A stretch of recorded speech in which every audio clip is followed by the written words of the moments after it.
YouTube. Alright, so with that, we're going to go ahead and hop back into our transhumanist colony. Now, for those who haven't kept up with what's going on with this is a transhumanist colony, tribe start, that we're doing the Arco Nexus ending. And to explain what that means, is transhumanist is one of the ideologies, and it basically means they want to be cybernetic nonsense where we give them robotic limbs and robotic eyes and all sorts of shenanigans like that. Tribe means they started at, like, you know, spears and bows level of technology, and they have a penalty on how fast they can research new technology. So transhumanist has the ideology, and we've chosen, like, a start that's kind of the polar opposite as a challenge. It's not a huge challenge, but as a challenge. And then the Arco Nexus is the most involved of the various endings in the game. I won't spoil the ending to it, but basically the way it works is you build your colony. At a certain point, you get a quest that pops up and says, the Arco Nexus, and that you have to make $350,000 worth of wealth and be allied with one of the other factions on the in the world. And then you effectively do a new game plus where you get to keep 5 colonists, 7 items, 5 animals, and a relic. And you start your colony over from scratch. And then you do that 3 times, and then there's the ending, which I won't spoil. So we are on that 3rd reset. Okay, so we actually got one of these set up. So we need age reversal. And the one who's the most unhappy about it is you. So we will start an age reversal on you. And that's the transhumanist thing that they're like, ew, getting old is stinky. I don't want to get old. Gross. But it does mean I need to do that. So we've got Zidian, Goobish, and Illicit, and Z. Want to have the things for de-aging. Oh, I see.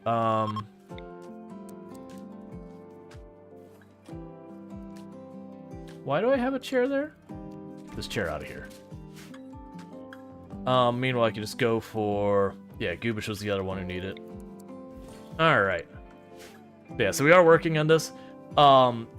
We have a very, very, very, very, very, very strong Thrumbo presence in our colony. That is actually one of our primary sources of wealth. Is just an absolutely absurd number of Thrombo that is continuing to grow, and we are struggling a little bit to maintain that population food-wise, but that is what we're doing. Oh, I forgot. Oh, how long? Okay, so good. You only have about one season left before Wojess becomes a child, and we don't have to see the prompt of taking to safe temperature and all that. Because this whole area here is an air-conditioned, so it is a whole thing. A dreadful blueprint. I mean, kind's pretty good. I would rather... Ooh, 2,000? Do I have that? That would be literally all of my granite. And you want to be 32 by 22. That's probably going to be a no, my friend. Let's check. How big is that?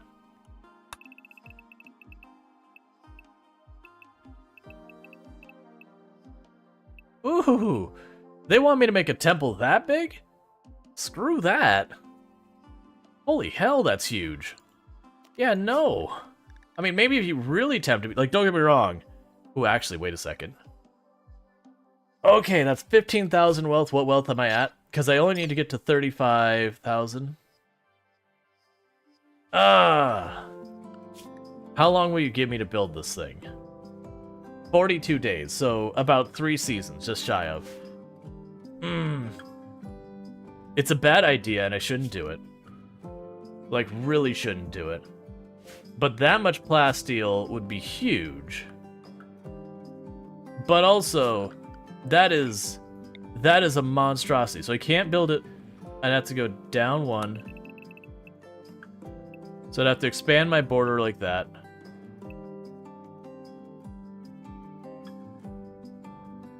And it'd be all of our granite. Literally all of our granite. That's how big it is. It'd be our largest structure in the entire place. Actually, do we even have enough granite for it? That is straight up rough. Oh, actually, I could use 2,000 of that can be wood. I'm gonna say no. I mean, that's like that much plasteel is basically the entire. Like, we would not need any more plasteel for the rest of the run. My concern is I have to expand the border out here, which would be slate. That's not that big a deal. And then I gotta build all of this. I really only have one builder who's been struggling to keep up with everything. I think our answer is no. Because if I fail it, actually there's no consequence for failing it. I mean, there's a small reputation thing. I mean, okay, it's also telling me I'm going to be basically burning 5,000 wealth worth of materials. I'm going to say no. Like, if the plasteel is very tempting, like, very tempting, but no, that's... I think choosing that one would be a mistake. Like, if it wasn't as big, then it'd be like, yeah, absolutely. Yeah, poor Illicit's trying their absolute best to keep up with things. I'll probably disassemble this wall and this door. Lock that door open so you don't have to open it every time they run through. Yeah, so we're still trying to get our rooms all built. Okay, and how are our meals doing? We're doing pretty well on our meals. Good to see. Oh, and those aren't tamed. They just got in there when a breach broke my wall up here. And now they live there and we're just dealing with it. Okay. We still have tattered apparel on you. I believe that's because you have a cataphract helmet. No, you have... What is... Oh, you just have a button-down shirt that needs to be replaced. I'm surprised I don't have a button-down shirt replaced. Let's check our tailoring bench.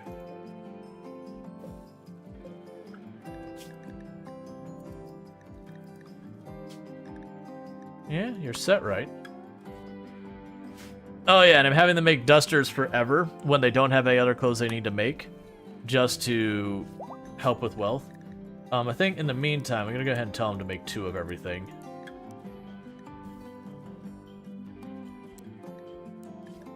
That'll do. Because that'll also help again. And we're just doing that for wealth generation. We are effectively speed running wealth. You can see when we started to escalate our wealth generation, where this just happened, where it's just a straight upward trajectory. And that being like buildings and all that. Whereas before, you know, it was building up on its own. But yeah, this shows you how these resets work, where you had like that steady climb of wealth. And then we did our reset, it drops us down to here. And then we do a reset, it drops us down to here. You get the idea. Yeah, I have a little bit of plasteel. Like, don't get me wrong, getting the extra 1,100 would be nice, but... Yeah, so we have an excellent chair. Where am I going to put that chair? Just install it here for another person who could watch the... Oh, you're on that side? Oops, actually, look what I'm doing. There. Then we have another person who could use the television at a time. Or, like, do something that's sitting there.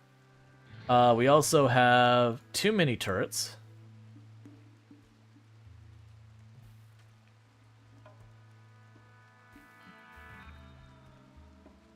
Let's plan to put the mini turrets on this side to help with,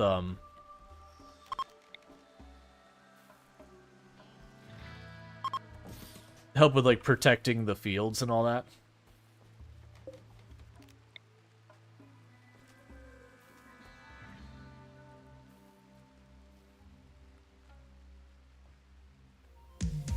Thank you Sentient_Cookie for gifting a sub to Anjiru Sensei.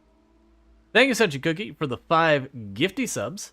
So, Anjiru Sensei, Flawed 1, and wait a second. Thank you Sentient_Cookie for gifting a sub to Flawed 0NE. Twilight Walker, Evie Meister, and Pegman19, you now have yourself some nice advertisement-free viewing as well as access to the emotes, whether you wanted them or not. So thank you, Sentient Cookie, for that support. It does mean a whole heck of a lot. Thank you, Sentient_Cookie, for gifting a sub to Twilight Walker. Which does remind me, today is the first day that you actually can get gifted subs for 25% off. So subs for yourself, renewing your sub, and gifty subs are all 25% off. Thank you, Sentient_Cookie, for gifting a sub to Evie Meister. And that's true until I think the 2nd or the 4th of January. Okay. So... Thank you, Sentient_Cookie, for gifting a sub to Penguin19. Yeah, so we've got a bunch of them there, a bunch of them there. So we've got a really big raid, and it looks like there may only be a single person with a ranged weapon in that group. So we are going to go with our animals.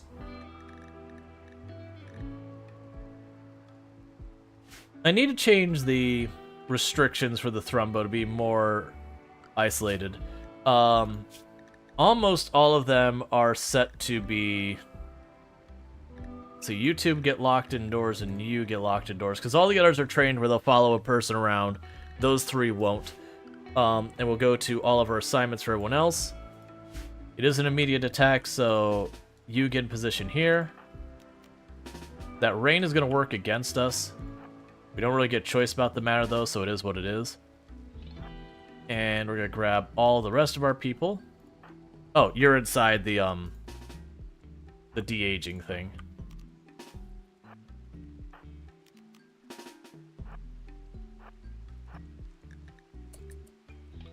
Alright, so get everyone in position. They are going to avoid where the turrets are, but you don't have any set up. Okay, there's 10 more subs until we reach the current sub goal. Yep, and we have somewhere in the area of like 12 more sub points in that. As a reminder, we do have a thing that if we hit 160 sub points, I will do 2 Twitch integration streams. We'll vote on what games. But that is a thing that will be coming up. If we hit 180 sub points, I will do a day where we will go, like, I'll get on Discord and then off stream we will we'll effectively have like a game day and all that. Where we play like we'll see like what people want to do, whether it's like Among Us, Town of Salem, Phasmophobia. We'll figure it out based on like how many people end up showing up and all that kind of stuff. And if we hit 200 subs, then I will, depending on the game, set up like a sub server or something like that. Combat shout. Wait for it. Wait for it. Release the Thrumbo.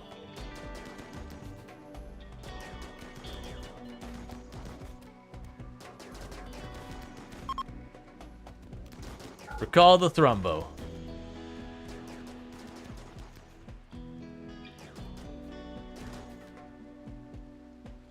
Alright, next wave. But yeah, so we'll do all that. But yeah, so the sub count you see in the corner, that's for the month. The day I'm gonna actually grab that number to see if we've passed it, will be on the end, like right at like New Year's kind of time. I will grab that number. So we are short probably about, I don't know for sure, I can't really easily do the number for it, but I would guess we're short probably in the ballpark of maybe 30 sub points, because we're gonna have like 1 or 2 subs that are from the end of November that are still in place. But yeah, so we're looking somewhere in the area of like about 30 sub points before we hit the first of those milestones.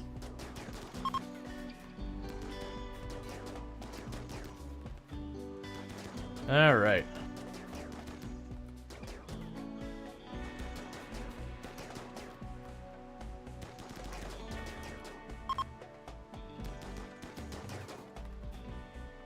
Okay, Zidian can get out of here. You're just here for the Thrumbo. Let's take our animals that we restricted there. They're unrestricted now.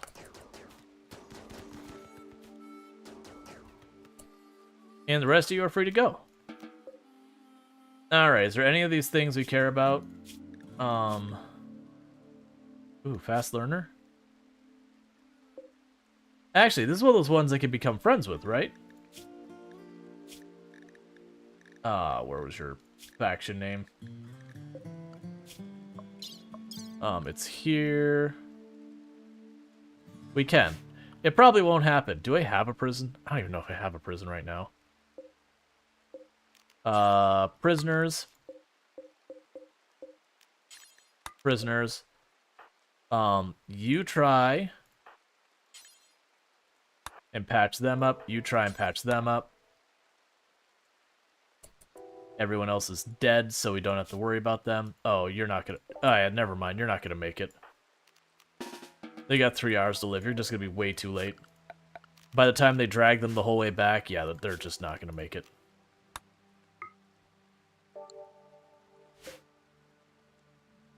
Okay.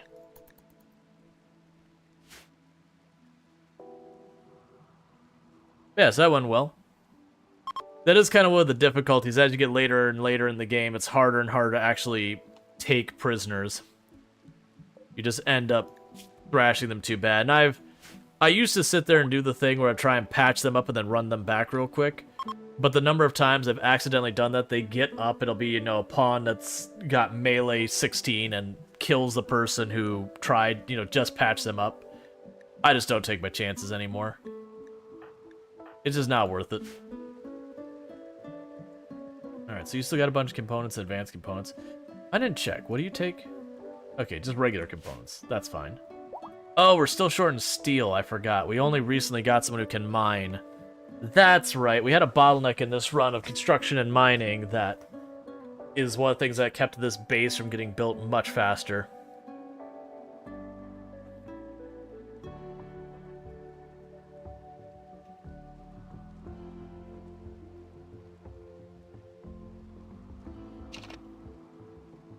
Okay, and what else can we do here?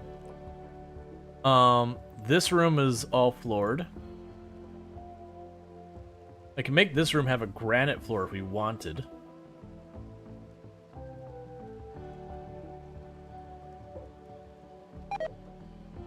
Yeah, still got a bunch of tainted clothes to deal with.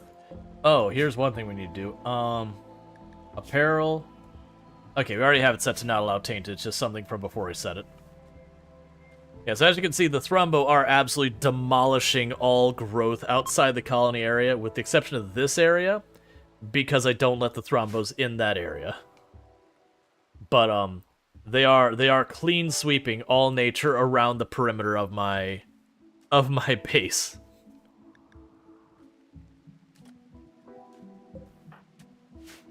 All right, you should get that. Oh, we'll take these 2 beds.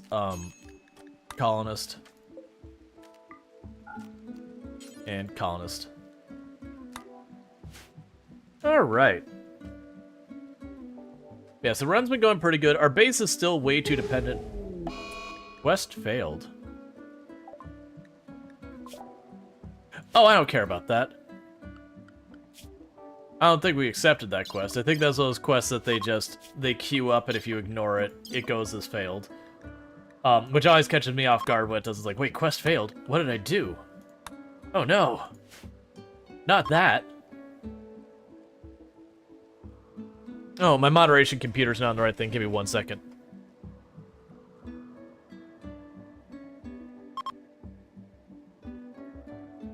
There we go. I was caught in the corner of eye, like the screen lit up. I was like, oh wait, didn't flip the moderation computer from wherever it ended up with the raid train and all that. Multi-analyzer is done. Excellent. So I won't be able to research this stuff quite yet as much as I'd like to. I'd really like to get fabrication going. We can start researching that. But in the meantime, we need to go here, and I believe it's under MISC, multi-analyzer. Plunk that right next to here. Oh, that's where I could put that extra chair. Yeah, so move the extra chair here. So whoever's researching can sit down while they do it.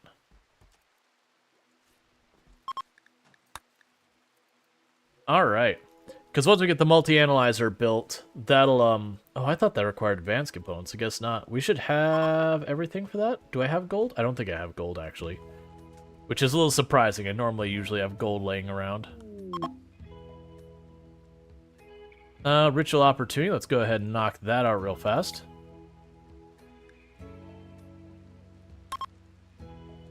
This time our temple isn't as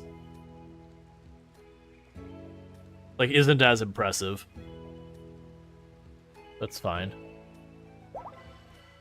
Unforgettable. Ooh. And that's set to just recharge psychic powers, which I don't have, so it doesn't actually do anything. But it gets us more points towards our ideology, so whatever.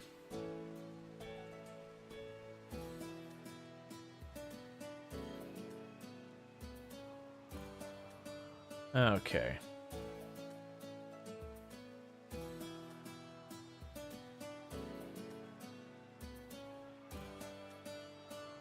How are we doing on power, by the way? Ooh, we only have 400 watts excess. So yeah, so we're looking at time to build another generator if we could fit one.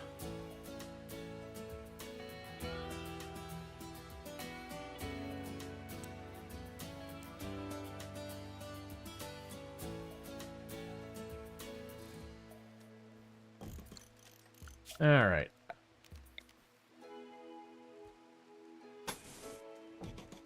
There we go. Because that'll be another 1,000 watts that I don't have to really put any effort into maintaining, so that's good. Eventually, these you have to replace the components like all the other stuff, but it's pretty minor. But having only, it's now 290 watts extra, so we're pushing kind of the limit of what that can handle.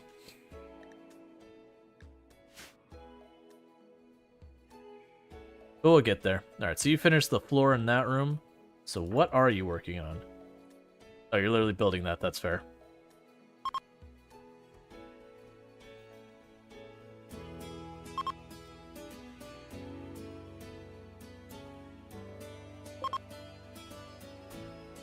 Alright, probably next room to do something in would be this room, put down flooring.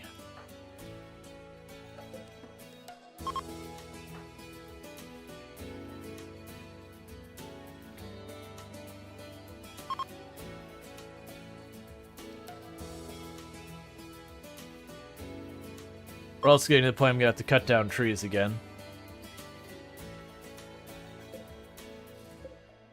Which should happen easily enough because there's trees growing in the field, so once they stop being in the cycle of just harvesting. Cool. So Chitenma's out.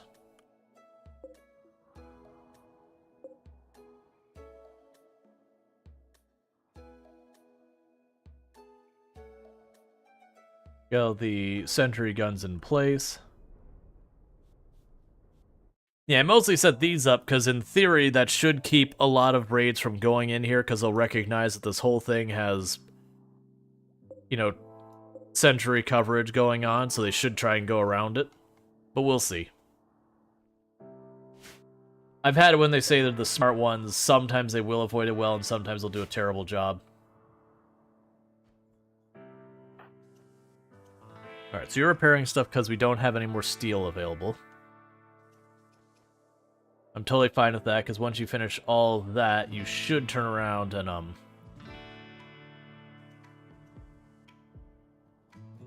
start mining, if nothing else.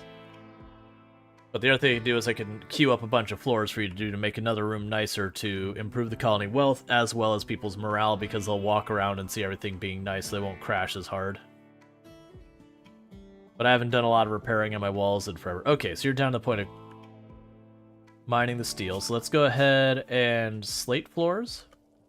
Could probably make the kitchen in there slate.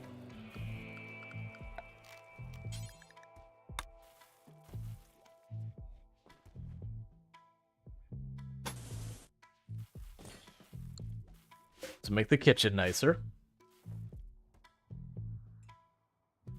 Have we cleared out all the ore laying on the map? Nah, we're nowhere near it.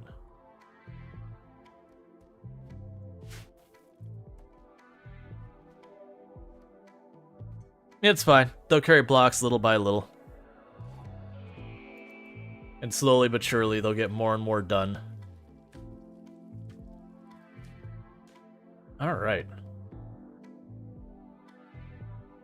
Then once we pull up that ore, we'll start doing a thing where you grid through all these to look for everything. But I've not been doing that. Didn't we get someone set to be mining? Yeah, so Brain Explodes is currently the one who's set Oh, right. Are you a child still? Yeah, you're restricted indoors, aren't you? Right. So you're restricted indoors, so you'll never do that mining. Okay. All right. We're gonna go do the thing. All right, children, you're allowed to go anywhere now. I don't really like doing that because they like to go to the very edge of the map and cloud watch, which almost always ends up with a dead colonist as soon as a raid pops right where they decide to cloud watch, and I get to watch them get murdered before I can even move my people. But I kind of need them to actually go out there. Alright, so we got a bunch of random bits of leather. We can get rid of those. We have a big old pile of sight tea, wake up, go juice. Some explosives that they can't afford. What do they have that I would like? We could take our worn out hat. Take our worn out other clothes. Our low quality clothes. And we'll see how much we can actually deal with on the other side of this. Alright, do you have anything I want? Because you haven't been consistent about that. Like, I would like components, I would like advanced components. I could settle on some steel. No? You don't have those things? Alright. So we can go here and let's say...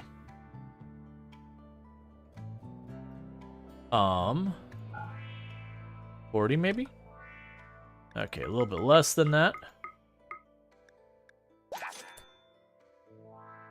And then we can go to you, trade, do this.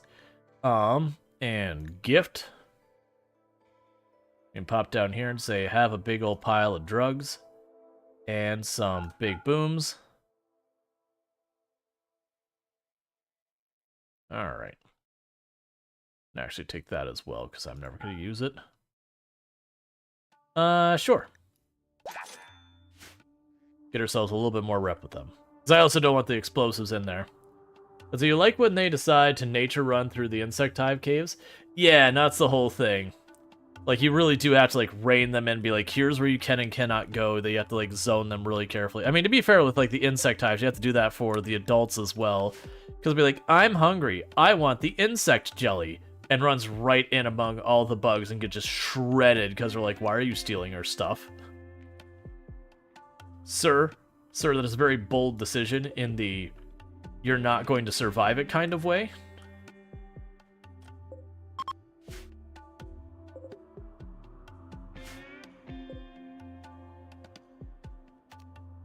Alright. That's okay. Oh, we have elephant tusks that we got. Oh, I think we had a, we had an attack by elephants, like Manhunter Pack or whatever. I was like, oh man, I didn't hunt any of those really. Earlier on we did when we got hungry. Yeah, right on the edge of the map, just like I mentioned. So if a raid appears here, Pretty Pictures dies. That's how that goes. Because they appear here, they open fire on Pretty Pictures before they can even run away or anything, and there's no chance to respond. And it's just the way they do. Like, I don't know why it always puts up Skydream right near the edge of the map. It's never like Skydream like here or something, just outside your perimeter or something.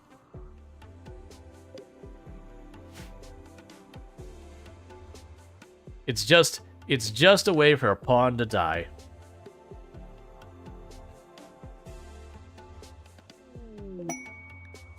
Non-traditional trade. They want me to get them. I mean, we don't cannibalize or skin people. We'd take too many penalties for that. So not gonna worry about. The first time you ever tried naked brutality, your pawn went on a food binge and decided to fight mega spiders for their sweet insect jelly. The mega spiders won. That is a classic. I need a caravan to roll through. Oh, actually, we could set up our stuff now, so we can go here, orbital trade beacon. Unfortunately, I did make this room too big in every imaginable way for the trade beacon to be effective. Lovely.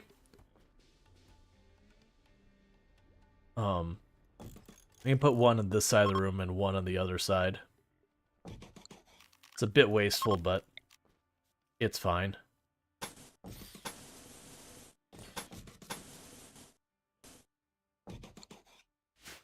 And then we'll have Misk comms. Put that here, and we can make our redundancy for power that we've been meaning to do. Because I do like to have, with most of my power, have more than one route for the power to go through. That way, if, like, this power cable gets broken, the whole thing doesn't shut down. That there's always an alternative route.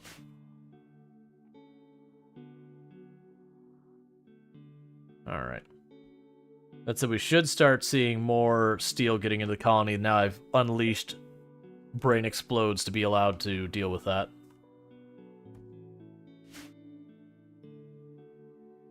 Okay.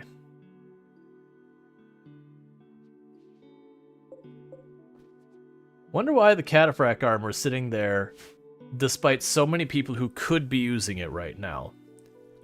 Like, they're permitted to use it. I just don't know why they aren't using it.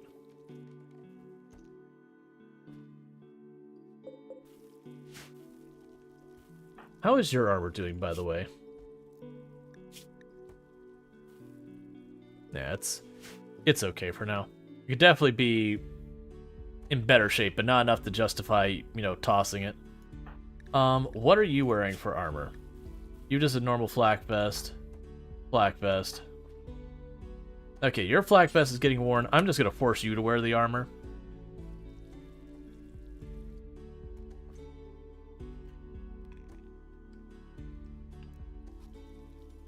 Because to me, it's silly having that flak armor there and no one putting it to use. That'll keep people alive.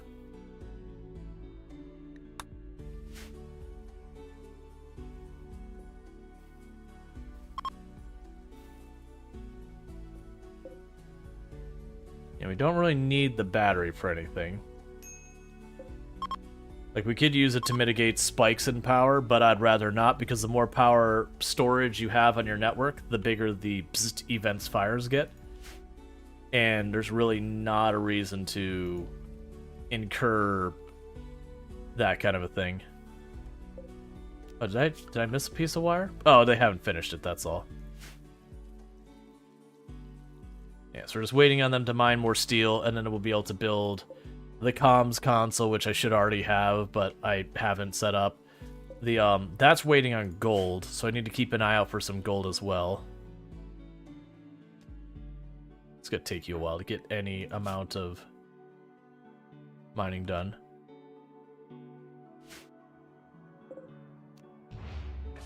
Oh, I actually did that wrong. There we go. Disease malaria. Do not like. So... Oh, no, they didn't get malaria. Because everyone is on their I don't get sick drug. Excellent, perfect. We just said malaria? Nah, I don't feel like it. And we just didn't get it. So excellent. Well, not exactly a vaccine. That's pretty much what we're doing. We're giving ourselves a thing that's like protects our immune system from certain horrible diseases, and it's worth it. For everyone who doesn't know what that is, under your research tree, you've got, where are you? It's after the drugs. The penicillin, I don't know how you pronounce it. That one. That this one, as long as you take it, every 5 days, you're immune to a handful of the more dangerous sicknesses. Not all of them, but a lot of them. It protects you against, where was it? Malaria, sleeping sickness, and plague. So you can still get, like, the flu and whatnot. But all the real sketchy stuff, you can just say, nah, I don't feel like it. Oh, good. Rare thrombo. I'd like a rare thrombo. Oh, that's actually a lot of rare thrombo. We'll just go ahead and say, tame all of you. Because we certainly could use more thrombo in our colony, considering we have just thrombo and we're at the point I need to scroll to see them all. That's exactly how that should go. How's our wealth going? Still climbing, we're at about 28,000. Every thrombo that hits adulthood is roughly 4,000. If they're injured and all that, then they get a little bit less value. But that's roughly where it's at. What are you working on? You're hauling steel to keep building the power system. You've got that online. Yeah, so Illicit NZ is basically running down the little bits of steel to get stuff built. That's cool. I'll just let them to it. No, we can put that dirt somewhere as well. Inspired surgery. I don't have anything I need done surgery-wise at the moment, so I won't worry about it.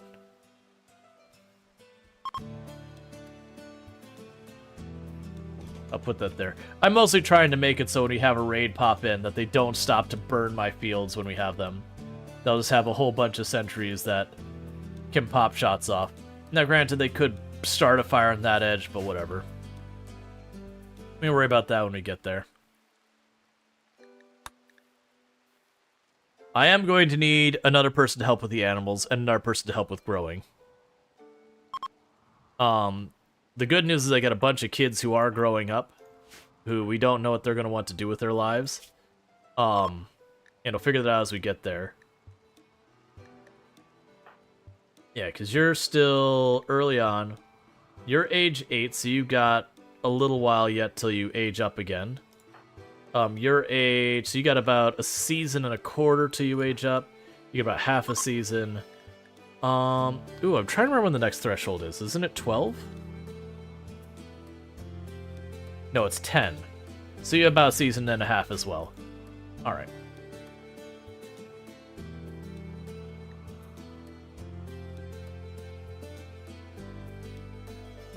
Okay, so we have 1,300 extra power left in the grid. Yeah, no, I was trying to remember the one in between, but yeah, it's 10. Yep.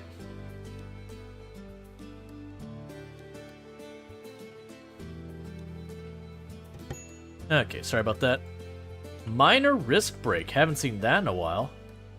Someone probably insulted someone. We also keep losing our people who are committed to cleaning and all that. Did I set up the earlier mech stuff? So we actually have the basic mech research. I could set that up as well. And that'd be good to get agriculture bots and all that up. I don't know where I'd put that. Probably down here somewhere, just make an extra building. No, I'm good. I don't really care about that. I haven't built my new bots yet. Because I've been holding off of worrying about that till we get a bunch of our basic stuff set up. Cool. So I've got that set up so we can start trading with people. And these are online, so everything but the left side here is in range.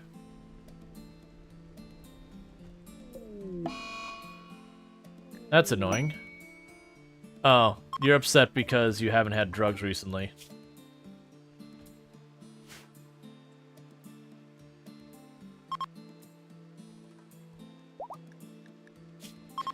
Safeguarding an aristocrat. You will give me a bunch of standings. Nah, I don't need to deal with that.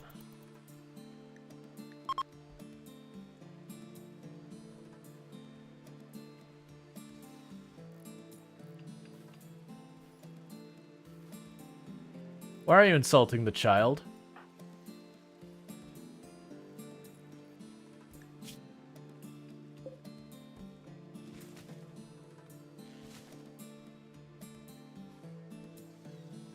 Children, it looks like Ichi-ten was like literally just hopping between the children, bullying one, then bullying the other. Could you not? Could you stop, please? I'm mostly wanting them to not social fight. Like a lot of times this ends in social fight, like most of the time. What's the queue for? If you want one of the colonists named after you. But it has to be like a new colonist. Extreme break risk on you because you were insulted 6 times and you're having a drug withdrawal. Because I forgot that you're addicted.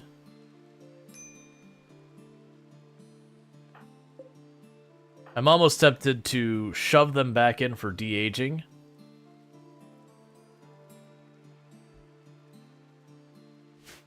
And see how that goes.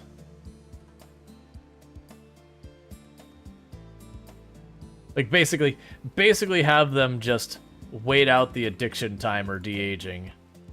But I don't think that's actually a smart move in this particular case. It could be a handy move. Meanwhile, let's go to these 6. These 6, we'll try that again.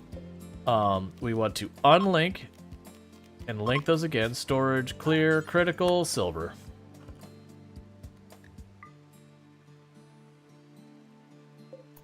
So that way we put all of our money in range of these beacons, that we know that they'll always be available. Alright, so we've got one in here for Goobish. So Goobish, it's time for you... Well, actually, I have to wait till we put stuff in there, don't we? Alright, Goobish, it's time for your de-aging as well. You just don't get mad about it. Set that to automatically queue up again. Alright. It also means it is time for the next one.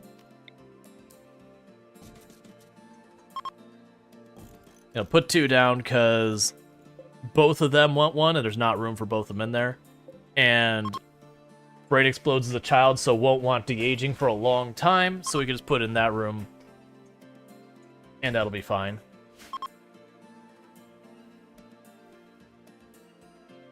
The real dangerous part is, once I put Zidian in for de-aging, I don't have access to all of my Thrumbo. So that is a major problem.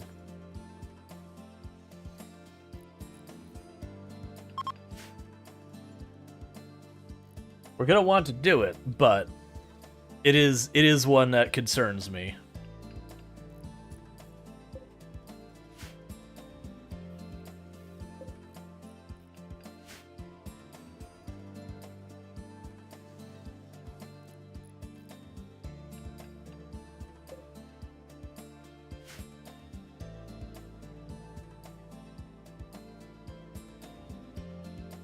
And just the same, having illicit stop being available also sucks, because that means construction stops, but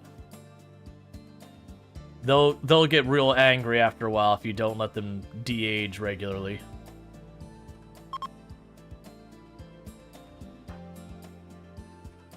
Alright, we're down to half a season for Woe just to age up. 1 season for you, about a season and a half, not quite.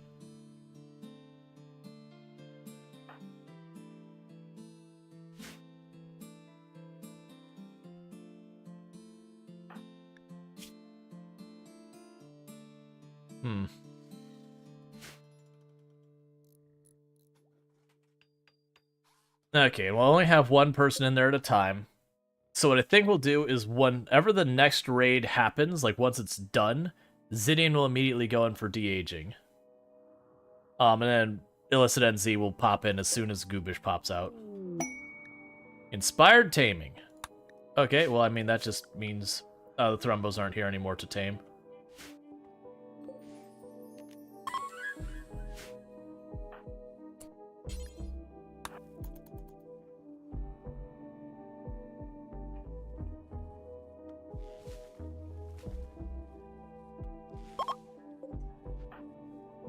Okay.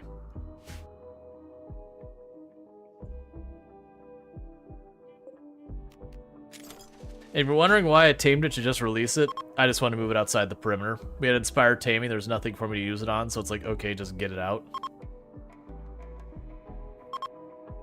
So I have less stuff in here trying to eat my stuff.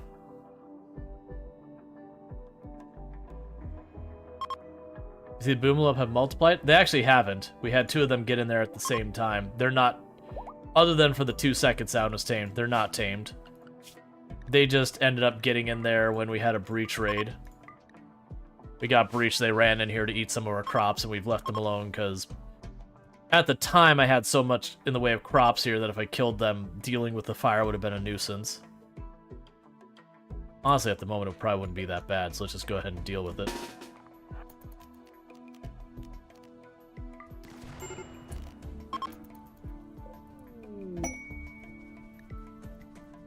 Okay. We have a large number of people who are family who have just shown up.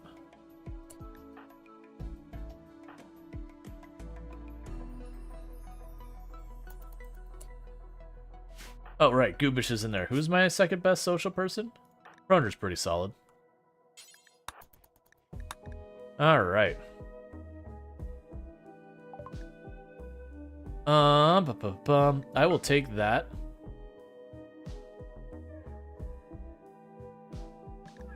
You can have those. I'll take your plasteel. Ooh, I do need the gold. Alright, so there's something else I can probably give them. We can go like this and say, hey, you can have 42. I don't want to sell any of the other animals. That's probably fine. Yeah, it's probably fine.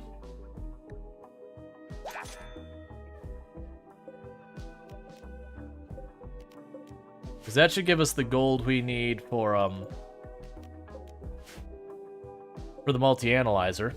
Yep, it's literally just the gold. So that'll get us our multi-analyzer so we can research fabrication, so that way we can make sure we have a renewable supply of components, which will be solid. Yeah, still about 28,000, or 280,000.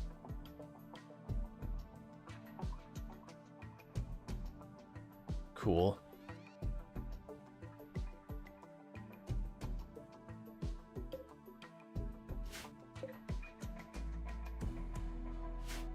All right.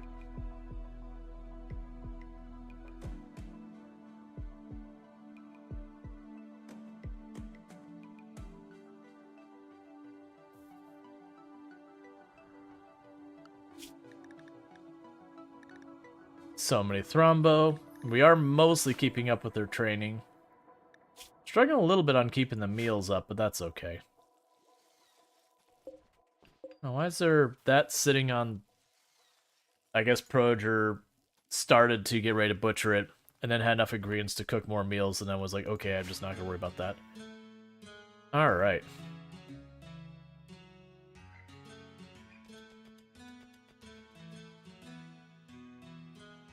So Illicit's actually getting some mining done. So let's go ahead and queue up the next thing. I am sitting on 2,000 something granite blocks. This is probably a mistake what I'm about to do here, but it'll make the rooms much nicer, so... Granite tile. That's 3,000, so that's out of our budget.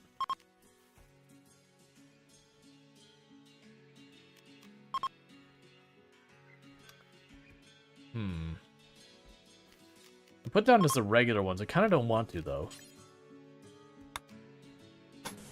If we do that, that's well inside our budget as well. I mean, for right now, that's what I'll just do for all these.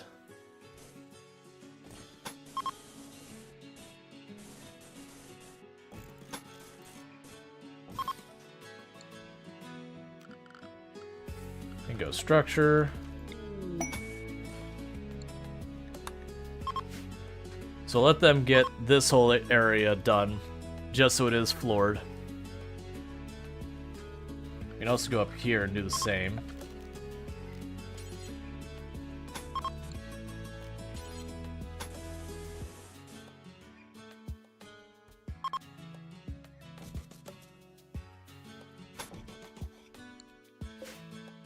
And we can go here and go orders, structure, I mean.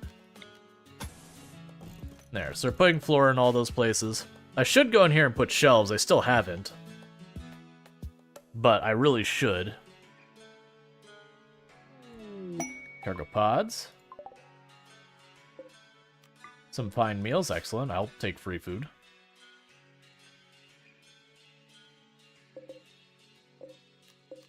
There's no being late, Strider. You're here exactly when you are. Nothing wrong with, you know, if that's early or later. Why did my laptop go to sleep? One moment.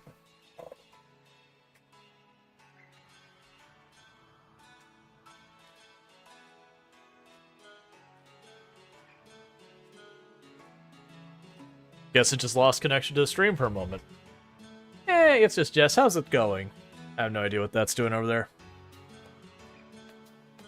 Looks like it might be having internet problems. Maybe my Wi-Fi's acting up. That's fine. It's been eh. Well, I hope it gets better.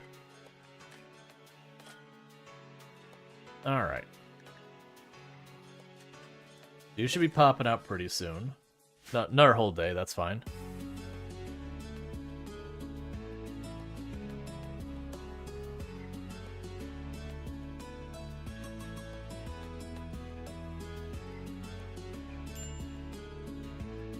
There it goes. Just need a kick. Is it generic or modded? It's mostly vanilla. We do have some mods loaded, but they're mostly quality of life mods. So per the usual, I tend not to heavily mod my runs. I just find a lot of times most of the mods end up causing more headaches than I want. Like, I personally find the moment you start adding a bunch of mods, it becomes a whole maintenance thing within itself that I just don't want to deal with. Sometimes it will. It's not that I never mod, but I tend to mod lightly in almost every game I play.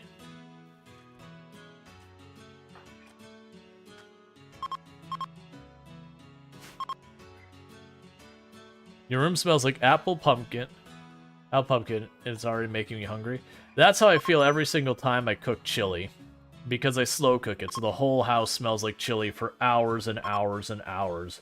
And I just have to sit here and wait. And it's like I'm looking forward to it, but I'm also like, please, stop. Alright. So to get the multi-analyzer done? Nice. They still have 680 watts on the grid. I might need to expand my base again up here to give me room to build another water mill or whatever those things are. Water turbine? Water mill generator. Excellent. That thing. Because a lot of these geothermals are kind of like really out in the edges that probably better just doing other things. Let's quickly check to make sure you don't have a roof over your head. Okay, you don't. I was just worried there for when you're going to drop a roof on your head. Wouldn't be the first or last time I'd lose a pawn to caving a roof in on someone. Yeah, slow cooked chili is so good. Oh yeah, there's a bunch of stuff. That was, I did a grocery store run today, and I picked up stuff that, I picked up the ingredient I'd be missing to make chili. I also picked up stuff to make some pho, because that's another, like, honestly, almost all of the soups, you could just toss in a slow cooker and just leave, like, all day.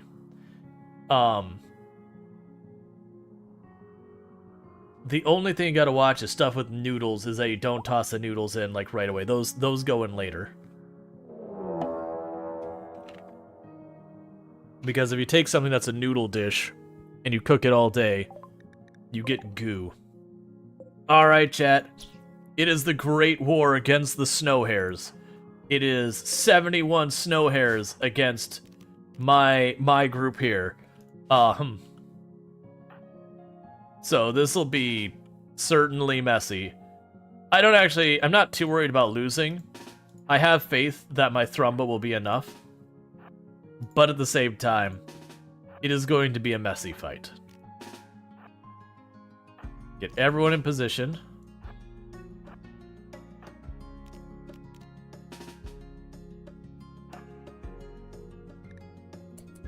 And unfortunately, Goobish is still inside here. For 5 more in-game hours. Oh, they coming. Prediction time? Oh, I don't think this shouldn't even be, like, close to a problem.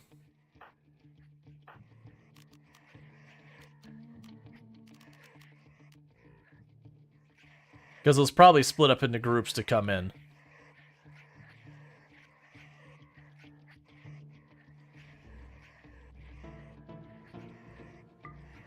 We're just going to leash the Thrombo early. There's going to be some friendly fire here. A frightening building. I'll look at you in a minute. Stop murdering my frame rate, tiny little bunnies. Actually, changing my mind. Don't even release the animals yet. Keep the Thrumbo close. No, Thrumbo. Come. That's fine. It's too late. We've unleashed the Thrumbo. Once unleashed, they cannot be contained. Oh wait, never mind. They might be backing off. But how else will they murder you? Okay, now release the Thrumbo.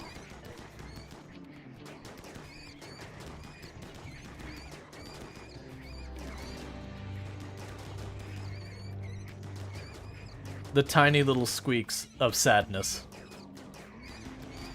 And the sheer amount of friendly fire going into our Thrumbo army. Alright, we'll recall the Thrumbo.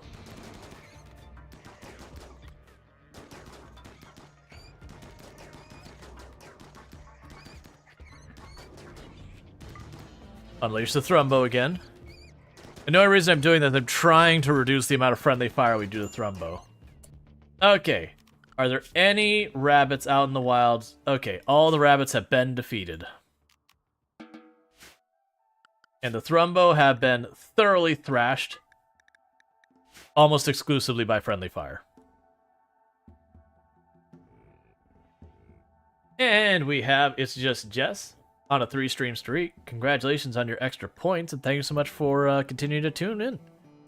It does mean a lot that people would tune in and do so at such a frequency that they wouldn't miss a single stream. You gonna bandage up those hurt Thrumbo? Assault rifle, charge rifle, assault rifle. Yeah, it's definitely the rabbits. The rabbits obviously were the ones who did that to them. Certainly I was not. You cannot hold me responsible for that. Actually, we're gonna consider that the raid. So you get in there as fast as you can, Zidian. Fabrication. And automatically redo that. They've got fangs. Oh, Cerise the Mage, how's it going? I mean, don't get me wrong. It was a significant population of rabbits we had to deal with. There is no question about it was a decent number of rabbits we had to kill.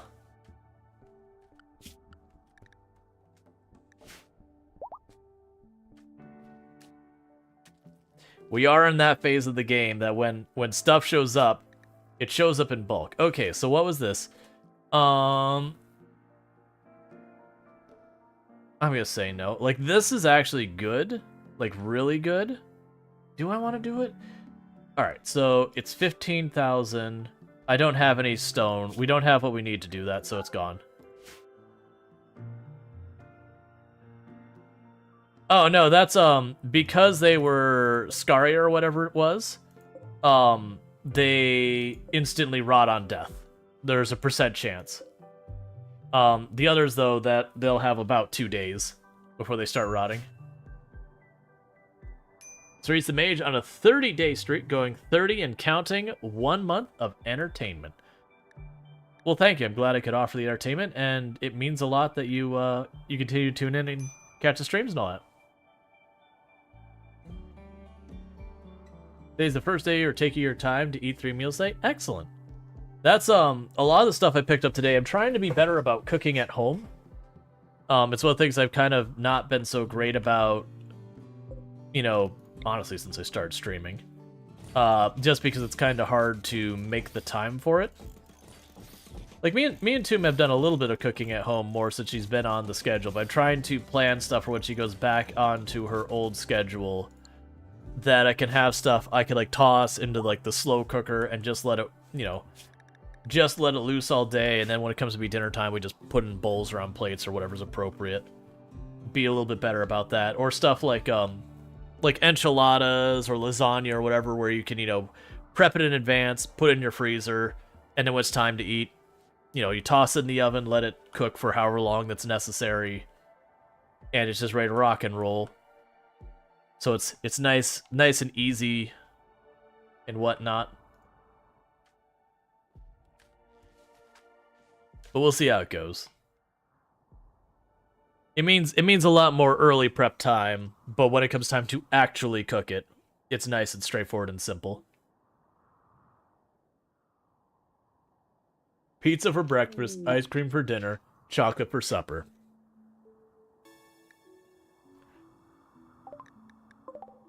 Sure, why not? Oh, I got Ambrosia down here. How are you doing? You still...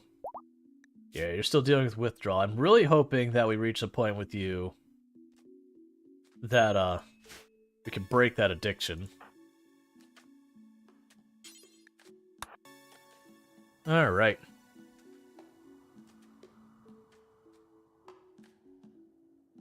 And we're getting all that cleaned up and sorted. Okay, oh good. Hey, I am sitting on a giant pile of garbage tier weapons. So don't mind if I sell them all to you. You have like no money. Do you have anything I want? Honestly, in this case, I will take your pemmican. I don't really want it, but I will take it in this particular scenario. Because I'd rather have the tiny little bit of pemmican than all of this garbage we have piled up.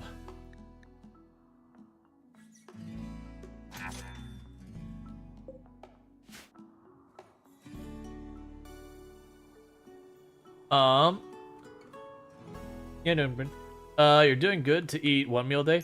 That's, so normally I, like, on the old schedule, I was doing pretty good about having 2 meals a day. I'd have my lunch while Toon was at work, and then when she'd get home, I would have something that would, like, prepare super quick kind of thing. But, since her schedule switched, I've actually been really bad, and I've been eating mostly 1 meal today. Today, I actually did eat 2 meals. No, that's not true. That's a lie. I intended to eat 2 meals, so I ate my lunch nice and early, and then I just was absolutely not hungry when it came to, like, dinner time. Let's see. Maple flour... What? I have no idea what you're saying.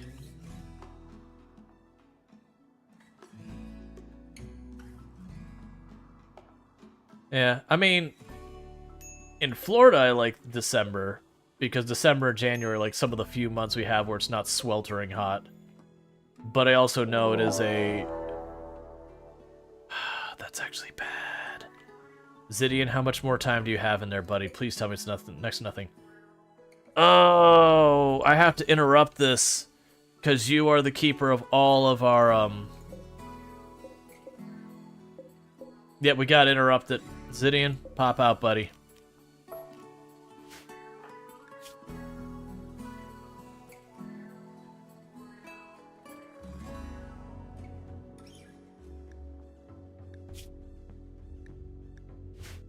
I need Zidian to be able to stay in there for a full cycle. But with that being a siege raid, I can't wait to engage on their terms. They will just hammer our base into the dirt. It's incendiary launcher, so snipe... Okay, I hate that. Can we bait that out? Man, they got a bunch of sniper rifles. They got like 3 sniper rifles. They got triple rocket launcher and a doomsday launcher in there. That is not my favorite. Alright, let's gather everyone up here. While they figure out where they're setting up, please set up, like, behind this rock. Right here. Right there. That's where I want you. Right back here, because right back here, I can send the thrombo around the corner and make you friendly fire yourselves into the dirt.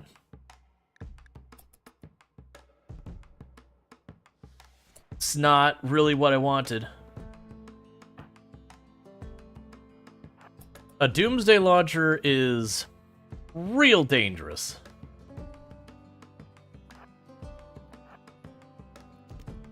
Just unleash the thrombo. Don't wait. Unleash the thrombo.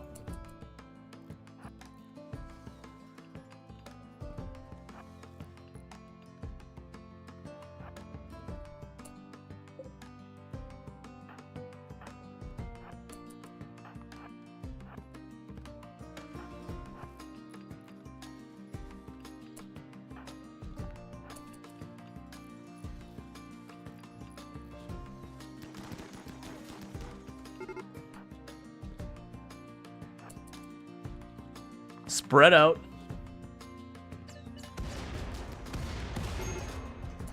Alright, Ichi Tenma took a hit.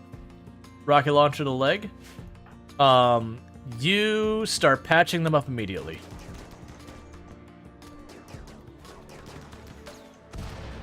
Okay, we baited out all the high-yield explosives.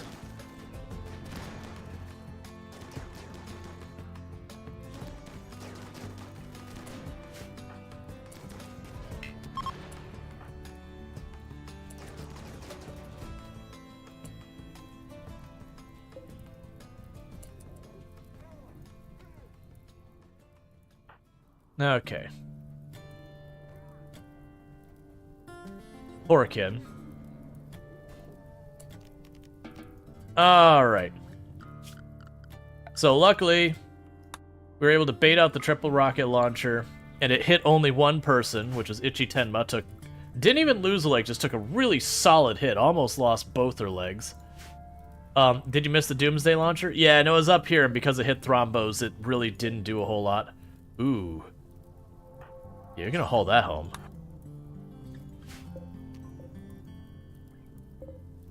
Yeah, no, I baited it until you can see where it damaged all these walls. But it took it from, to give you an idea of how hard it hits, these walls have 500 health and took them down to about... Yeah, this is where it actually struck. It took it down by 450 damage, and you can see it was like 200 and plus around there. But yeah, so it's something that does a lot of damage if you're not careful. But usually the trick is, it's not super accurate, so if you can get something to bait it out that's really tanky, that's one thing to do, is have like one person take one for the team. In this case, it was all of the Thrombo. But yeah, you can see that it took a bunch, even with all the resistances on the Thrombo, it did some pretty bad damage to the whole group of Thrombo.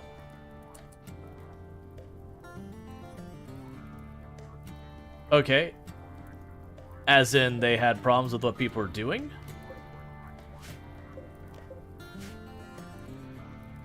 Just a random thing to bring up.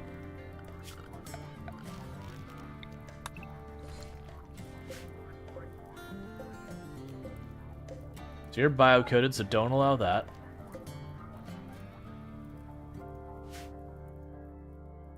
Yeah, the Thrombo just chewed on got lacking. Yeah, no, if you hit a pawn, like we had Ichi Tenma went down, and they didn't even take, they took 1 out of 3 rockets from a triple rocket launcher, which is significantly weaker per hit than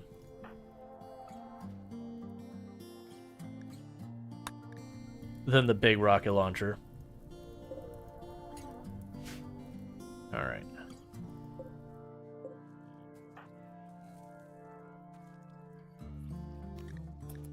So first, we need everyone patching people up. Get to it, don't wait.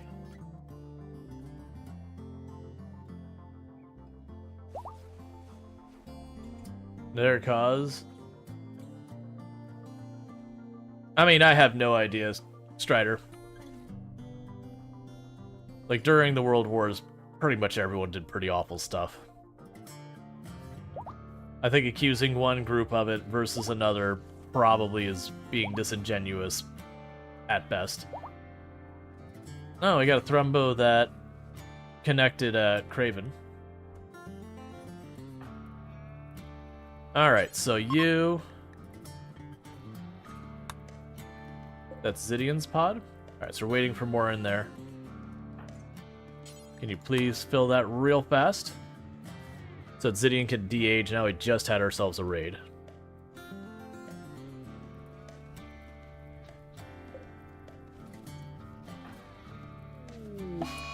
Disease infection on Ichi Tenma.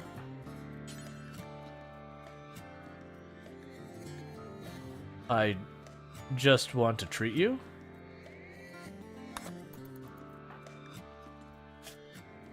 What's the join thing? You can do !join, and if we get a new colonist to name, then we will do a drawing on who, like, gets named or whatever. Where did your weapon go, by the way? Did it get already hauled out of here? Probably. Or it got destroyed. Time slowed down, that means something got hurt. Well, Thrombos must have run into the fire.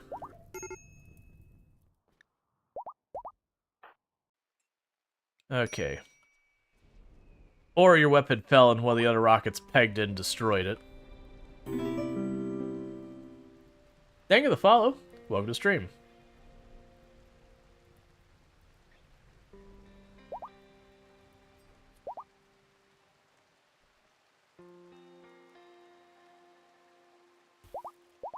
Okay, I don't know how true or otherwise that is, Strider.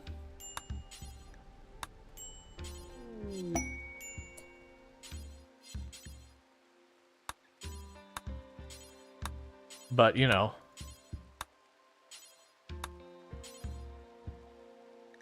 So we've got the minigun. I'll grab that in the meantime. But I don't really know where that assault rifle got away to.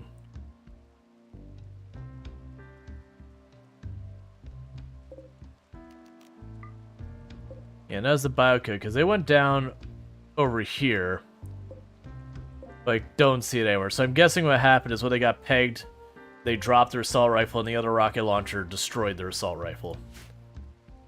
But, all that kind of stuff.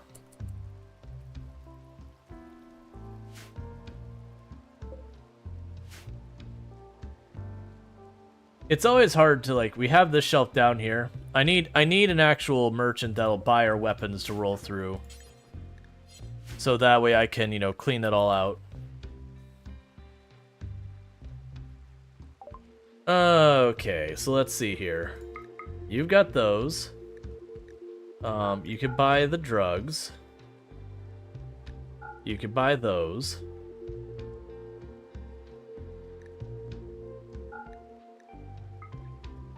Checking those reinforced barrels. Of course, you don't want half. This is the thing I'm running into. I've got all these things that are valuable, and nobody wants them.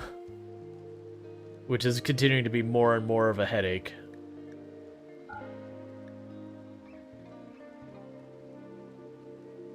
Alright.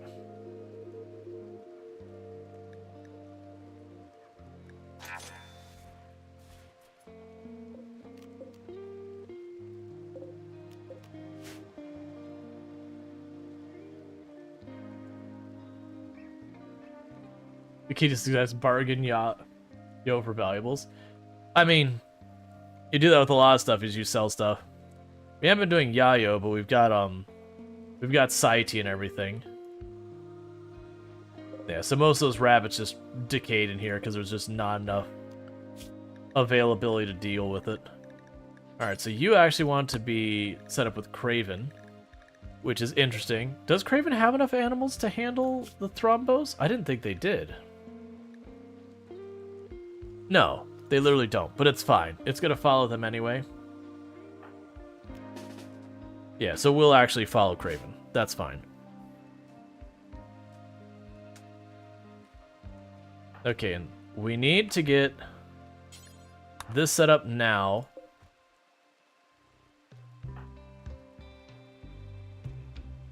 Because Zidian needs to get through their DH cycle. We just had a raid. Let's try and knock it out. Because until we can manage to do that, anytime a raid shows up, I have to have Zidian ready to rock. Because the issue we have with Zidian is they control almost all the thrombo.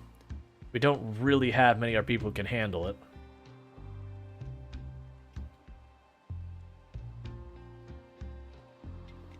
But also gives me the advantage of I can have the person.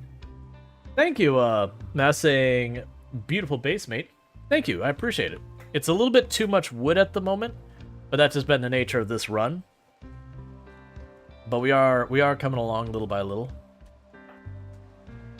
Alright. One thing I really wish, and I know there's mods to do this by the way, but one thing I really wish that I could do without the needs of mods is I wish I could set this up where I could just be like, you know, list weapons, okay, assault rifle, where are you? There's the assault rifle. Because I'd rather have the assault rifle over the minigun in this particular scenario. Because I can easily punch holes through my walls. And that said, if we get another person who can use a weapon, like when Woe Jess gets...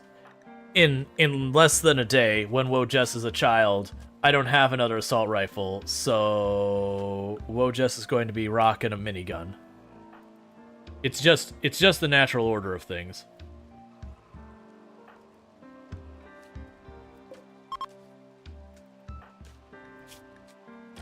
Okay, and you're absolutely solidly beating that infection. No surprise.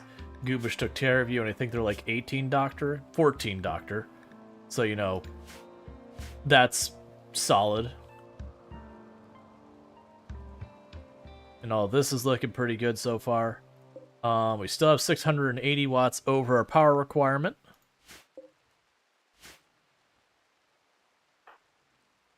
Take my chance. I'm going to pop Illicit in here right away as well. Try and get everyone through that as fast as we can.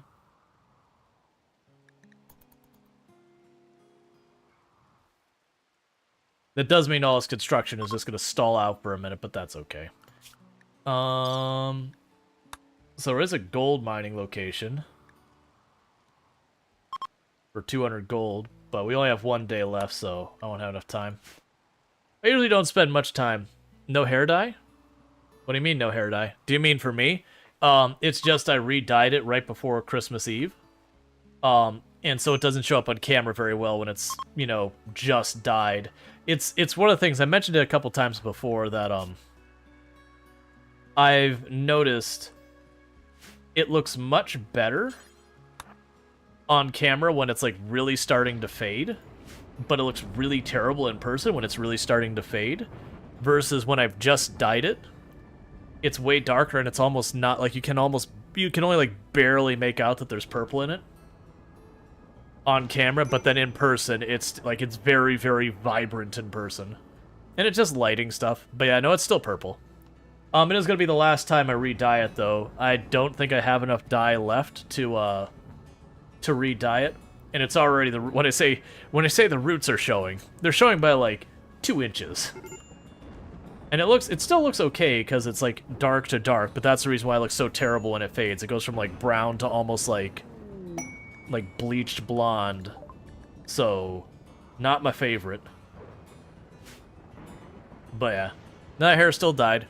You'll probably notice in a week or two, like maybe probably a week, you'll start noticing the purple again as it starts to fade from, you know, showers and baths and all that. Alright. Wojess has now become a child. Congratulations on your continued sustaining of life. And your first order of business is we're going to give you a minigun, because that just seems like the appropriate thing to do for a child. And get your assignments going on here. Just casual minigun.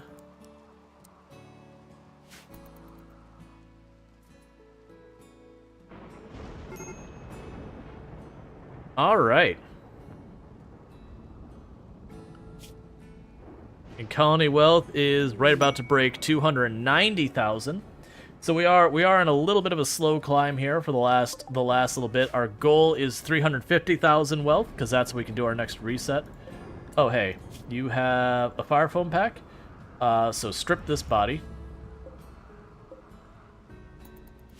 And mostly our buys were destroyed in the fire. Or just laying there, or, you know, set to not be messed with. Because anything that's in the gear section doesn't get tainted when they die.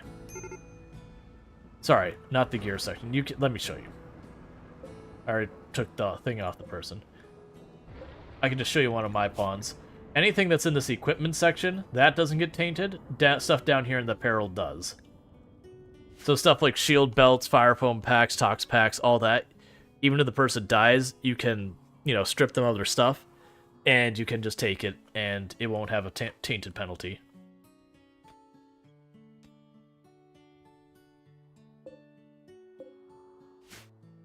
See, now your kid will be rocking a mortar, some long-distance explosive, high 5 tech. I mean, I've done that plenty of times in runs where I'll have like 2 or 3 of the mortars, and I'll have the kids I don't want to get into the main part of the fight be the ones dealing with it. All right, so you're unhappy because you have a drug withdrawal. All right, where is your settings? We're just taking it. Hey, where are you? So no drugs for Wojess. No drugs for you until you get over your addiction.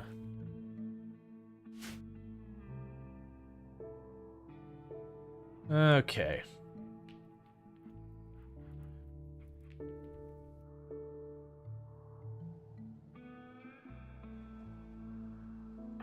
Alright, so just gotta hold out a little bit longer. And then Zidian will actually get their de-age thing. That was colorful language. There's very controversial... Let's see. An anarcho-capitalist YouTuber here where you live in Brazil? Of an Assault Rifles Cannon. That's a channel I wouldn't tune into. You know, just being like, but drugs want. I mean, yes, right now Ichi Tenma very much is drugs want, but it's a problem, so we're gonna say drugs no. Like, you could use them to deal with moods. The moment you get to, like, addictions, though, they can very quickly become a huge pain in the butt.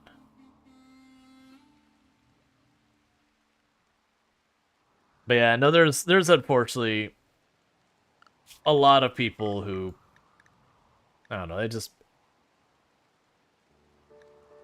they have some really not great stances on stuff. Inspired trade. It doesn't matter if you're inspired. You're still at 4 social. I'm going to leave it to someone else.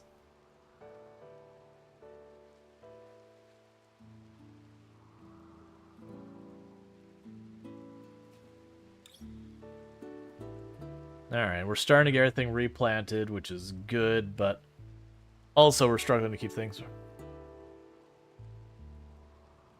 So you're scared to mess with the drug system, remember, because you think it'll get out of hand quickly. Unsell and desire, go berserk. It can happen. So there's different drugs you deal with in the game. There's some that are very tame. Stuff like the, you know, smoke leaf isn't that bad. The alcohol isn't that bad. The Psi tea isn't that bad. Ambrosia isn't that bad. Like, those ones, most of the time, the worst you'll deal with is the occasional addiction when someone has a mood break or whatever. Which could happen with the harder stuff. The harder stuff is very powerful, but yeah, it can get super sketch sometimes. I don't even make the harder stuff, because it'll be my luck that someone have a mood break and then just, like, slam down 5 things of go juice and then die of a heart attack, which is a thing that can happen in the game. And it's a very frustrating way to lose an extremely powerful pawn, is just, they have a mood break because just, you know, you have a psychic drone thing that hurts their mood. They don't even go, like, negative in their things, but it's like, nope, mood break, you know, drug stuff. Or they have chemical fascination and just arbitrarily trigger, you know, to have a break where they go and, you know, stock up.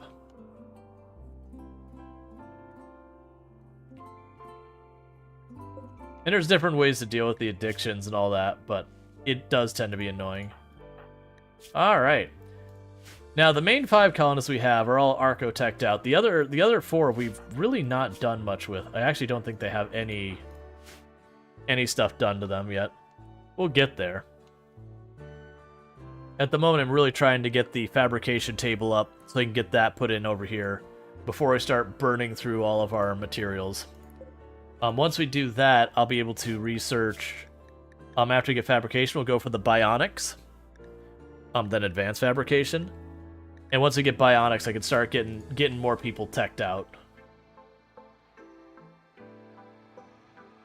We'll need more gold for that, because we need the gold for advanced components. Yeah, right about 290.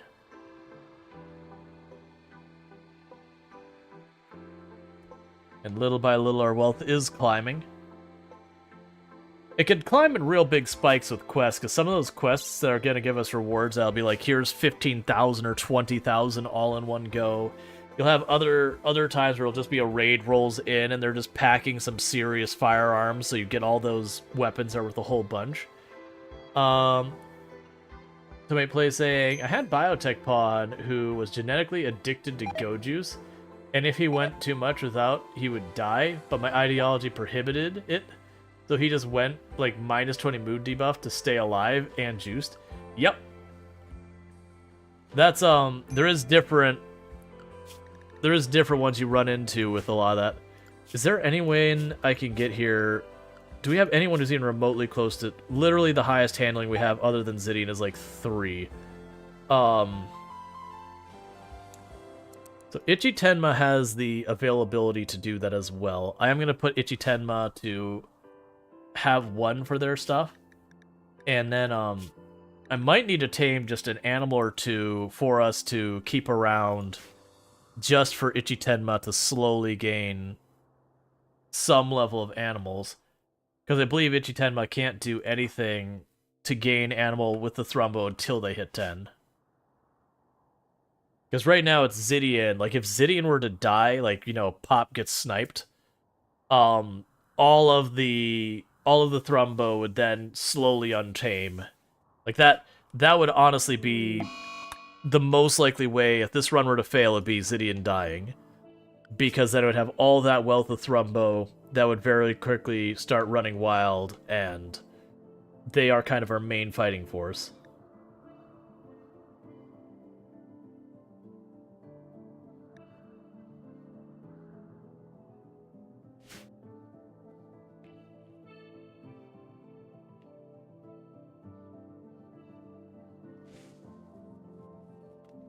We'll see. Ichitenma might be able to do stuff. Like, I don't know if, like... I don't think if they do doctoring on the animals it does anything for them. I believe if you hunt animals, it can slowly build that up. I don't remember on that one. Set them for that as well. And so you are at animals what? 0 on level 3.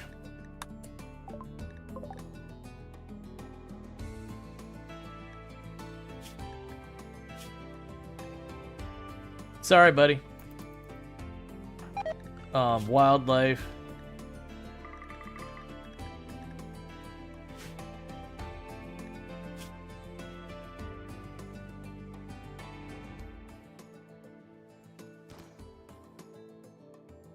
Oh, solar flare.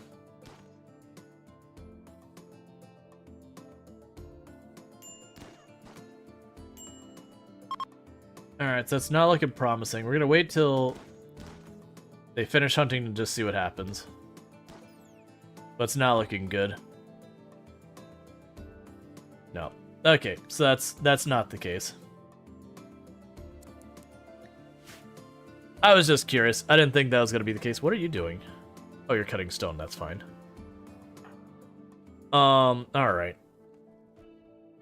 Yeah, so you gain literally no animal skill from that. We're gonna have to just have you, like, tame a couple of animals, and they'll just be yours to handle.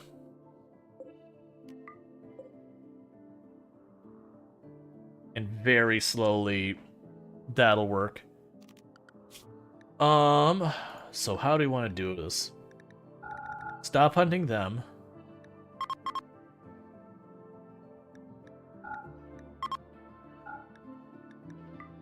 Okay, so the alpaca.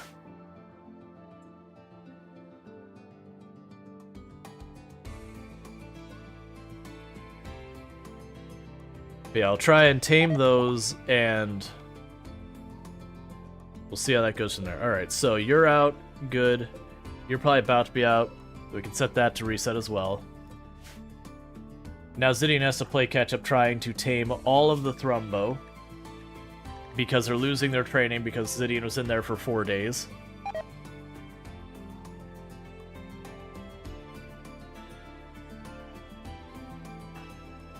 But trying to get Ichitenma up so they can help.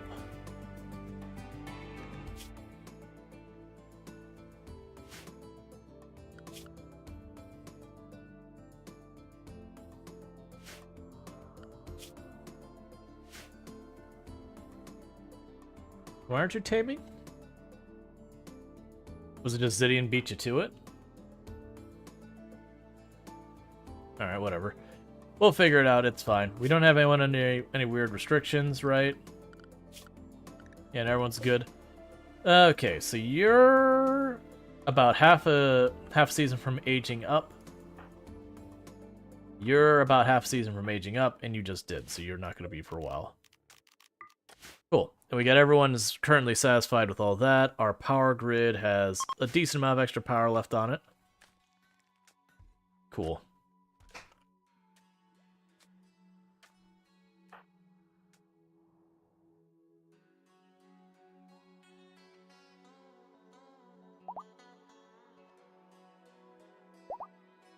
Cool. So I've got both of them. It would be nice if there was a way to say, hey, Ichitenma deals with the alpaca, and Zidian cannot. The only way I could really accomplish that would be to put the alpaca in an area and say, alright, Zidian, you're not allowed in that area. I don't think that's really practical. We could check. What I could do...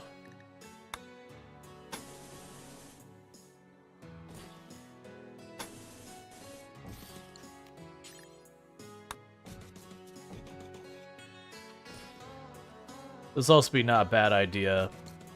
Strictly because of,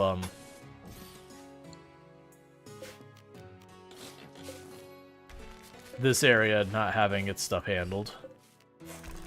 Because we still have a lot of that wall out there as, wood. So we can take this and reinstall it all over here. And just let that run wild and just let the alpaca do their thing. And then we can go here and zone and manage zones. New zone, rename No Zidian. Because this is going to be the zone that will keep the alpaca in it, so Zidian won't take care of them. So you go to manage, invert the No Zidian zone. Feels weird, man.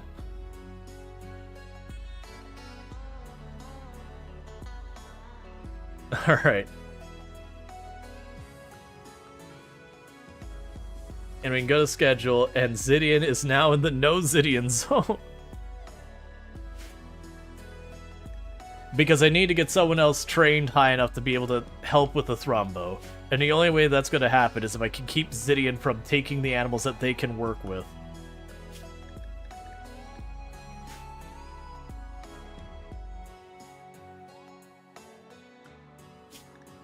Manage auto slaughter. We'll say no more than 6 alpaca. You'll go with that and see where it goes.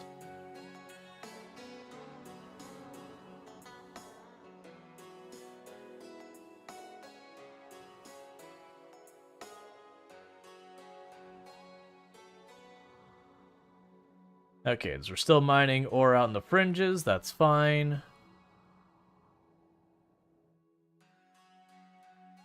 Once I don't have any ore I can just see easily, we'll just do the whole thing where we cut through the grid.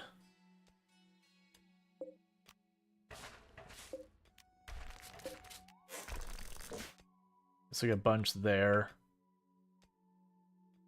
Got some down here. It's mostly gone.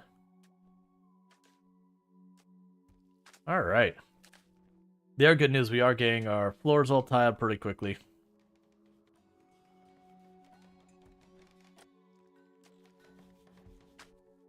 We're still doing okay on wood for the time being. Yeah, we got a lot of stuff planted, not all of it. Inspired recruitment, that's fine, but there's nothing much I can do about it.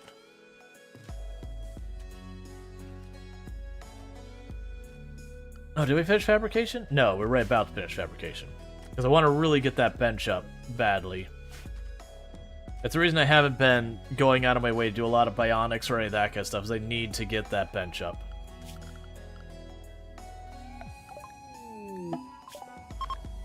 Okay.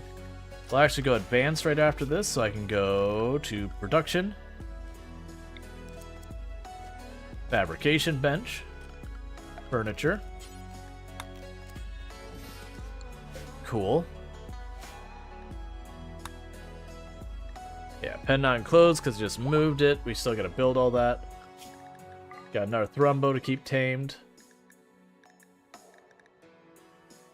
Not in pen. Where are you? Oh, it's still just marking as non-pen despite the fact they're contained in an area. That's fine.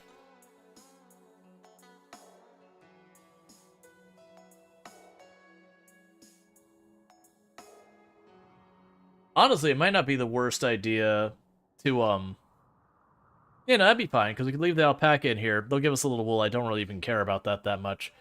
But as we get the opportunity, we can potentially start slaughtering them for stuff. Granted, it might not matter, because we're almost up to 290,000 wealth. So we've just got another 60,000 to go before we do the next reset.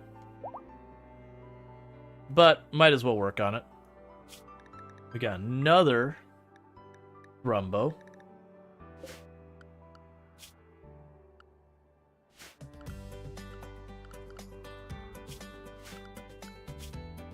And little by little, the colony's wealth grows.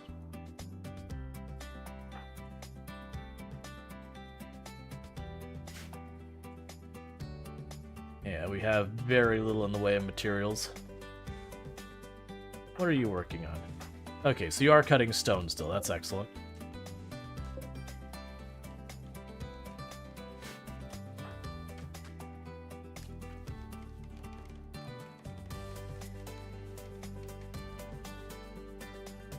Alright. Food is getting dodgy yet again. Mostly because they cannot keep people focused on the planting. But that's what I'm hoping with one of the kids, is that one of the kids will ultimately be able to take over, not take over, but will be an extra person to help with planting. Once I can get one of them to have a passion in it. Because that'll be another thing Zidian won't have to deal with to free them up to keep up with the Thrombo a little bit better.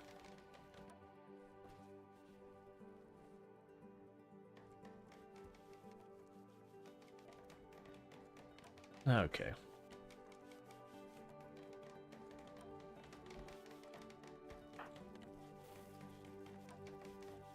Alright, you're just about to finish up with this room. Compacted steel meteorite. Heck yeah. You can always use more of that. Just as fast as we're having Thrombo get born, we're having more Thrombo get pregnant. Mech cluster with the weather controller. Alright, so this is going to be one to send out a raid team to go after it. That is just what it's going to have to be. Usually we can do these ones relatively easily. Yeah, so it's nearby, form caravan, get over there, get back, accept, okay. We will send Goobish. We will send Craven and Ichi Tenma. Keep the kids all behind. Keep Roninger behind. I believe there are Cook, Zidian, and Illicit and Z will stay behind because they're growing stuff in that. We should be able to send a couple of Thrombo to cut down the time. Maybe. That's not worth it. It's not cutting off enough time to be worth my while. We do have a decent amount of food.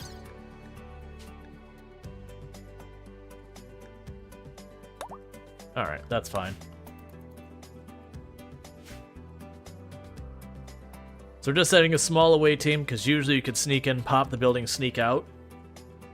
If it is one that we look at and go, oh wait, there's no way I could sneak in and do this, then we just don't do it. Like we just bail on it, we get a proper team in, and we bring the whole group in.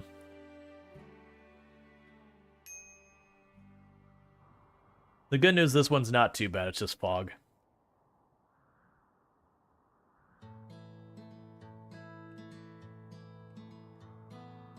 And honestly, with how much of my fighting force is the Thrombo,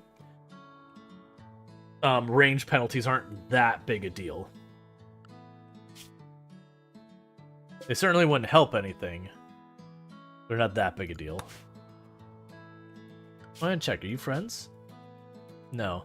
We could probably make them friends if we send a caravan over, but I'm not super worried about it.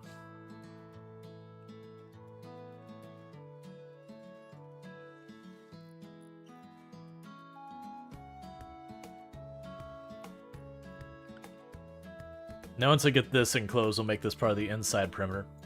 Just nature running right by the edge of the map always stresses me out.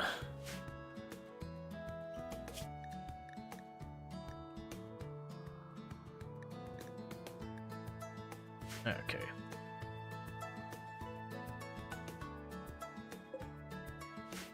Alright, so I finished that part. That's good, because now I can put the wood wall on top of there. And that'll be all enclosed. That just leaves that one spot there with the ancient lamppost that they'll have to tear apart, which they'll do that once they finish building the rest of this wall. Not super worried about it.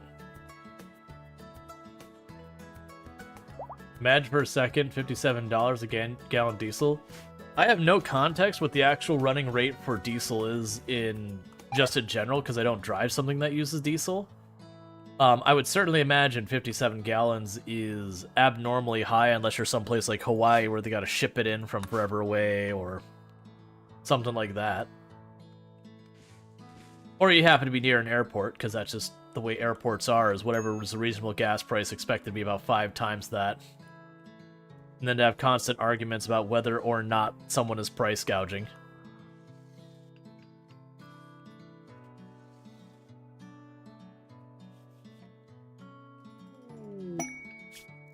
No, I'm not going to take on a toxic fallout where I won't be able to feed myself. For a pawn, I don't get to see what the stats are. Okay.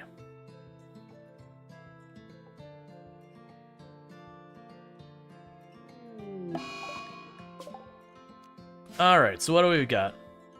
We have a proximity sensor that covers all but like one tile of the base there.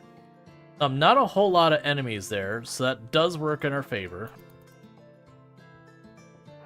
So we should be able to sneak in from back here.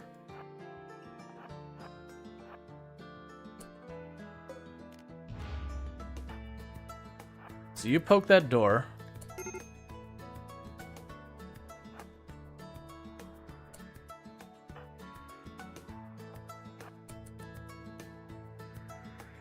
And you two start opening fire. Major break risk. Oh, please don't have a break risk. Hey, buddy. I need you to not have a break risk right now. Also, why are you like... Oh, I forgot to hold the door.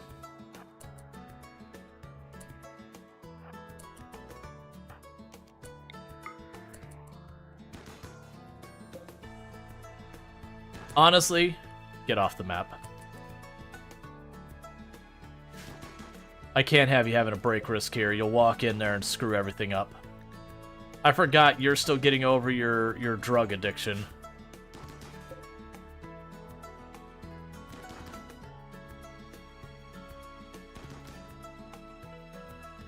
And this is the backwoods of Michigan? That doesn't surprise me. If you're in the middle of nowhere, Michigan, it means like shipments out there have to go way out of their way. That's there's a lot of times that rural area in your game. Oh, you're playing SnowRunner. Yeah, it's a video game. The numbers mean nothing. Just go home. Yeah, in video games the numbers mean literally nothing.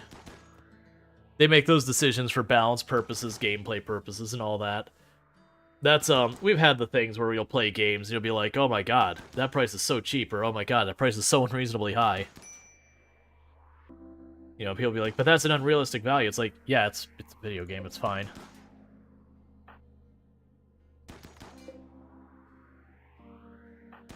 So it kind of sucks that Goobish could just do nothing but stand here, because if I step in there to hit it with the Zeus hammer, I risk waking up the mechs. And then I gotta contend with that.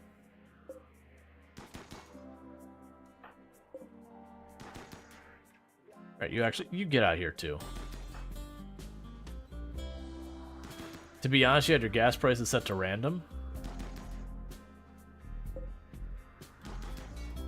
Yeah.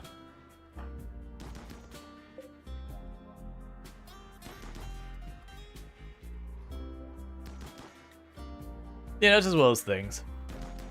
It's like the one I can recall popping in my head. It's not just Project Zomboid. Like, for example, Fallout 76 was famous for this. But Project Zomboid's the one I know. Is people complain, it's like, why does this weigh so much? And it's kind of just one of those things that's like, well, you know, it's a video game. It's a balanced decision. Because it used to be Project Zomboid, they had all the items that were effectively, it was the weight was the stat. And they changed it to the encumbrance, because people be like, oh, you tell me this thing is like 10 kilograms. There's no way it weighs that much. And you're like, look, it's a balanced decision because that thing's super powerful. Alright, now Craven getting out of here. As much as I'd like to grab that plasteel, it ain't worth it.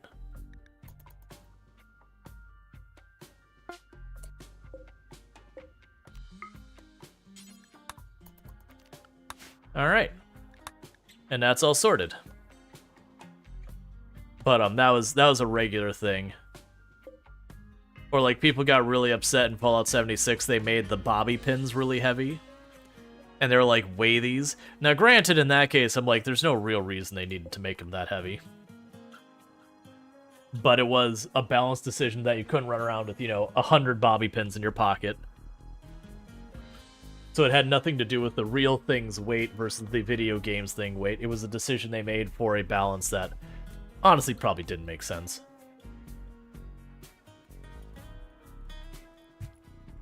But that happens all the time.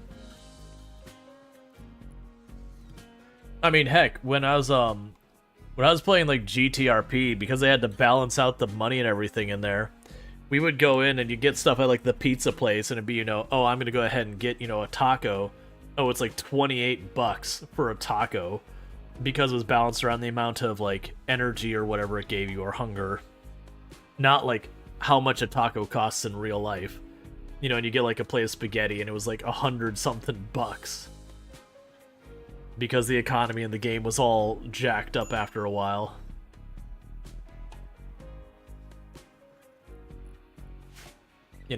In real life, if you walk into a place, they want to charge you $100-something for a taco or something, you tell them to go screw themselves and you walk off. That was not that kind of bad thing. That was Toom and I the other day. There was a restaurant that opened nearby, and it kind of, the way it presented itself from the outside was like sort of sports bar-ish, but like a little bit nicer. And then you went in and it was like fine dining.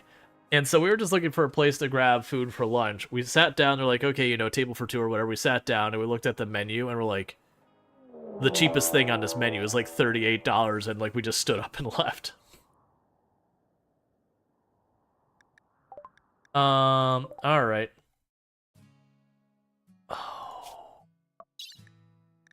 We're gonna prepare for a while. So you gotta make the decision. Oh, they're already back. Just haven't gotten a position yet. Okay, that's not my favorite. We can do this pretty easily by just overwhelming them with Thrumbo. I want to see where they go to position themselves. Oh, that's actually really good for us. Because that's the only melee one. These other ones, we will thrash if we pull them into melee. So we're in a pretty okay position right now.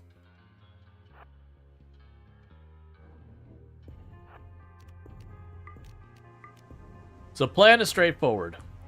I just want to peek enough that the Thrumbo attack. And once the Thrumbo are involved, they get everything tied up in melee, everyone else just follows in and,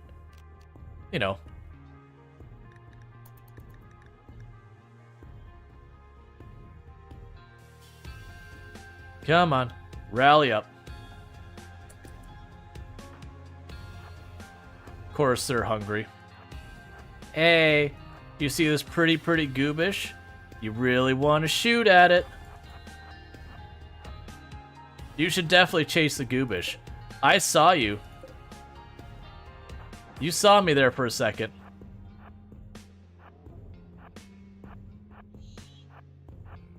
Yeah, there's a juicy goobish. Go ahead and chase him. No, you want him. Kill them all. Alright, they're just not going to cooperate. Can I get you close enough that you will hopefully... Because you shouldn't pop out from behind cover.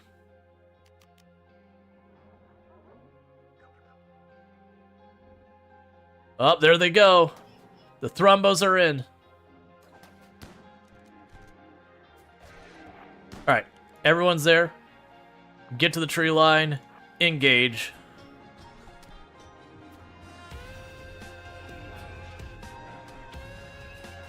Actually, get plenty closer.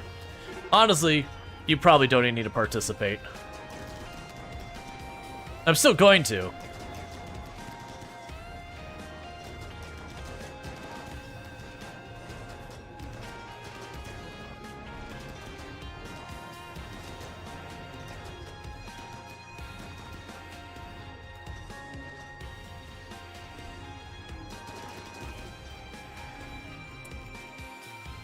Nicely done,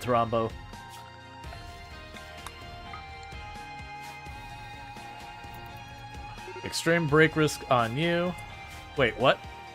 Oh, there's a second group. Okay, we can deal with that. Itchy Tenma, go deal with your stuff. Goobish, go deal with your stuff.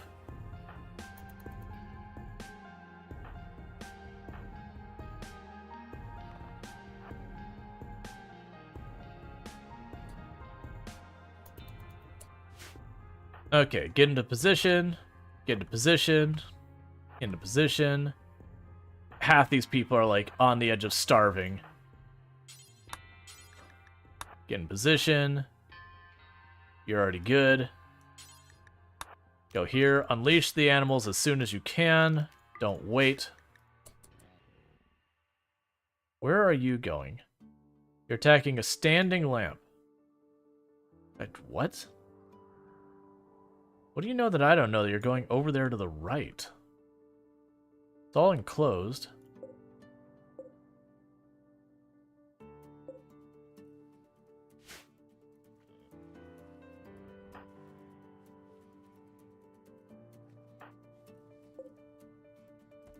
Get in there, Thrumbo.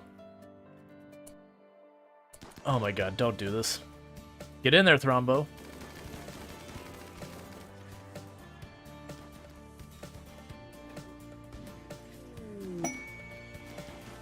Okay. I'm not gonna complain about that.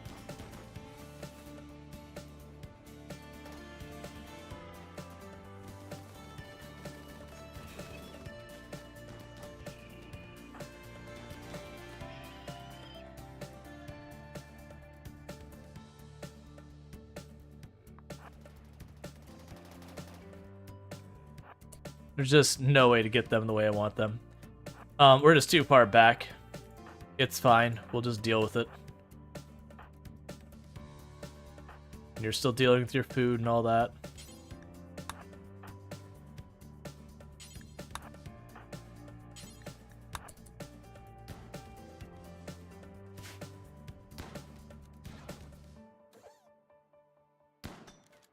All right.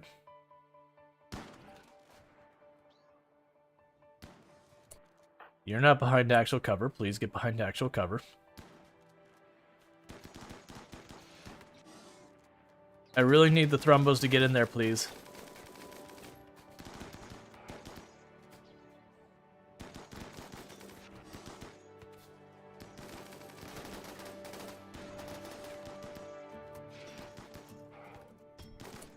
All right, all of you who are going to shoot, you're out of the fight. You get a friendly fire. Leave this to the Thrumbos and leave this to our allies who decide to show up.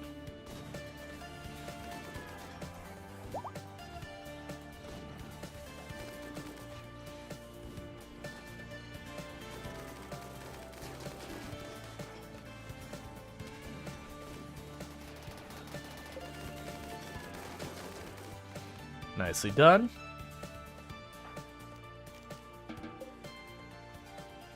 Alright, well, I wasn't expecting the allies to pop in, but it's always good to have allies. And we can, find someone who's not in terrible shape. I'm assuming one of those exists here somewhere. You! Go rescue that person.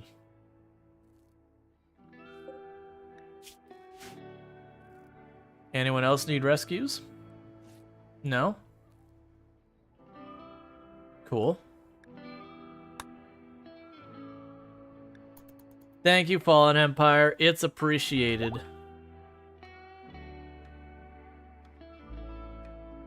Apparently... Oh, there was another one who died there. That's fine. Alright, well... It's always a plus to get, you know, free help with stuff.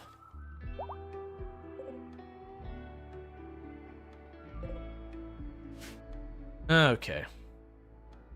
And they're just gonna chill here for a while, and then they'll leave. How do you get so many Thrumbos? It's quite overkill. Very, very slowly. That we tamed 2, and then we just bred them like wildfire. But I'm happy to commit a gargantuan amount of food just to keep them happy. And we're only barely keeping them tamed now because I don't have enough people who can tame them. So that is proving to be a problem.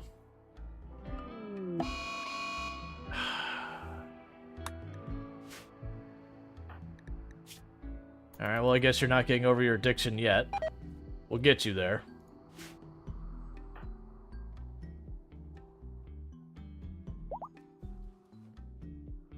But yeah, no, they're really powerful. It's just the issue of they consume a lot of food. You have to have 10 taming, and it requires a lot. Like, Zidian basically just trains them all the time and can't really keep up with them now. And they are chewing through our food at a very alarming rate.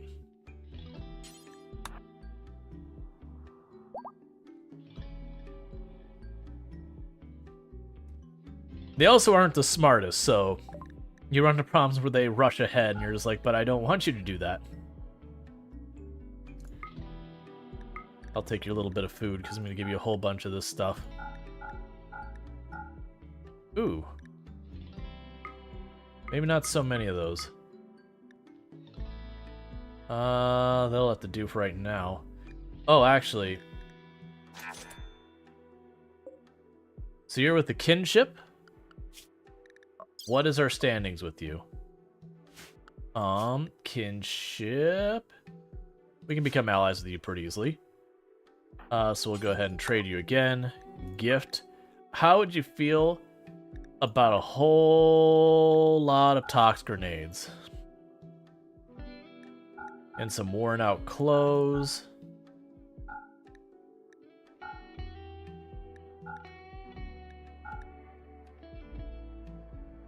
Let's see what else we can give you. Toss a couple grenades in there. Toss some more stuff in here. I'm basically just parting with a whole bunch of stuff to try and push our standings up with them just a little higher. Come on, get me up to 9. There we go. Alright, we could do one more point. One more point is all I want.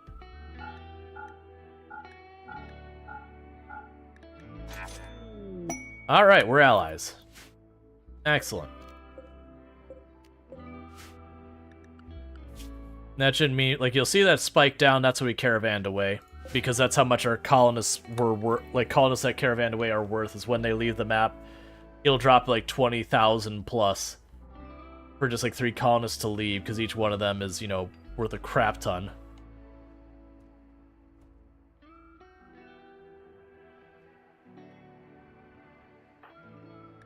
Could you, like, stop binging, please? I want to get you over your addiction, and it's not helping.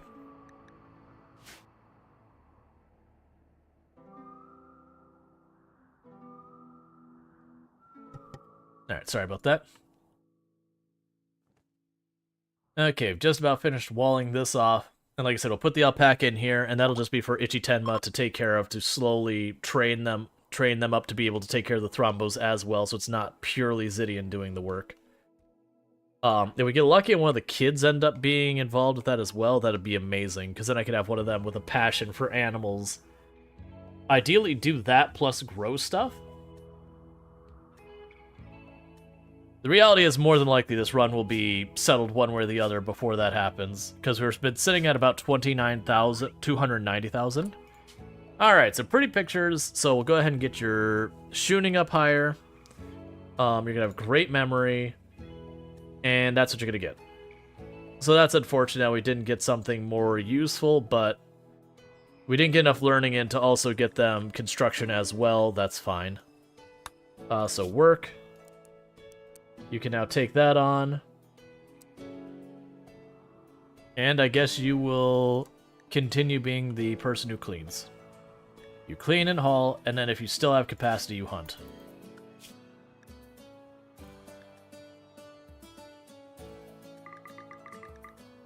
Start queuing that up. Yep. Because it could set you to something else as well.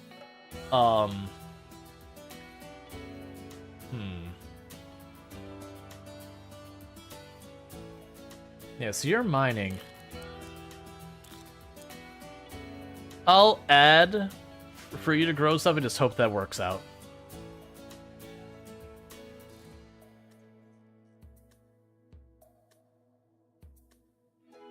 Yeah, we ran out of slate, which is the problem there. There's plenty of slate stone on the map.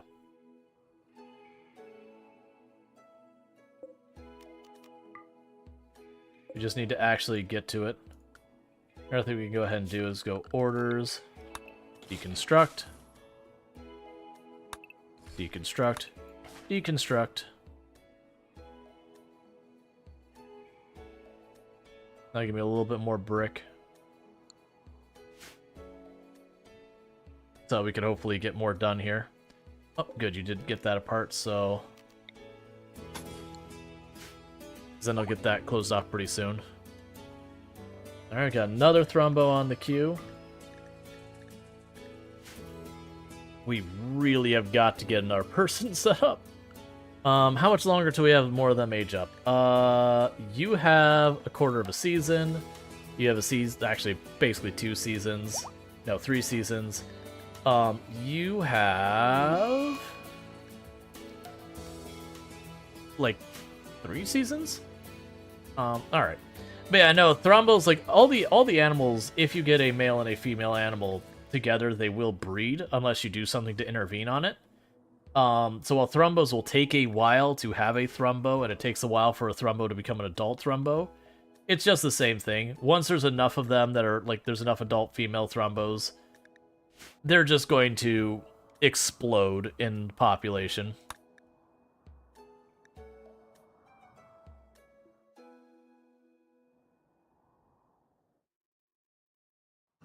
Oh, you can also go here, orders, floors, remove floor, do that.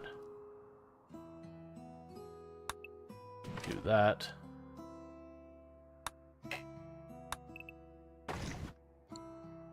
There we go. Just trying to get all the material we can out of that in the meantime.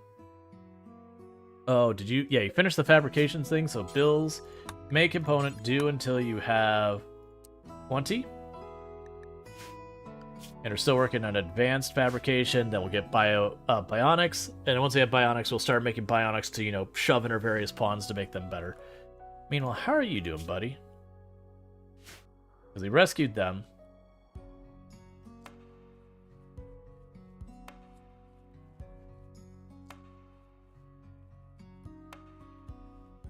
Alright.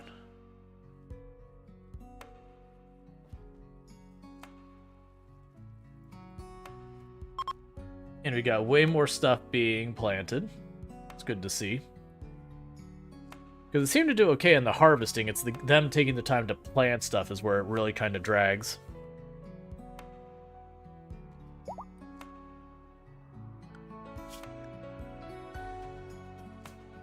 Alright, we got another alpaca.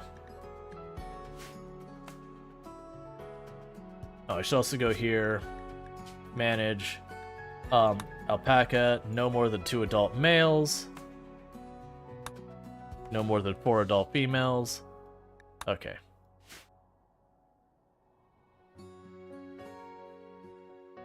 And then there's one more block, and then this is enclosed. And then I'll move all the alpaca here. And that'll become Ichitenma's problem to deal with.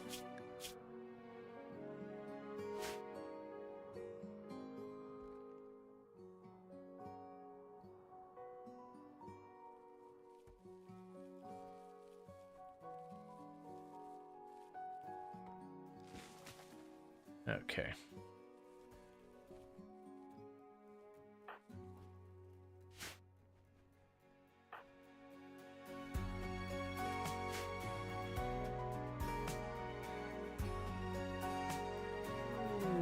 Animal disease flu. Okay, we might lose Thrumbo here. We're gonna try, but that is a lot of flu. The good news is I do have a lot of doctors. I have 4 doctors in my colony, so they do get a lot done on the medical side of things. Just to be safe.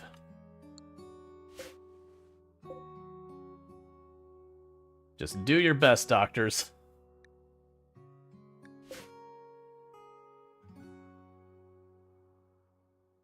Alright, we'll go ahead and minimize that. One thing we could probably do... Ambrosia addiction on the alpaca? Well, that's unfortunate. Alpaca. Do we need to talk about your little problem here, friend? Get that closed. Cool, the pen is enclosed.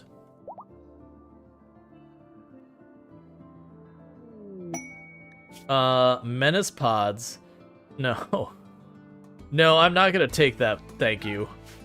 You're like, here, we'll throw some pennies at you, and you just have to take out a really nasty mech cluster. Nah, I'm good. I'm good, fam.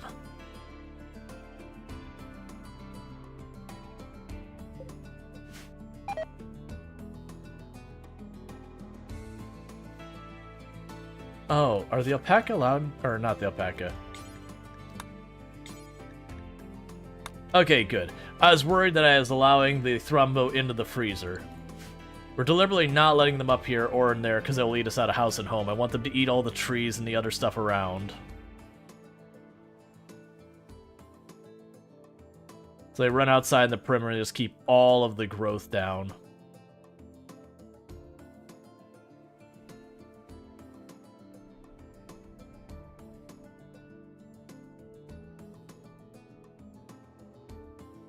Alright, so we are getting them all trained up again. So cool. Got the pen mark removed already. Alright, so you're already on it. They're just probably struggling with all the Thrumbo right now, dealing with flu.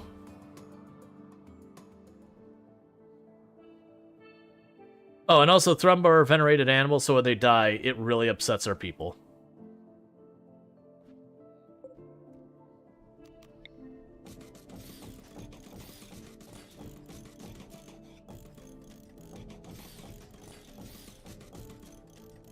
So we try to avoid that when possible. Alright. And we got a wonderful alpaca over here.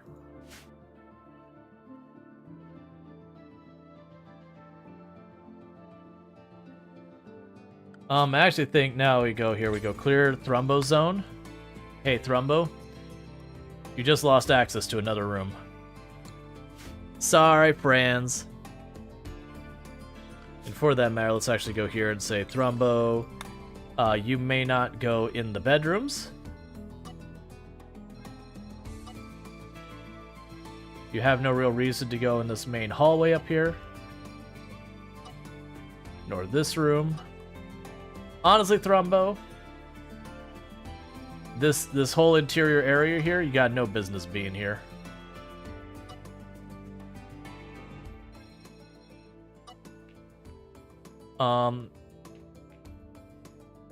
The hospital you do have a reason, because you'll rescue, and the main storage room you do. But yeah, so this whole area, no longer Thrumbo accessible. Because otherwise the Thrumbo are going to eat all the stuff that grows in here, and then the alpaca will start to starve. We can go here, animal sleeping spot.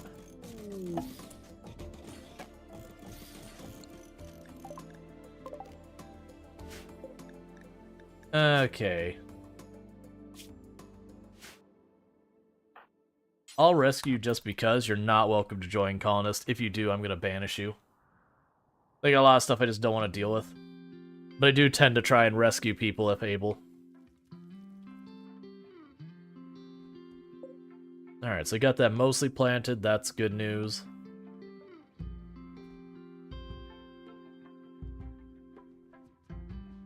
Alright.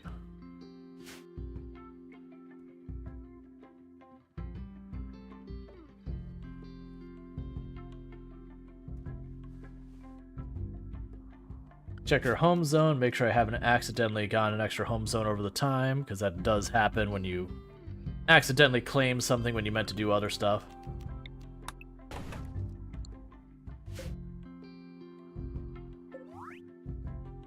Growth moment and brain explodes. Okay. So right now, brain explodes can do construction. We are going to put construction back on here. We're going to put plants. We're going to put shooting. And I'm going to give them tough, because tough is always a pro. Alright, so brain explodes. We now have new assignments for you. You're going to worry about mining, not at all anymore. You just became our dedicated growing person. You'll have a secondary of construction assistant. And we will take pretty pictures, and you are our person now for mining. So welcome to your new promotion, question mark? It's probably fine. Yeah, it's probably fine. And with that, Brain Explodes is now going to be a new dedicated person for dealing with all that. Cool.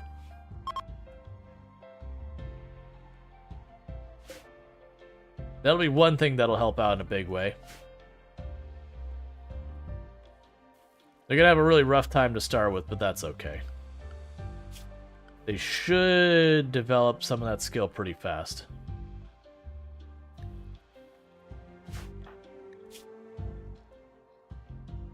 Yeah, like you can see how fast they're skyrocketing through that skill.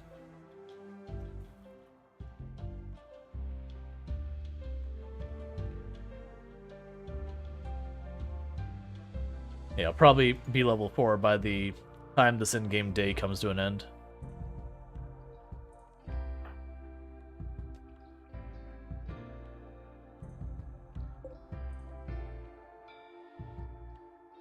Alright, there's not a whole lot of blocks to do a whole lot of other stuff. But we'll go down here and we'll say limestone.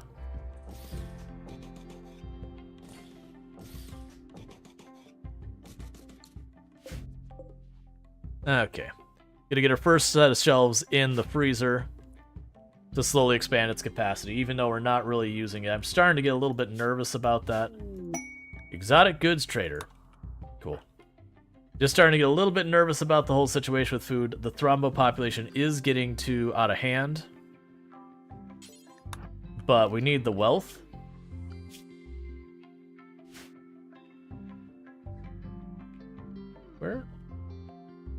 Where are you? Oh, you're trying to catch them. I see. That's fine. Okay. They've got Glitter World. They've got Plasteel. I'm gonna avoid buying the Plasteel. Oh, man. I was hoping they had animal skills down here, but no. Take the Elephant Tusk. You're one of the few people that actually buy it.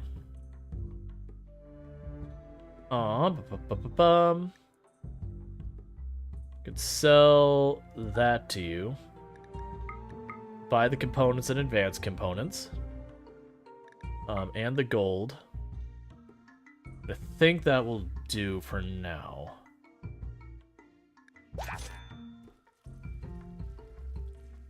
And I didn't see where you dropped those. They'll get hauled in seconds anyways, but would have been nice to see where they actually got dropped.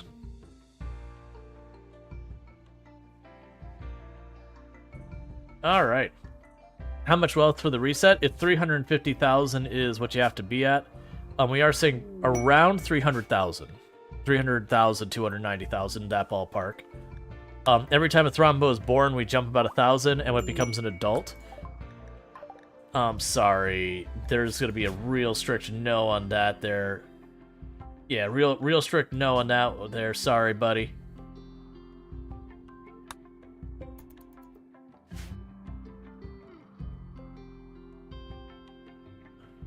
That was a person we rescued, and I'm just like, nah. Let's see. Is this the last reset you'll do before the Arco Nexus? Or is there no one? This is the last one. Like, that's the reason I don't have a lot of other stuff to do with our pawns. Oh, you're still missing a leg, Goobish. I totally forgot about that. Poor Goobish's been running around here on one leg the whole time. We had a really bad fight, like, a stream ago. That said, we're still waiting to train Bionics. That's what we were waiting on. Is to get the, get that leg.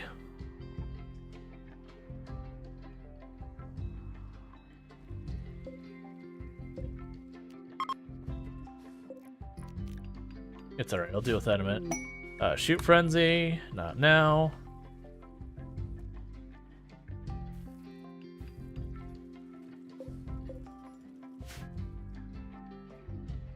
Okay.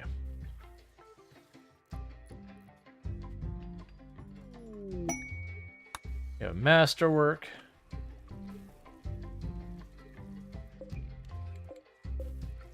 So unfortunately, I do have to select these one by one to link them, copy our settings, paste our settings. All right, and we'll stop with that for the moment. So you should have a little bit more animal skill. You do. It is slowly climbing.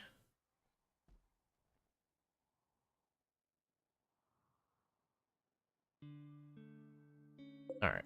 Eventually, you'll be able to help with the thrombo. It's going to take a while, unfortunately. So you've got all that built. We don't really have enough materials for getting any more rooms, proper flooring.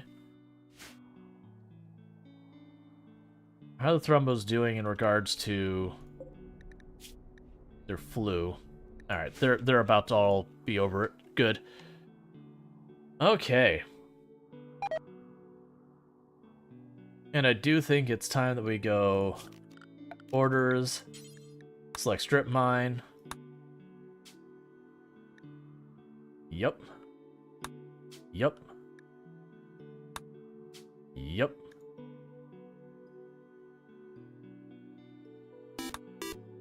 Thank you Voodoo Lillian for subscribing for 2 months. Thanks to Chirp the Bird for my sub gift. Thank you, Voodoo Lilium, for the tier 1 sub. That's 2 months you've been subbed to channel. I really do appreciate that continued support. It does mean a whole heck of a lot. I do understand that the first one was a gifty sub. But with all that said, thanks so much for continuing that gifty sub. I really do appreciate it. And I hope you enjoy your advertisement viewing as well as access to the emotes. So thank you again for that support. Oh man, we need to get more people supporting. Like, we need to get more people doing the animal taming. We're losing a bunch of the training on our thrombo. But that's the reason why we have the no Zidian zone, so that Zidian cannot go in this tiny little room, well, this area that we have that. Actually, I think it was a 3-month gift sub, which I didn't even know you could do. Oh, I gotcha. Well, I mean, still, thank you for hanging out. I'm glad you still are hanging out. I appreciate it. And as a reminder for everyone right now, subs are 25% off. That's subbing yourself, resubbing yourself, and gifting subs are all 25% off. And I believe that ends, I want to say it was like January 2nd or January 4th. So it is a way you can throw extra support to the channels you like. All that said, we, like, as a content creator, I still get compensated as if you are paying full price. Twitch is the one eating the difference. So, you know, you can basically get more bang for your buck on support.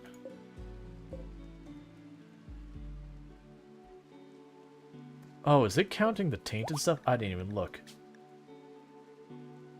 Okay, it does not have count tainted marked. Yeah, I'm glad you're enjoying the stream. And we got more animals happening. Excellent.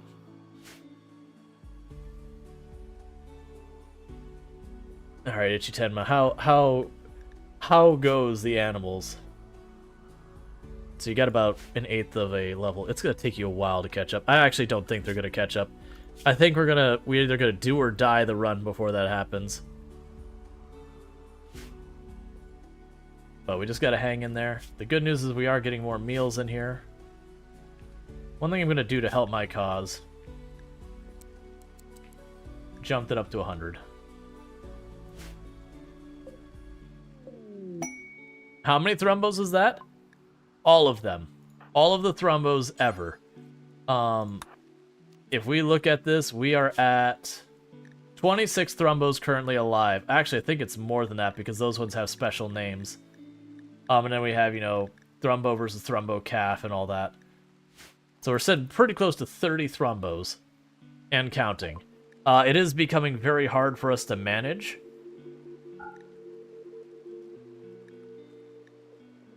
Give me the medicine, give me this. I don't need the talk shells. Take the shotguns. Take all this, take all that. Take the chain thing, take the sniper rifle. Take the masterwork shotgun. We don't need that. Take the Molotov. Take the worn out flak vests and pants and all that. Take the worn out helmet. Take all this junk. Take the Masterwork Cataphract helmet that's all worn out. We don't want to throw out the shield belt, I don't think. Alright, we'll throw out the normal shield belt. That good shield belt, I want to put that on Zidian, since Zidian can't shoot a weapon anyways. Oh, take the sighty, take the smokes.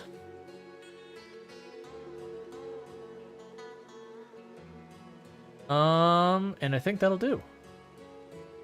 There's nothing I want to take from you. The charge rifle would be what I would consider, but I think we're good, actually, for right now.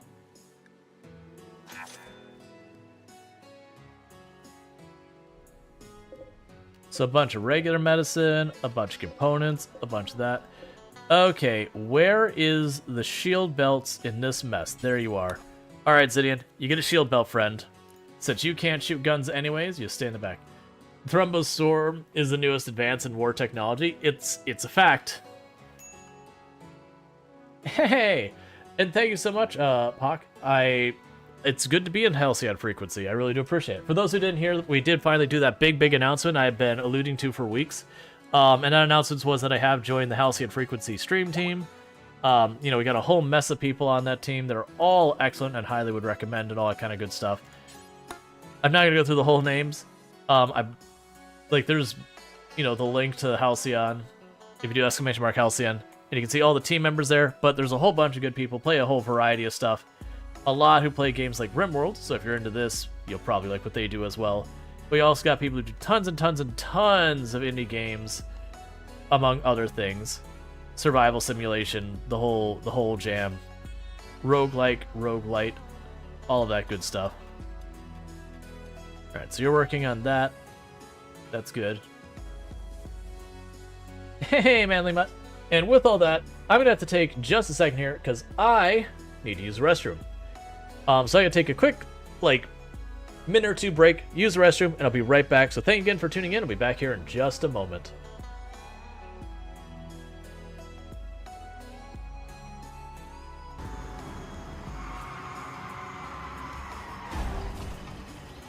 It's fine.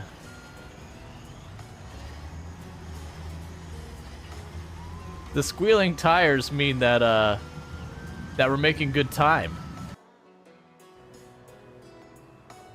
That's fine. It's good enough. All right. Hey, train, could you not? Hey, train, please. Train. No. This is not my stop, train. I don't want to go this way. Let me free. All right, so we're going to... Oh, God.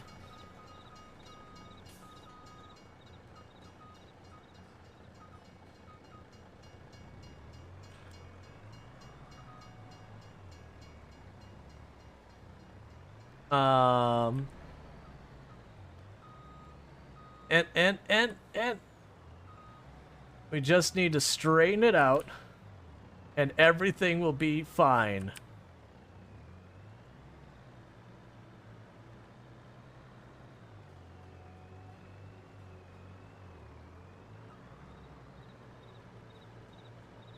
Alright, I'm gonna do something I know is not gonna end well, but I'm gonna be cursed until it happens.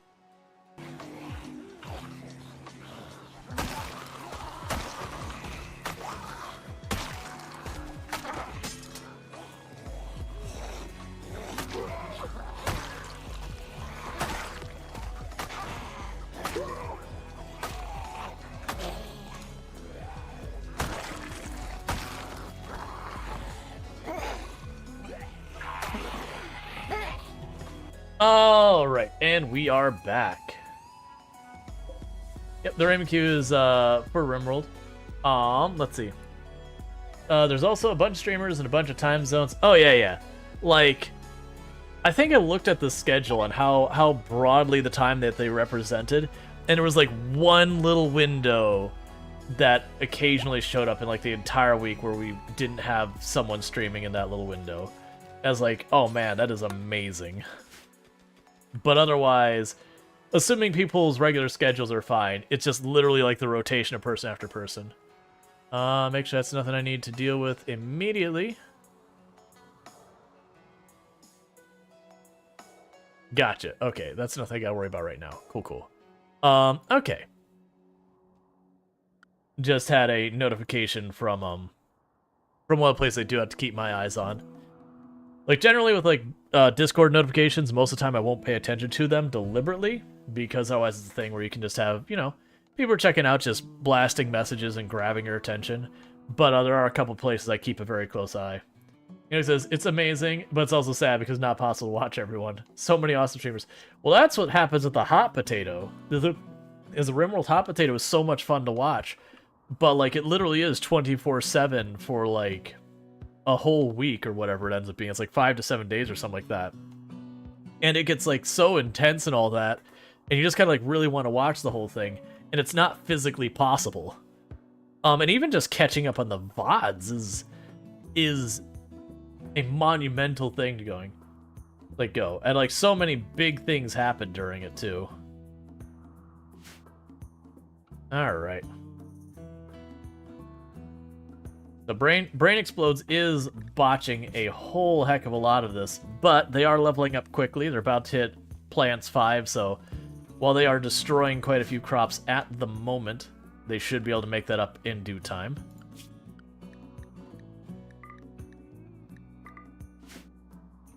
And then you take a nap, and you come back to 50 boom rats. Oh man, the RimWorld Hot Potato this year was... The boom rats were the heart and soul of that colony. They saved the colony multiple times. That's the whole thing. I feel like every year I'll wake up one day and there'll be like 3 colonists left. Sorry you don't play Farming Simulator? I missed... What? Did I miss something with that? As you usually never watch streams, but you found this stream on your YouTube recommended, and never been this entertained in a while. Well, I'm glad. Yeah, Boom Rat 36. We did, it was like 1 or 2 attempts at like a Boom Rat colony, and we definitely made our first Boom Rat. It was like, it was like Thangs Hecky or 4 Hecky or whatever, and then the second one was Boom Rat 36 because they were like such like the big ones and all that. You mean my character botching the farms? Oh, yeah. Gotcha. I missed the context. That happens a lot. They're asking me to send 1 colonist for half a season. They're willing to give me goodwill, gold, and that. So it'd have to be an adult. Ichitenma, what are you doing here in the colony right now? Hey, yeah, we'll take that. Give me the goodwill. Hey, Ichitenma, you're gonna go for a little trip there, friend. Soon as the shuttle arrives. Yeah, no, FG Squared did do a an entire colony around just having boom rats and got 1,000 boom rats in their colony. And then celebrated by detonating the swarm.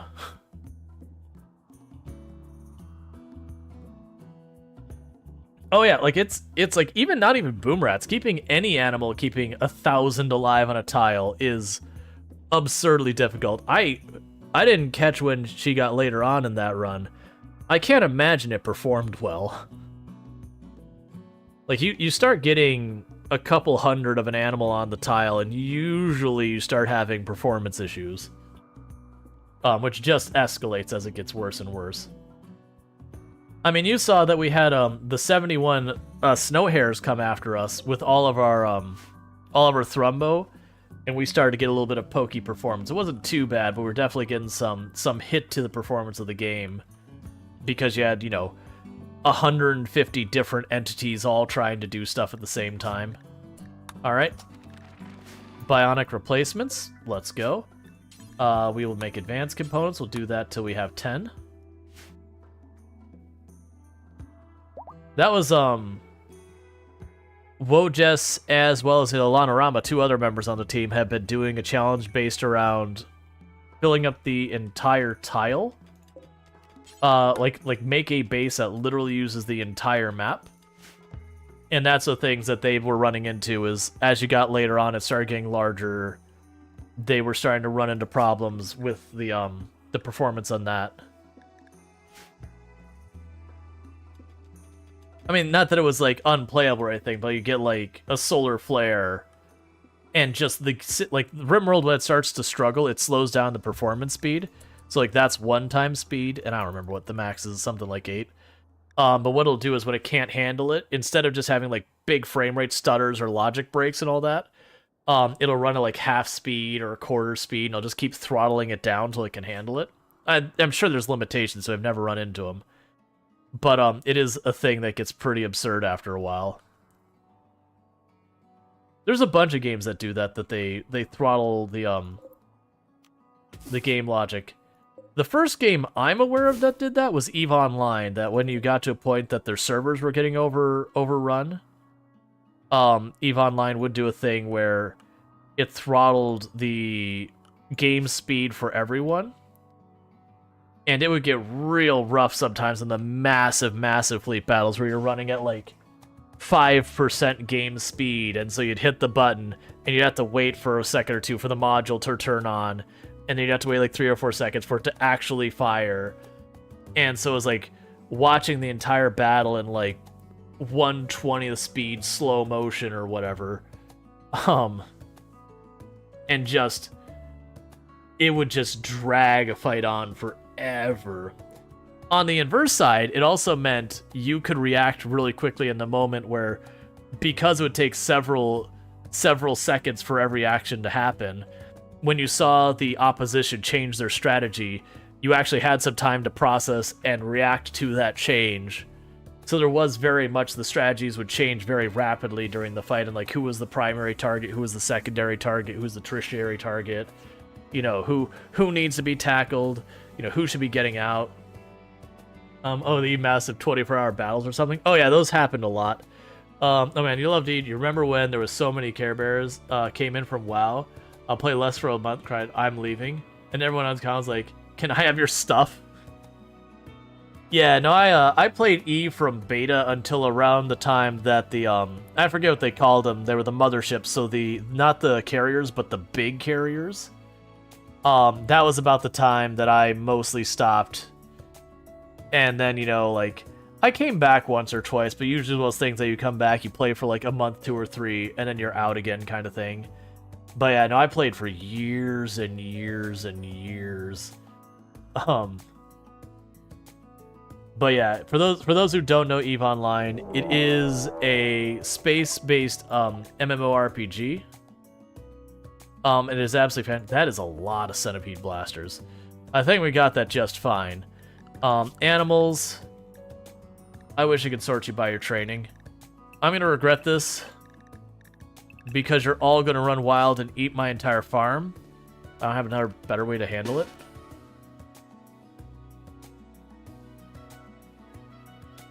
Honestly, I could. Okay, here's the plan. Run over there. Whoa, Jess. Equip yourself with an EMP. Was that attacks immediately? It was attacks immediately, right? No, they're going to prepare for a while. So all those things... Oh, man. This is going to be a real problem. Okay, Thrumbos, you're back off assignment, because I don't think we run at them. All of you, you're off draft. Whoa, Jess, grab the EMP grenades. Anyways... Oh yeah, this is the P-Music mod. Yeah, infiltration, espionage. Oh yeah, no, EVE Online, as long as you're not doing something that's like breaking the game mechanics, it's just about anything goes gameplay-wise. Now, if you still go off in a racist tirade or something, you'll still get banned. But like within the game, if you want to sneak into an enemy corporation, clean out their entire stuff, like years and years and years worth of work, you're allowed to do that. And it happens. It happens a lot. So it's kind of one of those trust as few people as you absolutely have to. And like people early on in EVE would get super upset about it too. They get super duper upset being like, no, you're not getting access to the blueprints, I'm sorry. And they're like, well, how am I supposed to do that? It's like, you just have to deal with the inconvenience. And then you start hearing these major cleanouts, and a lot of people after that point were like, okay, we get why this is the way it is. Alright, so my plan is to mash everyone up here in this corner. Get all the animals, put them on the indoor zone. This is the one I actually am not a fan of. because putting them in the indoor zone, there's a really good chance that the Thrumbo that aren't tamed enough to follow me are just going to go up here and eat stuff. Remember reading the year where plot involved in... Oh, there's been so many stories. Even though I don't keep up with Eve anymore, I do like every once in a while to tune in to see what absolutely ridiculous shenanigans people have gotten away with. Yeah, no, it's Eve is a game that there is a very distinct hard advantage. Oh, you need to be over here in a big way. There's a very distinct hard advantage for players who've been around a while, that they will have a significant advantage, and there is nothing you can do as a new player to overcome it. That said, Eve is pretty good that you only need a couple days of skill training to be useful. Why are you attacking the door? Why are you attacking the door? You shouldn't be attacking the door. Stop it. Okay, it quit right before it destroyed the door.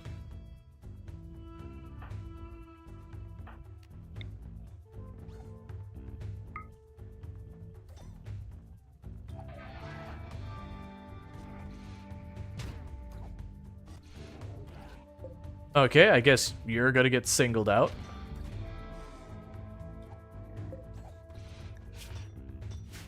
I can live with that. But is it pay to win MMOs? Least enjoyable. So it's not pay to win. You can't. I mean, I guess with extreme money, you could give yourself an advantage. But they had a clever thing where they, like all MMOs, they dealt with people who are, selling in-game gold kind of nonsense. Hey, buddy, I need you to not wander over there. If you could not do that, that'd be great. Hey. Hop over here. Don't. It's fine. Just get in there, I guess.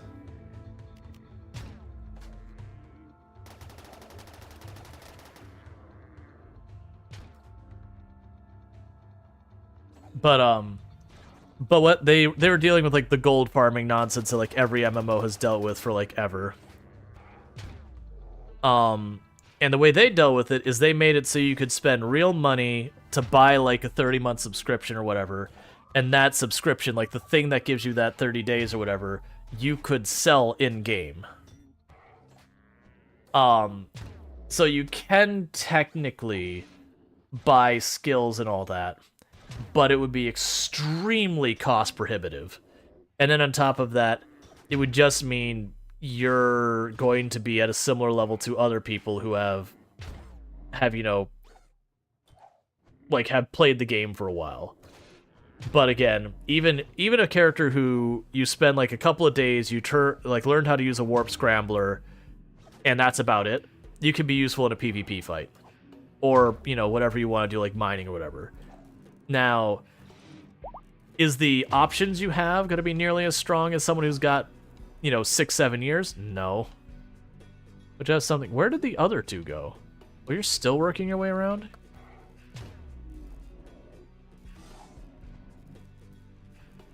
If you skill up quickly without training, you're going to quickly regret it. It's not the typical... Yeah, no, that's the whole thing. And you'd also have to have someone who covers all that. And like even then, like where I say you can buy the things to advance your skills, it is very limited in what it can actually do for you. Like you can't... Alright, just get over here.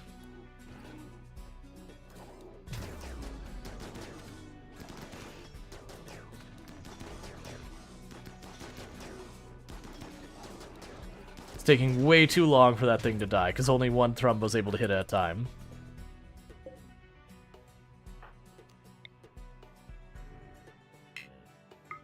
Okay.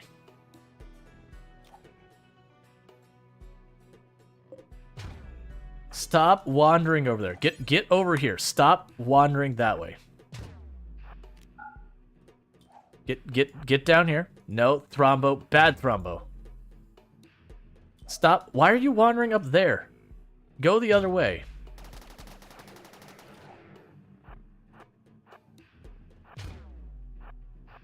Come on. Come on. Stop.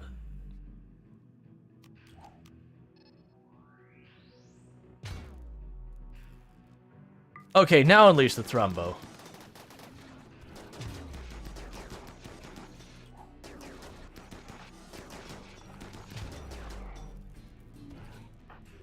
You get in there and make sure he doesn't come back up.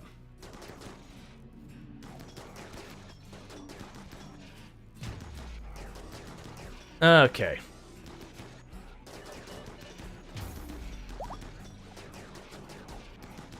Apparently a thrombo gave birth in the middle of the fight.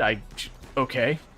There's a green horde who paid $1,500 in the black market, got pissed because he couldn't handle a bigger ship with implants, got pissed off, and cried out how hard it was a game. Yup. There are countless instances of people, you know, buying their way, having a corporation that they effectively, you know, just basically fed them resources to try and, like, you know, skill up as fast as possible, and ultimately just not working out for them. It happens all the time. Like, that's the reason why it's like pay to win. It's like, no, like, don't get me wrong, I would argue it's in the pay to convenience kind of thing, where you can get implants so you can train stuff faster, and there is thing to, like, inject skill points into your character and all that. But they have limitations on what you can do with that, and on top of those limitations, you know, there's a lot of learning the game that will carry you farther than anything. Like, way back, I used to fly in Armageddon, which is one of the battleships, and one of my big game moments that, like, I'll always remember just from gaming in general is being jumped by a group of 6 people, and I don't remember the exact breakup.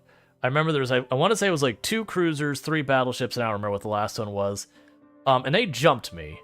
So all intents and purposes, I'm in a battleship, and they've got me outnumbered, outgunned, and everything.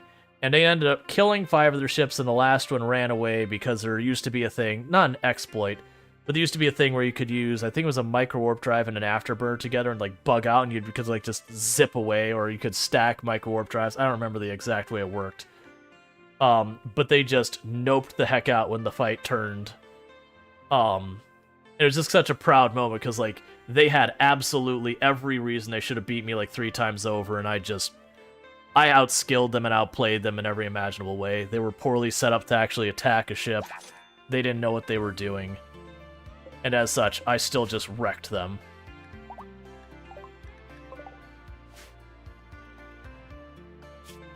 They fell into the big number bigger on the damage scale trap. And the problem was, I knew how to get big number bigger better than they did. And I took out the ones that were immediate threat, and then the other ones I closed in too close that they could effectively hit me. And just shredded them because I was set up for up close medium range. And all they had to do was spread out, and they would have been able to just trash me, but they fought me at my optimal range.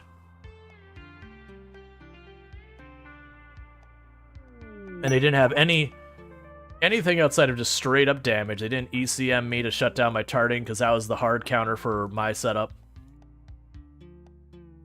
Those are the fights I would just be like, well, you know, screw me, is when I'm in the middle of a fight, and all of a sudden my targeting turns off. It's like, well, I can just let my drones just do whatever they're doing and hope it works out. But yeah, I end up being, like, this is the funny thing. I got a reputation in the game after a while, because the number of times I would get into those kind of ridiculous fights, and even if I didn't win, if I just did enough damage on the way down to impress people, it ended up becoming, like, the primary way the corporation I was in recruited people. We'd find people, we'd get into a fight, and we'd have, like, a straight up, you know, no nonsense whatever fight, and just go toe-to-toe, and it would be a fun time for those involved who enjoyed the fight and everything. And I had so many people who, like, a month or a week or 2 later or whatever, they would end up joining our corporation. Because, like, I had such a fun time with that.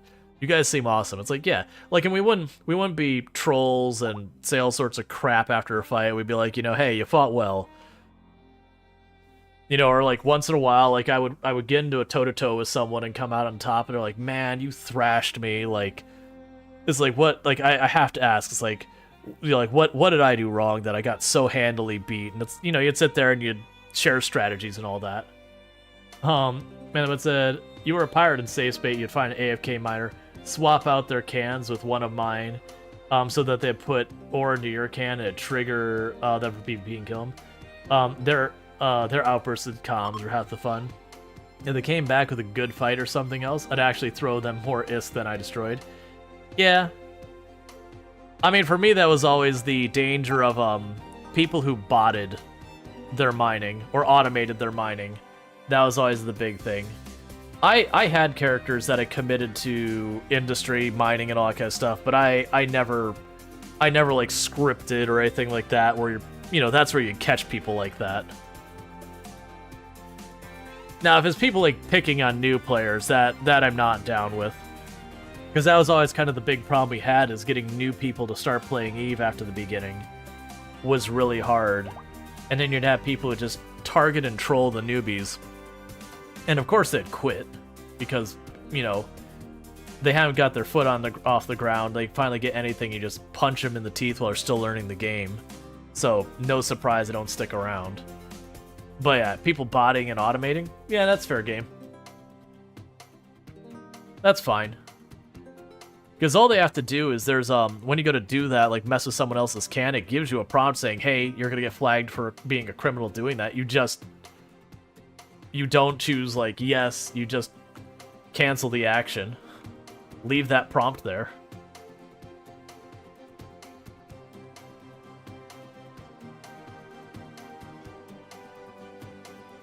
Yeah, no, that's the thing. Most people wouldn't go after the new players. The ones who got a reputation for that, usually the community at large would target whatever whatever corporation or alliance they were, and they'd become like pariahs to the entire thing. That they'd figure out where you operate and just make it hell for you to do anything, which is good. It was a fun thing of kind of like making an enemy to go after.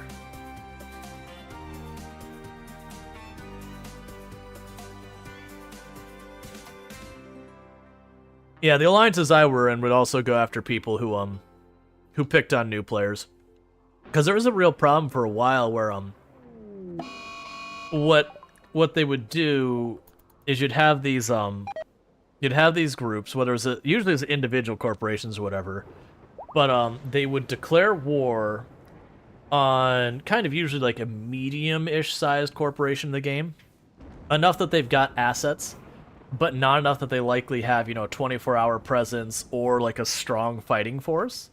But they declare war on you. And that was those things, you get a war declaration against you, and after, I can't remember, it was like a day or 2 days or 3 days, whatever, the war would go live, and they could basically just freely fight you. And there was stuff you could do to like counter it, but it was a real problem. But what you'd have these groups is they would just set up to grief. They would target newer and smaller groups and declare war on them and like basically ransom them, declare all that sort of stuff. And the issue they were running into is they could trade their pilots in and out like at will.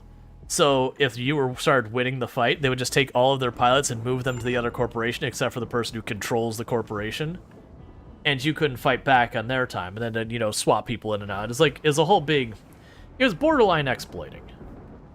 That they could basically fight you on your terms, but using the structure of how corporations work to not give you the ability to punch back, because there wasn't a thing to punch back at. So it was 100% one-sided. But I understand I know they reworked the entire war system to massively undermine that. That like there was always a cost to declare war, but that they made it so the cost increases significantly over time, so that they couldn't just troll people easily. They had to, there had to be a more of a benefit to them to have that war going. You had to have like an intended short-term goal. But that was a real problem. But you'd have these factions, and what people do is they'd root out all the different corporations they would be operating under. And it just basically, all of them would be kill on sight, and, if you found out that someone had their alt in one of those corporations that did that, they would kick you from the alliances and whatnot, because it was seen as such a damaging thing to the EVE Online community. They're like, yeah, we're not going to put up with this. Let's see. You're really hoping Star Citizen will create the gameplay and memories you got in EVE? As much as you hate Star Citizen gets, really I think will be great. I still don't like the way Star Citizen monetizes. In the software industry, we have what's referred to as vaporware, That's usually where your sales department promises customers the moon on something that doesn't actually exist, and then gets their money, and then maybe not actually gets there. And unfortunately, Star Citizen screams vaporware to me. Not that it one day won't be an excellent game and all that kind of stuff, and not that it doesn't have things worth checking out, but just with that start, like I kickstarted it, and then they started doing the whole thing where they were selling all sorts of ships and land and that didn't exist in the game for like hundreds of dollars and all that. And I'm like, I'm sorry. I'm not okay with this. Yeah, I don't know about 40K. I know they had an old thing where they were selling land on planets that didn't exist, and I'm like, I fundamentally cannot support this game. I don't want to be a gamer in a future where that is normal business practice.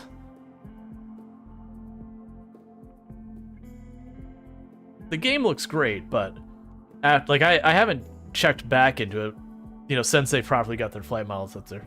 You have $2,500 in the game. You don't regret it, but you don't like that is where it is. Yeah.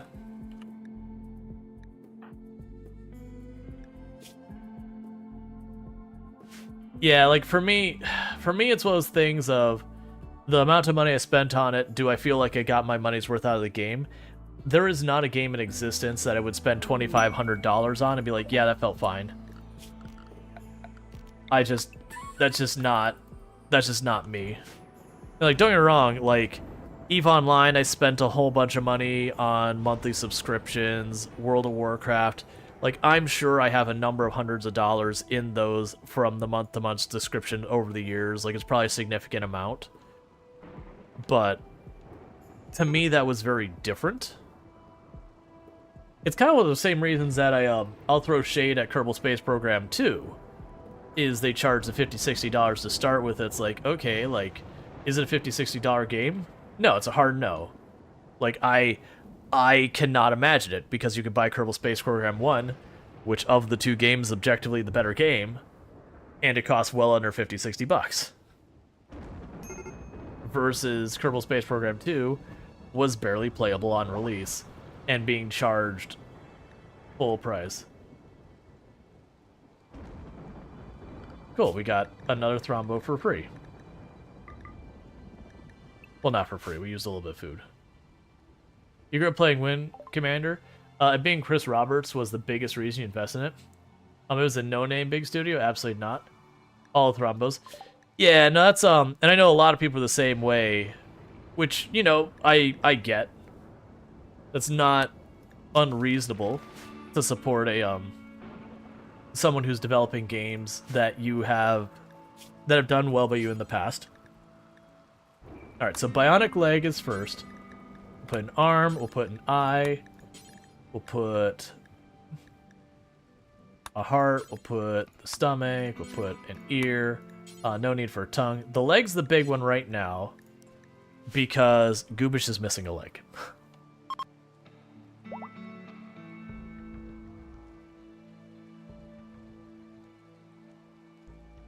Yeah, no, I was super hyped for Star Citizen. As someone who played Elite Dangerous a ton and like games like Wing Commander in the past, I was like, sweet, it's gonna be a far more realistic, detailed, whatever you want to say, you know, EVE Online. They'll have first-person mechanics and all that kind of stuff. And I kickstarted it, and then, you know, I kept seeing them promising more and more and more and more features. Like, oh crap. It's like, apparently Chris Roberts is the kind of person that someone needs to sit down and be like, hold up. You need to stop adding new features until you get your existing ones in. You are feature creep the game. That maybe the publishers hovering over Chris Roberts' shoulder were the thing that kept, you know, actually helped Chris Roberts succeed. That he had good ideas, but he had someone to be like, okay, that's the last feature you're adding in this game right now. Get those delivered, and we can talk about the next thing. But until you deliver those, there's not a conversation for more yet. Yeah, no, and you have to. We had the whole conversation about like the stick in the mud and the pie in the sky kind of people in your teams that you do need to have both. And it seems like Chris Roberts, the pie in the sky person, and needs that stick in the mud who's like, hey, wait a second. You remember reading an article earlier this year about how they had vested a ton of time and money into improving the physics for sheets on a bed? That doesn't surprise me. Yeah, now don't get me wrong, I do feel that a lot of times publishers force games out too early. Like, very genuinely, I'd say that is the bigger issue you run into, is that you'll have a publisher that says your delivery date is this, and you're like, well, it's not ready. It's too bad. And we get a lot of really crap games because, you know, it just wasn't done. But there is some benefit in having a time pressure that says, hey, you can't promise everything. There is a point where you have to say, I need to deliver on my promises. Stop adding to the list of promises. Deliver on what you got. Then you can add more. That's I honestly think a big thing of early access games that do well versus do poorly is the ones that go, we're going to do A, B, C, and we'll worry about the rest later. And then they start working on it, they get that going, and they deliver on that. It's like, okay, now it's D, E, F. You know, and then just, they kind of do, we're promising this, you're going to get this, you get it, okay, here's the next promise. Or if they have a roadmap, it'll be like, we're going to get this one thing in this quarter, this one thing in this quarter, and it's like, you know, there's a nice cadence to it. They can go for the pie in the sky, but one step at a time. Ooh, we are exceeding our power use. What happened? Ah, I see. You had your, you need to be repaired.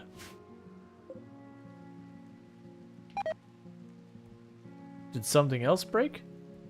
We shouldn't be anywhere near our limit. We're not a solar... Did a wire break? Why is our power shut down? I know we added this, but like literally everything's offline.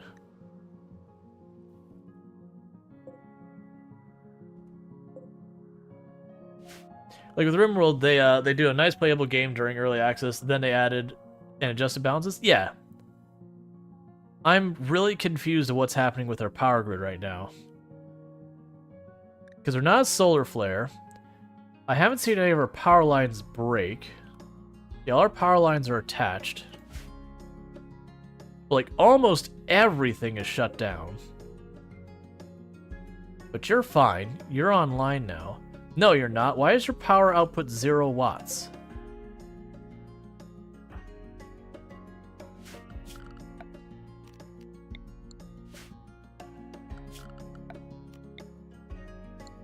We don't have a solar flare happening. What? Why is your power output 0 watts?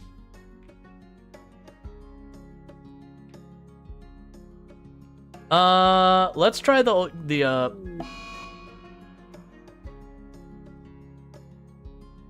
Okay, well, let's see what happens after the solar flare lifts. Because that was broken, but we repaired it, and then it's not producing power for some reason. If that doesn't work, what we'll do is we'll do the old classic of save the game, exit the save file, reopen the save file, and just see if we can't convince it to jumpstart. Yeah, no, generally speaking, your best games come from iterative process, where they get, you know, the core functionality where it needs to be, and then after that, they, you know, expand and all kind of good stuff. Cool, it's making power again. Yeah, it felt like the solar... That's... I don't... Well, no, because that was the thing. We had a couple of these were on, but most of them weren't. And that was the whole thing. I was just, like, scratching my head. Like, why is half the stuff down? And I was trying for the life of me to figure out what was going on. It just, for some reason, that's power didn't come back on, but because the solar flare effectively reset the power, that worked. Alright, you're attacking immediately, and you're going to breach the walls. And you are mostly bringing short range and melee. It's almost exclusively short range and melee. Okay, so we're not going to let this stand. We're going to go with the strategy of get the team together as fast as possible. Send in the Thrombo. Am I able to get in position early enough that this is going to be okay? No. The answer is no, in case you're wondering.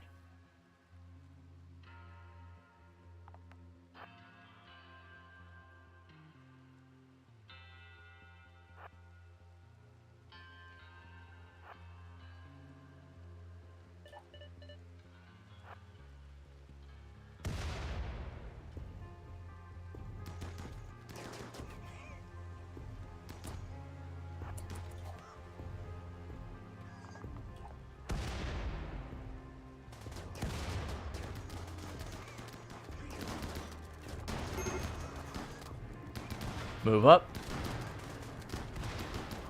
Get all the thrombo in here.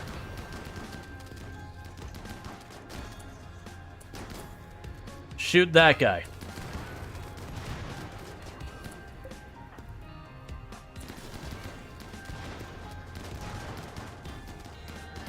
Because he was targeting our people instead of the thrombo. So we're running into a problem right now where the thrombo are having problems actually getting into a fight because of the fire.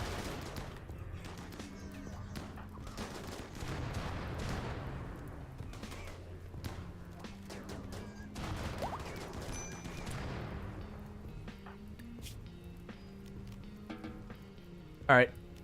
Your job, get to the hospital. You took a solid hit, there's no need to die.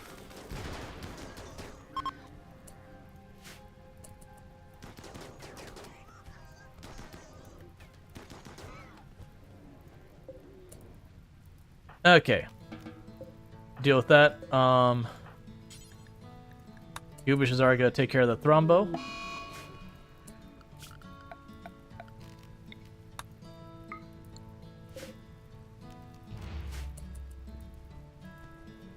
Alright. So that was a bit messy. One of our thrombos got pretty badly hurt. Goobish, where are you at, friend? Oh, you're tending to the thrombo. Alright, well, you'll be there soon. No, you won't. Illicit. You tend to the thrombo.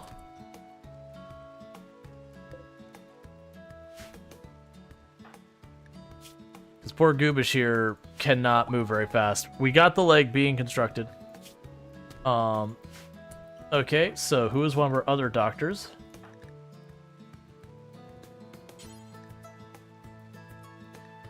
Alright, you take care of that one. Goobish, you worry about the ones that are less far away. Are you still fighting? Okay, that's fine.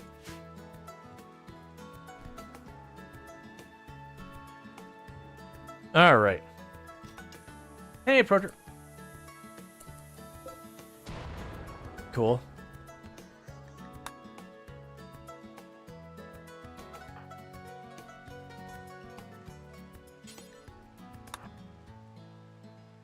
I need people tending as fast as we can.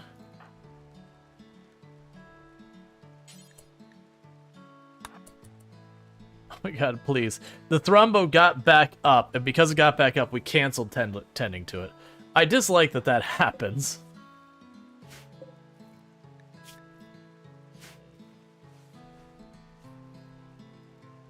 Alright, we got people treating all the thrombo. We need to get the wall repaired. But the short term, we are doing okay. We might end up losing a thrombo here or so. They did have a lot of grenades that they were using liberally. And Proner on a 25 stream streak. Thank you so much for tuning into almost every single stream for a month, just about. Actually, it might be around there, actually, because we have Saturdays off. But getting, like, pretty much a month's worth of streams been catching and getting their extra 450 points. So thank you so much for being such a diligent viewer. We got a whole lot of hurt thrombos here.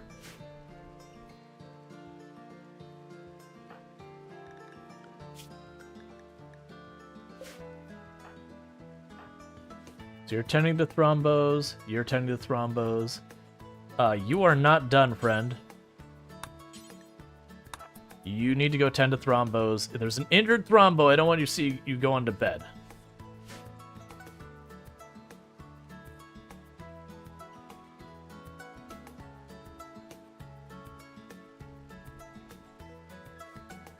We're actually getting low on medicine now.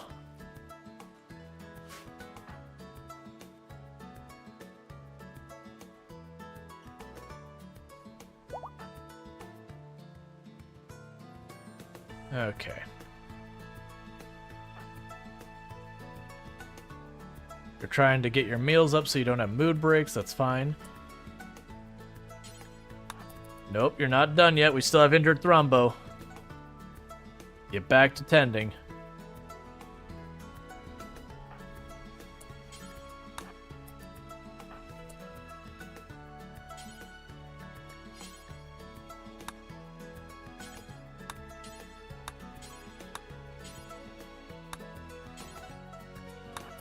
Okay.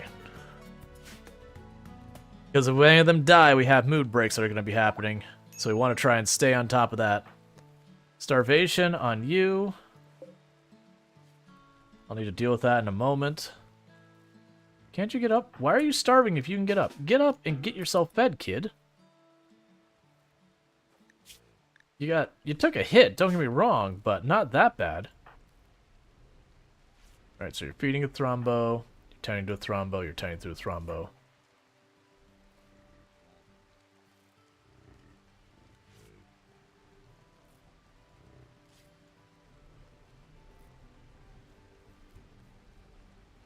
I think that's the last of them we treat. I don't see any that are obviously bleeding. Okay.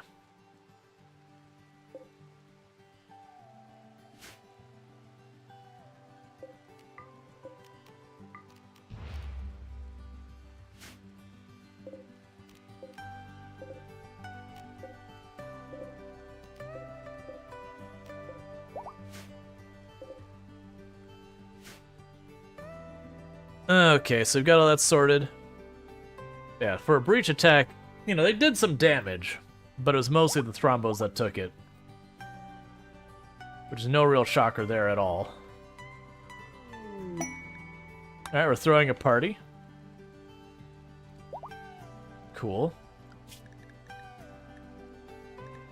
And more Thrombo are happening. And how is our wealth? Our wealth is at about 310,000-ish. So we're on that home stretch. We might go a little bit long on the RimWorld part of the stream, just to say we can't push over that finish line.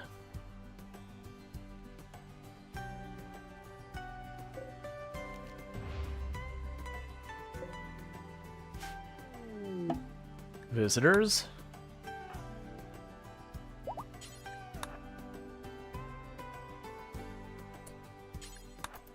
Okay.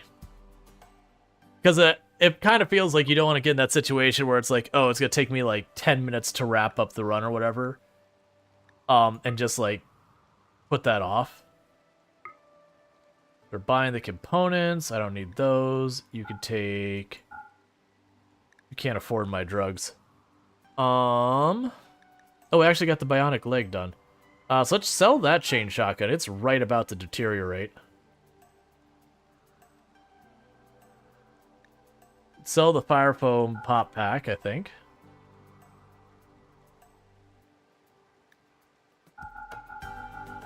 And get that up to 126. Close enough. And how much do we like each other? Larry or Covenant or whatever your name is. Oh, we can be allies. You know what? Let's be allies, friends. Gift. How would you like a giant heap of drugs? Is that do it for you? The answer is yes. They were like, they're yes to team heap of drugs. How are you? Oh, Itchy Tenma's not here anymore. I'm hoping that addiction will still wear off while they're not here. I don't remember if it does. I don't think it does. Okay. And no scars? Excellent. Love to see it. Meanwhile, health. Operations, add, install, bionic leg, left leg.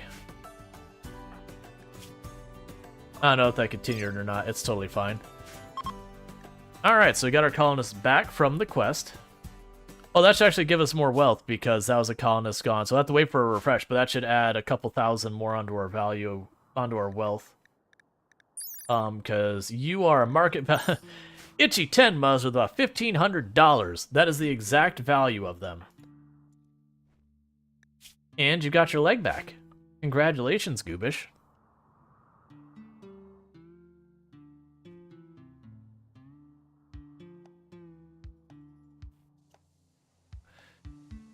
Alright, so one thing we can do, I'm not sure where I'm going to do it. I'm probably going to need a new room. Probably are going to need a new room.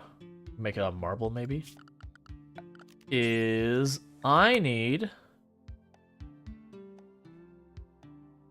to get a place for our little mech friends. We'll just go like that.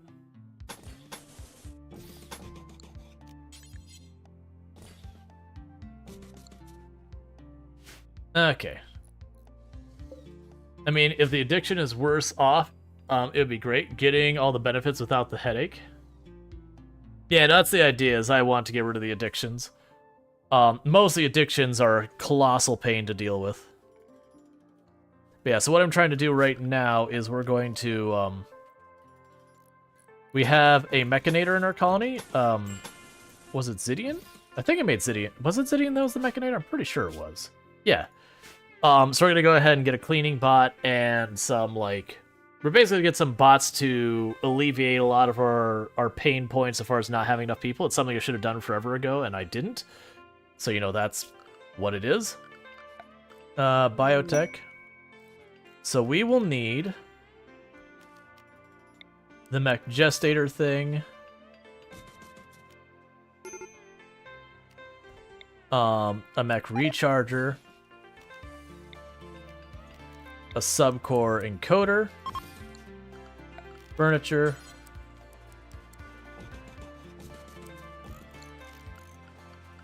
Was there anything else I needed? So that's the thing that actually makes the mech. That makes the parts, and then the next is for that.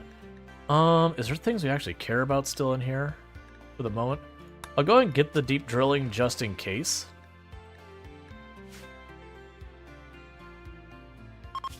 On furniture, we'll put a light in here. I'll probably end up needing 2 of these, honestly. Alright, so we can get that all set up and going. That'll be fine. And I believe all this just requires components and steel, so we'll be good there. Cool. But I think a cleaning bot and a 2 agriculture. So 2 agribots and a cleaning bot will probably be the first priorities, then a construction bot, and we can go from there. Assuming we get that far, because we are at, I believe, I can't quite get the mouse. Yeah, we're at 310,000. So we're making real good progress. We're really close.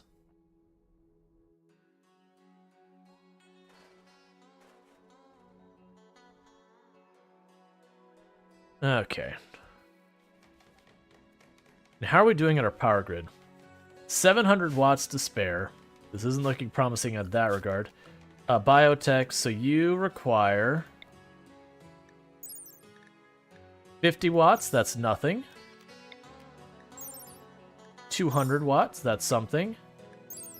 350 watts. Okay, but I could probably turn some stuff off, honestly, at this point. Or maybe not. It's fine. We could just find another place for one of these.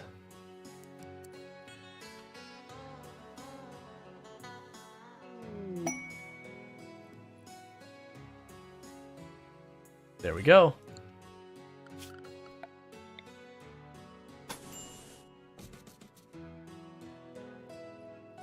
And this also seems like a good point to do this.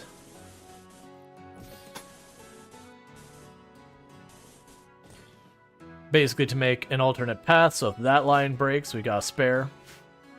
Shelter for royals. I have to keep their mood high enough, not gonna worry about it. Oh, whoa, Jess. You were in the wrong place. make a run for it. How many rats do we have on the map? A decent number. Like, the big thing is that Woe Jess is in a position where that rat might catch them. No, actually, they'll probably be fine.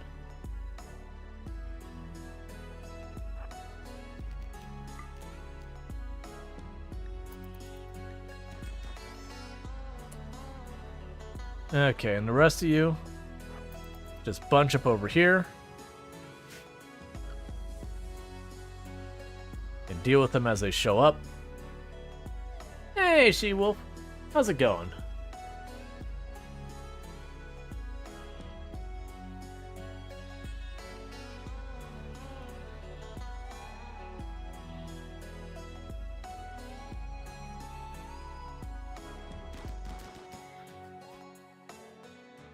Good. How's the Rim treat me?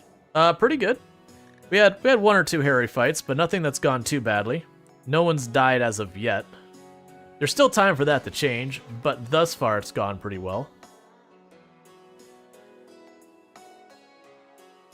I really don't want everyone here involved at the moment. Stop attacking that door. Your target's like directly in front of you. Yeah, the Thrumbo are growing. That's one of our pain points is keeping them fed. Like trained and fed kind of thing.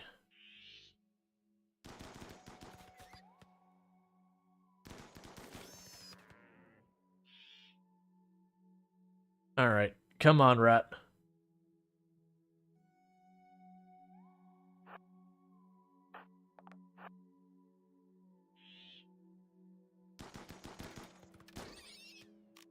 Okay, we should be good. Yep, no more rats to worry about.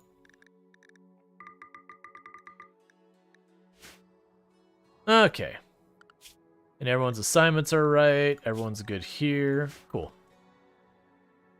And how are you doing on your animal skill? Not... Oh, right, because you were away for like 4 or 5 or 6 days or whatever it was on a quest. Yeah.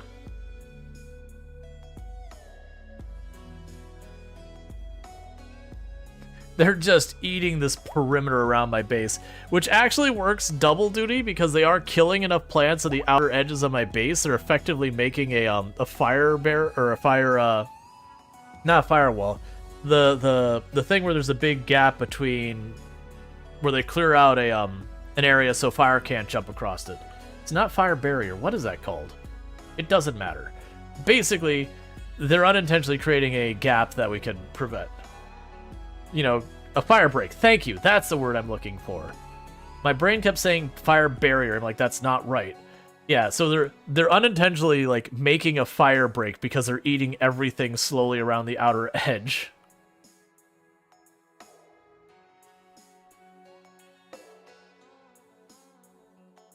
Okay.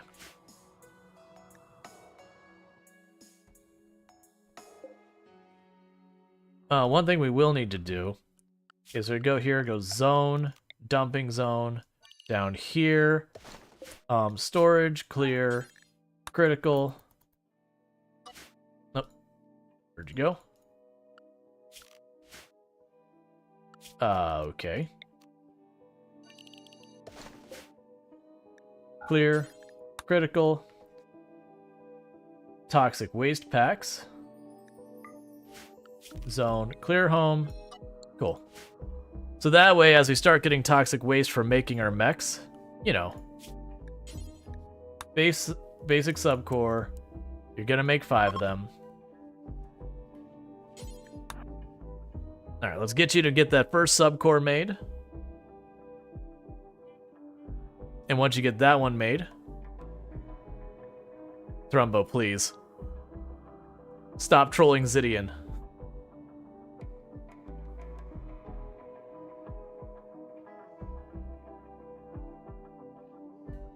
But we're gonna get that made, and once we get that made, we're going to go bills, add agribot 2, cleaning bot 1, construction bot 1, and so you can handle 6, is that right? Yeah, 6.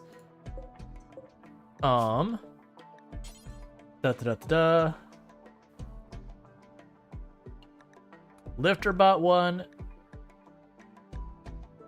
That's how we'll do the breakup. Because I'm not looking at getting combat mechs for that.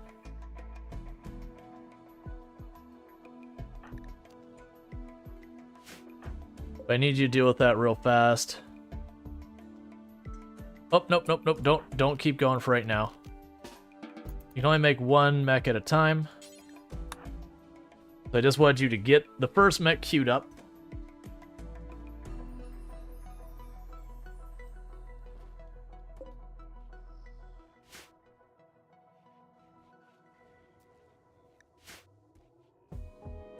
Because that'll get us our first cleaning bot, and that'll be one less thing that my actual colonists need to deal with, and we can just offload that. Actually, yeah, because we'll make a bunch of agrobots. Because once I get like a ton of agrobots, this will stop being nearly the problem it is.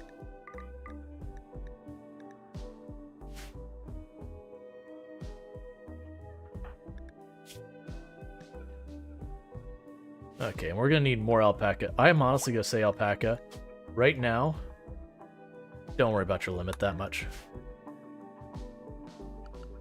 Oh, we got another thrumbo in the mix. It's gonna be real hard for us to keep the thrumbos. Alright, so we got deep drilling. Alright, we're at the point where I don't care. We're just gonna go here and just start getting stuff done. Honestly, I could just set up a drill in here somewhere and just cut loose with it. Alright, we got 2 more thrumbos in the mix. How's that wealth going?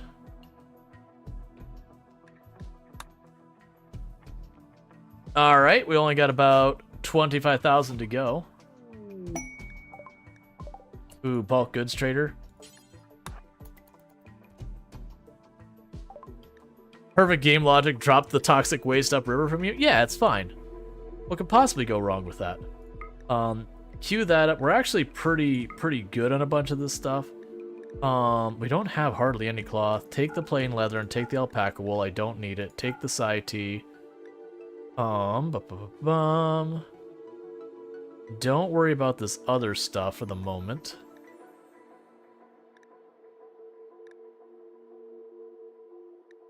Take the masterwork hat that's crumbling. Take the excellent bedroll. Actually, we'll keep the excellent bedroll. For the rare caravanning, we do. I guess we'll just have them eat a bunch of our money. I can live with that.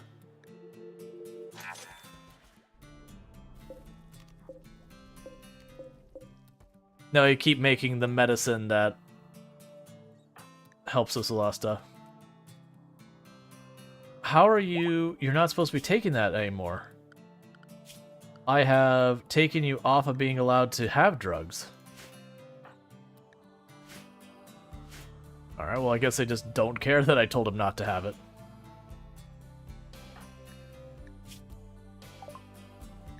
Beer brewing.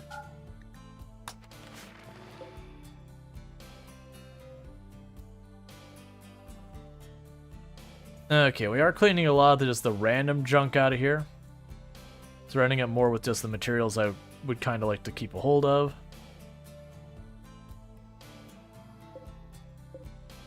Got all that being shredded, so that's good.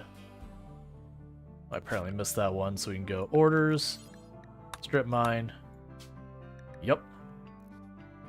It's unlikely there'll be anything of value in there, but it's worth checking anyways.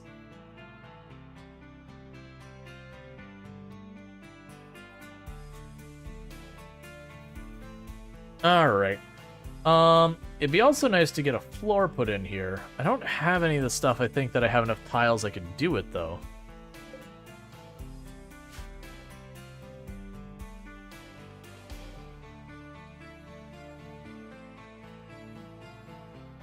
And when we get our mechs, I'm going to assign them all to stay in the indoors area. They shouldn't have a reason to run outside the perimeter.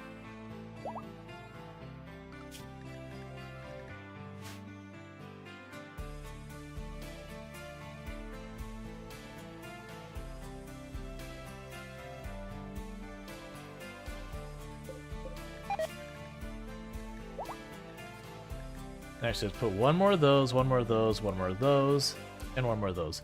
Because the idea behind that is we're just gonna start slapping a ton of parts into Ichitenma once we have the parts made. But I'll get the parts all put together, then we'll put all the parts into Ichitenma one after the other. And then we'll do that for the next person, and the next person, and the next person. You get the idea. In our power grid... Oh, yeah, because we already got that up. Cool.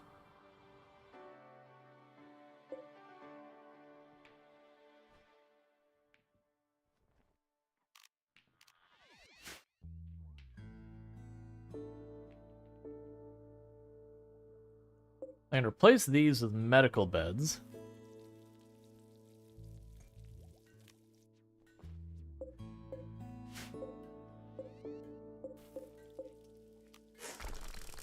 So uninstall that set. Actually, cancel uninstalling that set. This seems to be the set that's not as good. Uninstall that set. And then we can go here and put in the medical beds, which suddenly reminds me I don't have the vitals monitor. Cool. So we can go furniture, hospital bed, steel.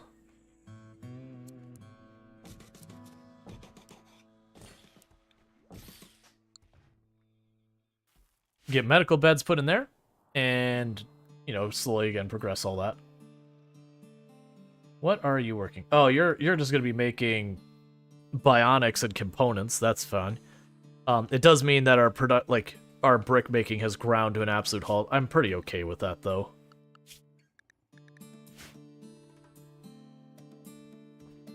Eventually, we'll get more people in to help with the crafting as we offload more and more responsibilities to the mechs.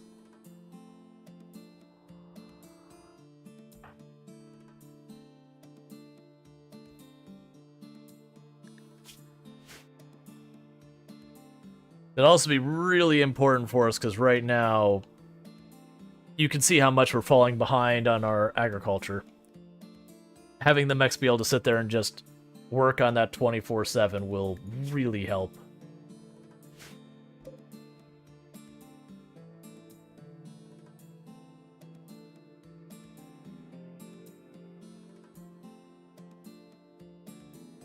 Okay.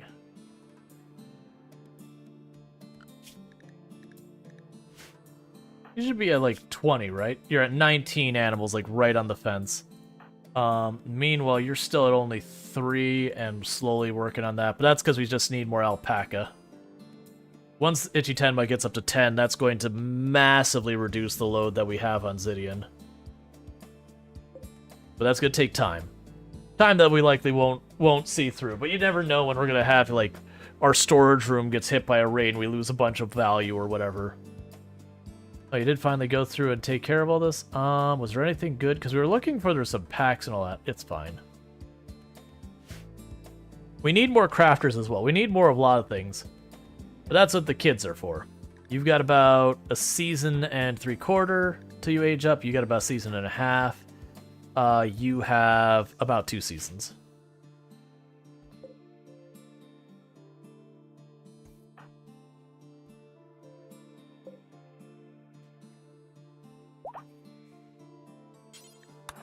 Alright. Get our first mech out.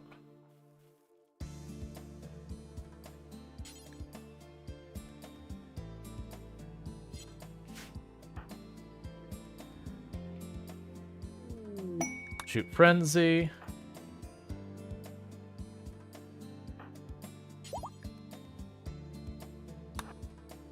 And then get the next mech in there.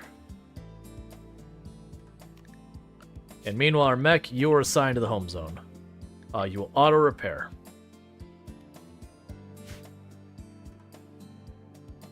Cool. So I've got all that going. Yeah.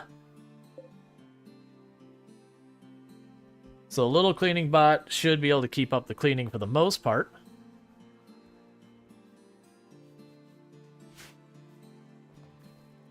Oh, did I just like straight up miss a spot?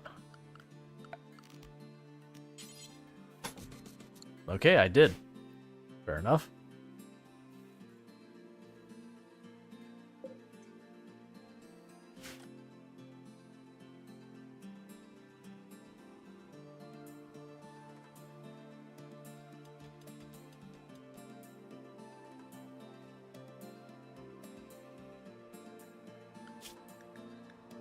I'm honestly surprised that a lot of these just aren't literally untaming. We're pushing so hard.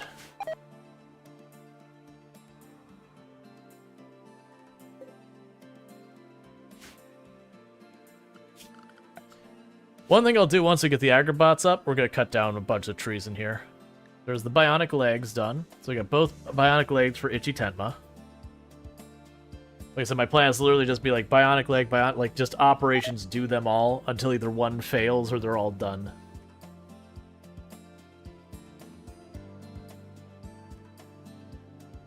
The other thing that happens is if we get that many mechs helping out with that, if I just have the extra capacity, we can have some of those people repurposed to like crafters or whatever.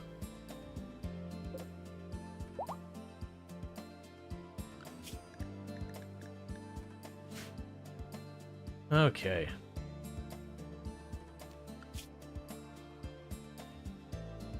Yeah, we're down to like 25,000 to go. Like I said, as long as we can keep them the Thrumbo tame, the rate we get more of them will just keep going up and up. That's actually most of our wealth, is just the army of Thrumbo.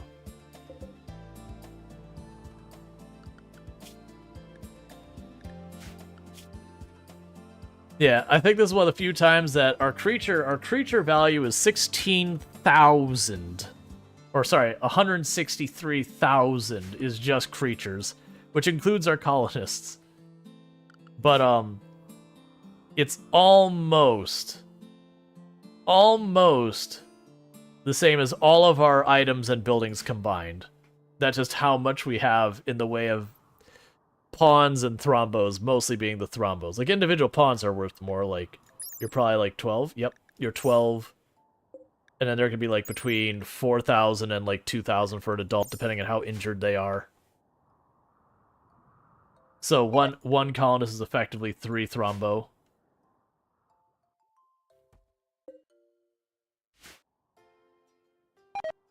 Alright.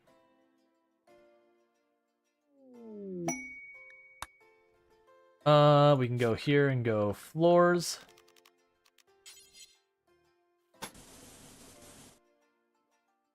We'll queue up the granite floor.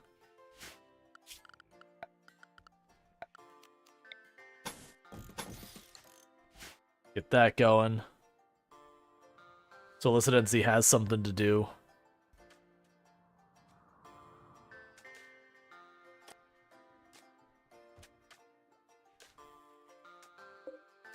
Alright, so we got another day and a half till the first of the Agrobots come out.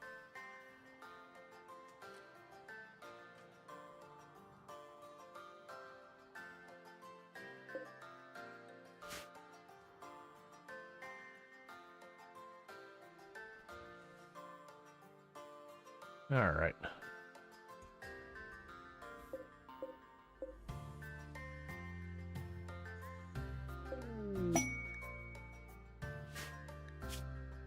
Okay, you want me to build a thing with blocks I don't have, so too bad. Because I don't have the blocks, I've used them all.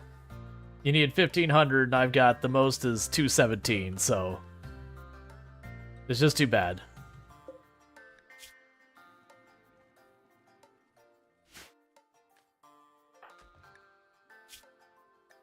Actually, operations. Install leg left. Install leg right. Install arm left. Install arm right.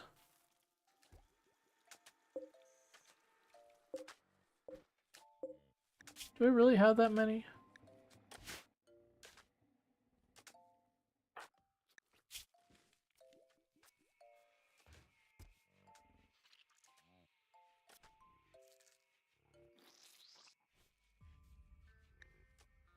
I don't think we do. Yeah, so we don't have another arm. There, Itchy Tenma now has themselves 3 bionic limbs. Figure that'll help them out. We'll keep working on getting that moving along, getting them stronger.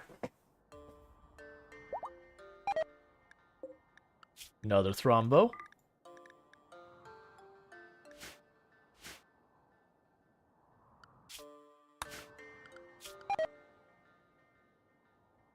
So close. Like, honestly, we have enough, like, just the Thrombo calves aging up, these, just them, will likely be enough to push us over the amount of wealth we need. We just need to basically not lose anything and survive.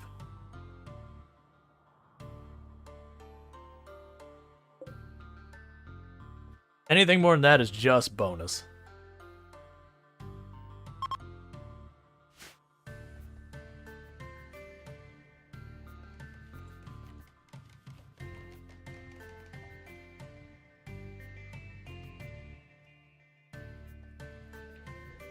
Meanwhile, I can go over here, floors. We will say sandstone.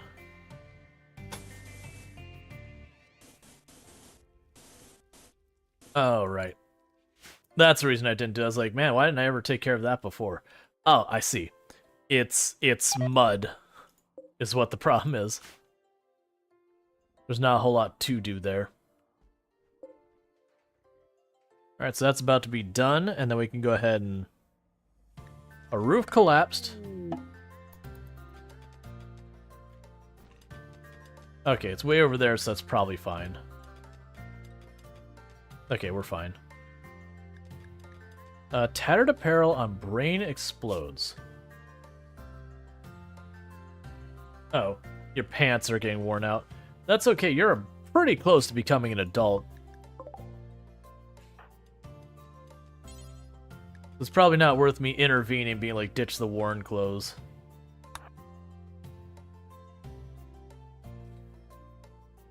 Alright, so what do you have for me? You've got some pemmican I'm not going to worry about. I'll actually take the trace amounts of herbal medicine. Take my Sai tea. Anything else you have for me? No. Sure, go ahead. And take that.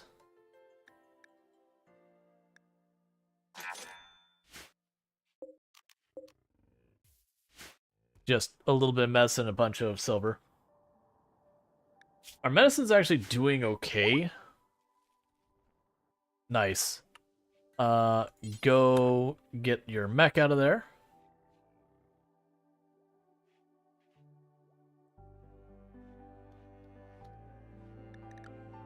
And then you are restricted to the home zone, little bot.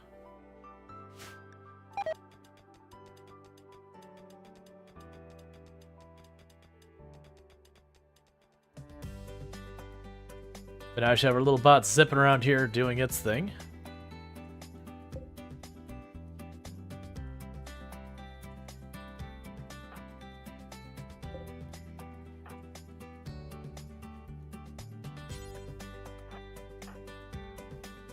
We'll empty that.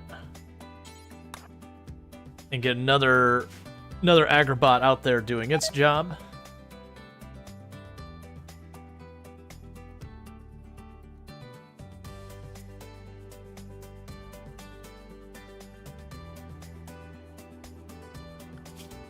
Because, yeah, we're keeping them all just inside the perimeter and just working on their stuff.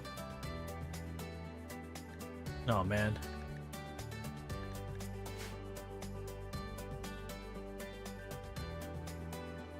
How are you coming along in that animal skill? Still no progress. It's only when we're shearing the alpaca is kind of the big thing. Honestly, wildlife, I could accelerate the alpaca by bringing in 2 more. Because then that just becomes Ichi-Tenma's primary job, is just dealing with the alpaca.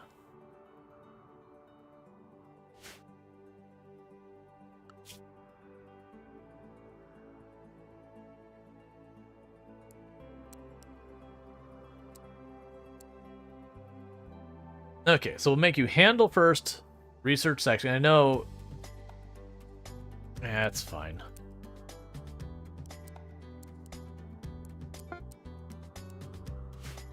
So got the bionic arm done.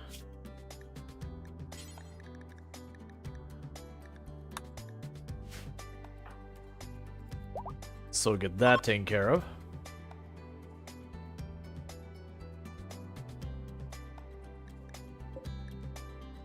There's a suitable pen. Just not a pseudo pen that Zidian can go into.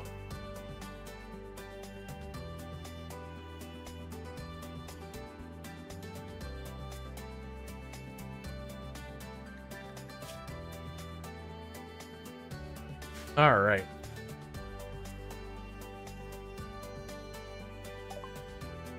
Vitals monitor. Okay, so with that we can go over here and say... what is it under? MISC? Yeah. Vitals monitor, vitals monitor. Uninstall those.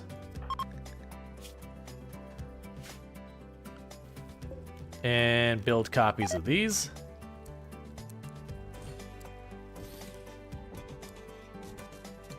And now upgrade all of our beds to medical beds to help out with all that. Plus there's more wealth in that.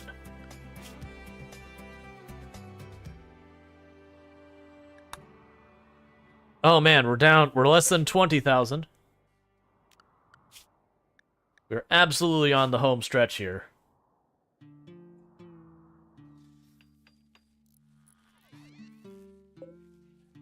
How much are one of these worth? 215, so not a whole lot.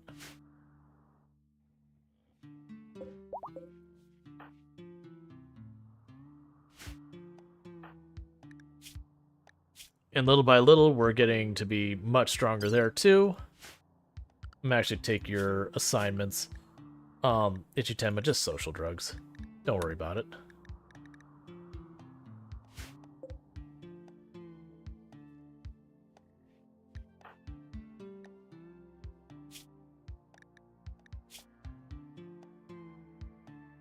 Yeah, so you're getting really good with the plants. That's good. But I do think with all the agrobots, we will reach a point that our normal colonists will not really have a whole lot to do on the plants. They'll be able to do secondary tasks, which would be great. It's part of the reason I wanted to make 3 of them, is just overkill the agrobots as much as we can.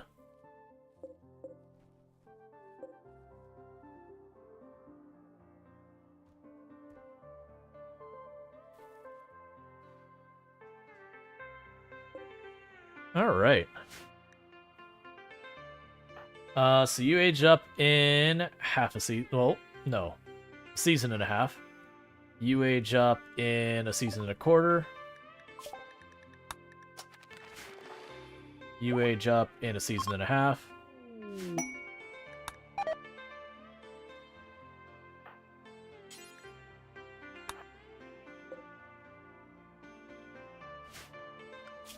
Okay, and we've got ourselves a couple more alpaca. For Ichitenma to... Why did you slaughter that? It's too late, doesn't matter. It's probably because I had set it for hunting, then switched it over. Oh, you know what it is? The population probably got too high.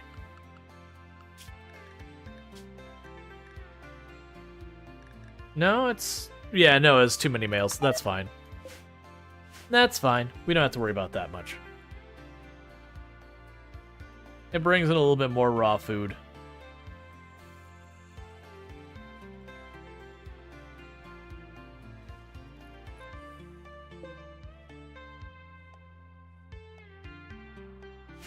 Alright, we're pretty much due for another raid almost any time now.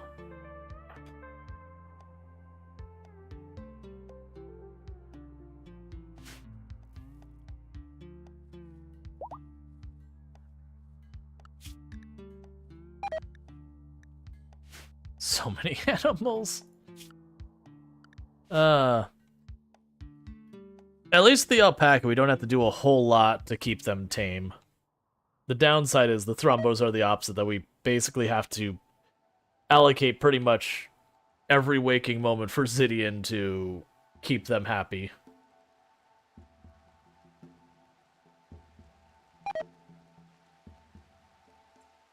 Everybody's like, I don't want to grow up. I know. Look, we can only be a Toys R Us kid for so long.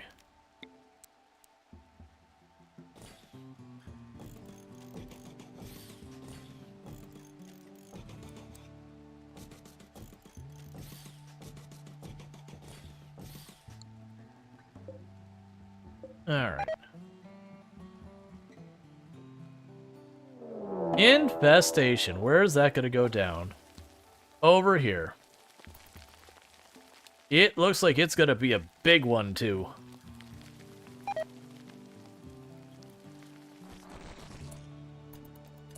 That is not insignificant. Yeah, that's pretty thing. All right, well, let's let that roll for just a minute. I'm kind of waiting, hoping the rain will alleviate.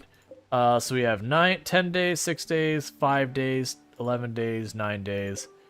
All right, so you got like 5 days to deal with this. And if it's not dealt with in that 5 days, then things are going to get ugly on that end. Come on, rain.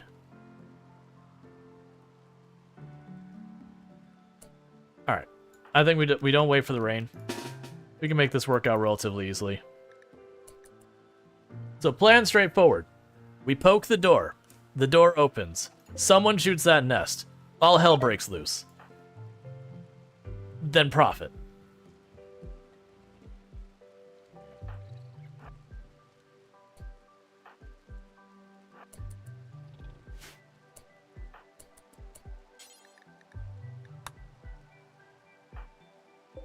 So open the door.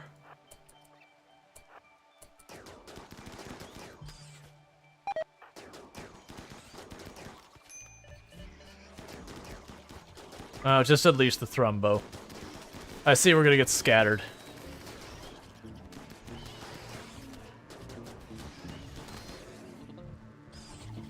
Roll out into position where we can get support.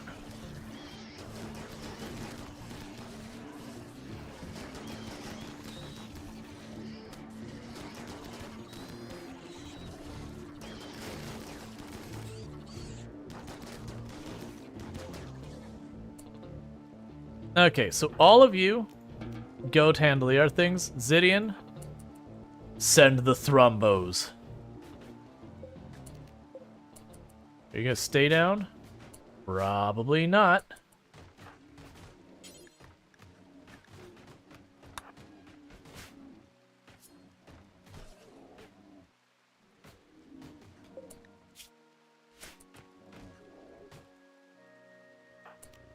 Nicely done.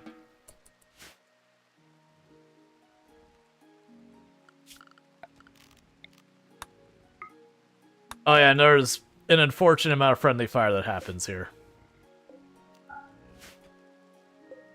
One of you's dealing with this, right? Okay, Illicit NZ is already tending to him. That's why I was just double checking. Food binge due to drug withdrawal. Lovely. And all the thrumbos start getting patched up.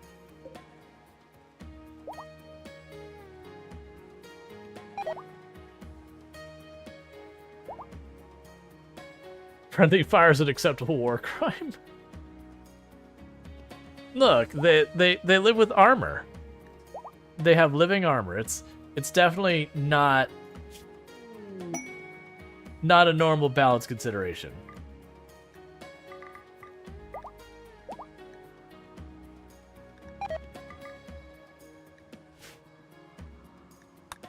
All right. We are so close.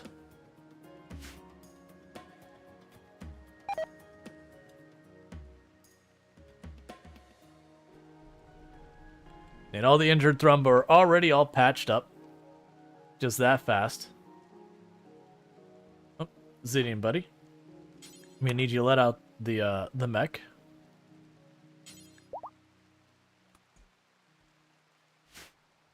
So that means we got another Agrabot. Zipping around doing Agrabot things. Oh. We have the road through there, don't we? Alright. Extra medical experience for war crimes. Hey, that's not what's happening. They're just sometimes the Thrumbo are a little overambitious in throwing themselves into the fray. It happens.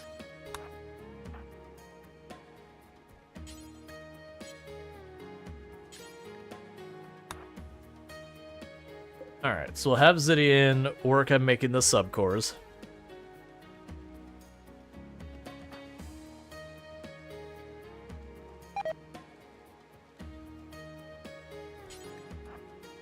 And get the next bot going.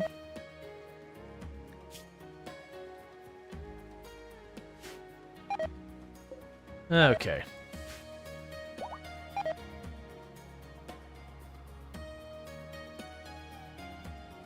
Because that's our 3 agrobots. No, I'm lying. Wait. Oh, it's cleaning bots down here. Okay. Yeah, so we'll have our third agrobot. So like I said, it's gonna basically fill in for all of our people who have been growing, so that they'll have to do less and less, which will help tremendously.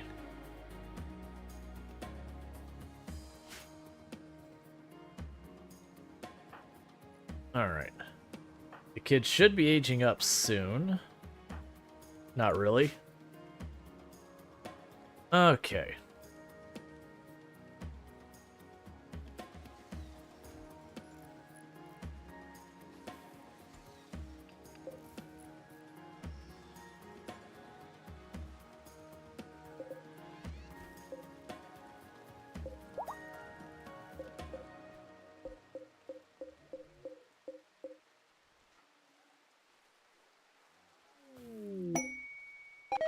Let's grab all these.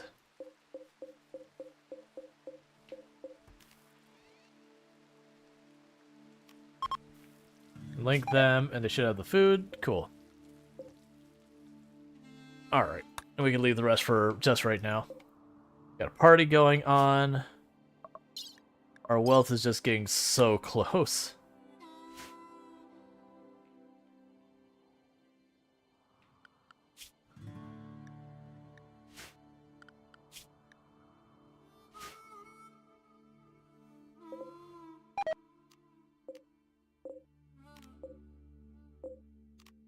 Let's try and get all of them inside before they rot, because we can use those to make the kibble for the Thrumbo, which will help a great deal.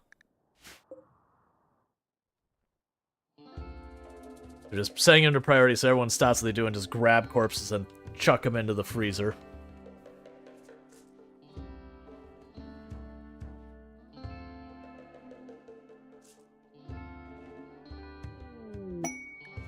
Quest available, Sun Blocker. There's a Sun Blocker machine. Let's see. You send a signal, mechanoids will activate a site nearby to harass you. There's a Sun Blocker machine. They're shouting the whole region. And there's a cluster of hostile mechanoid structures. This site will remain until you destroy it. I mean, honestly, that jumps us almost halfway to our next thing. I'll probably go for the marine armor, I think. We'll let that sit for a moment, because I get the reward even if I don't destroy the base.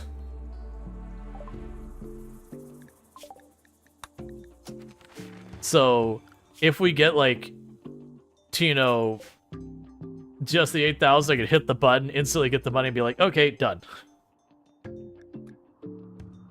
But we'll probably take that, because that's a very fast boost in money. So I think I'm going to take the Persona Core and the Uranium, because that'll just be instant wealth.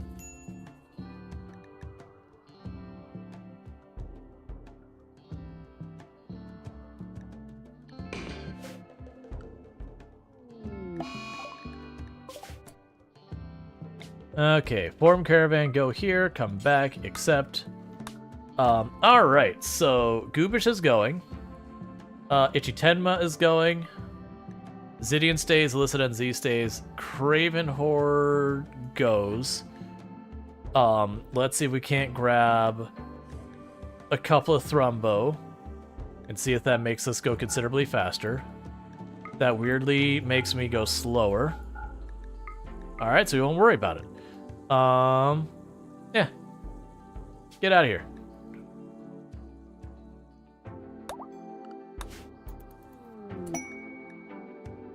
Cool.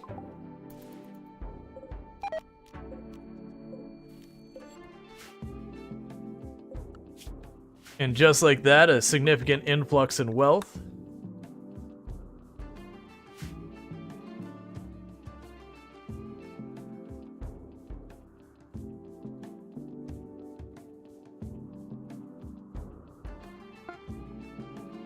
All right.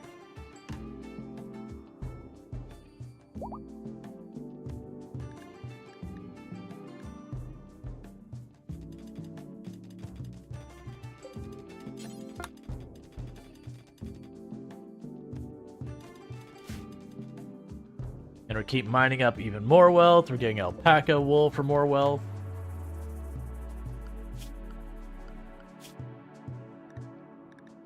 We have our thrumbos.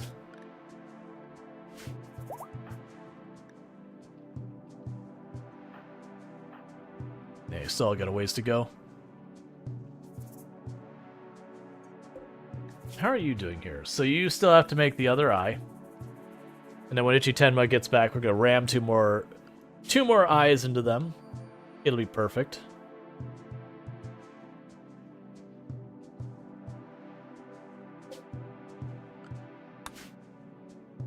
Okay. And honestly, these days, with all Thrumbo, this team can leave, and that won't even meaningfully impact the amount of damage we can do.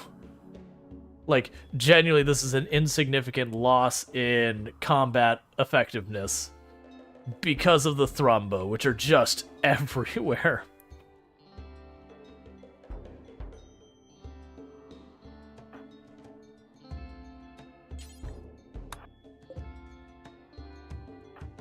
Obsidian, go ahead and make the last two cores.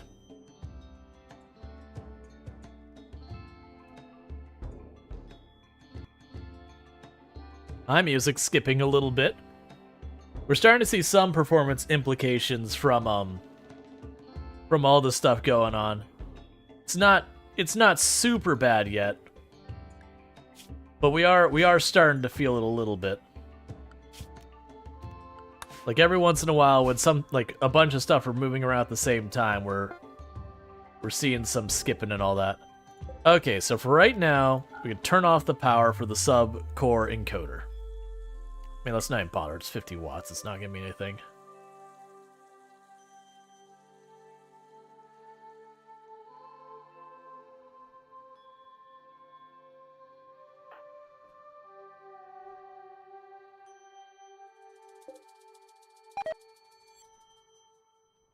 Okay, as soon as that gets done, we pull out our last Agribot. And they should be able to keep all of that going.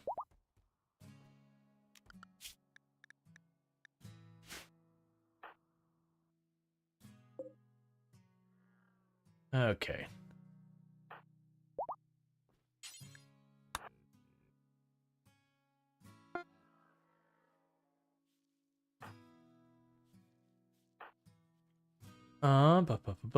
Here, you can extract that since I don't really need you doing that at the moment. And then we can go ahead and get our next met happening. I don't worry about marble.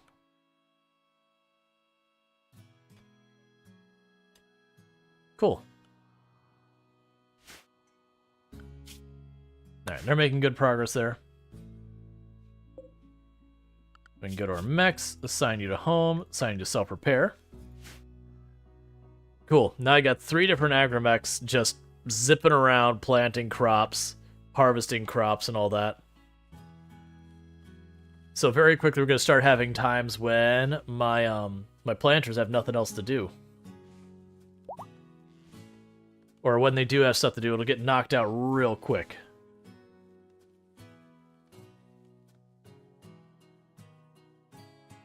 So, as we're seeing a raw food count going up, that should keep climbing now.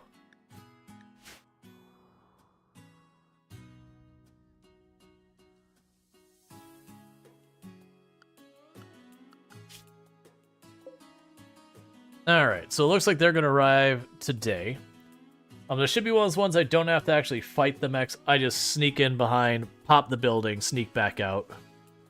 If I have to run away from it, I run away from it. It's not the end of the world.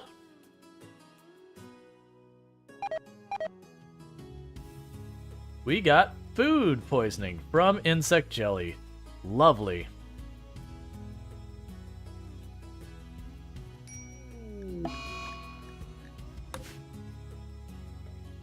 Just... Well, that's a different setup. They're just... Okay, I mean, if I had an EMP, I'd just drop an EMP on and kill this whole group, but this is... going to be an easy one?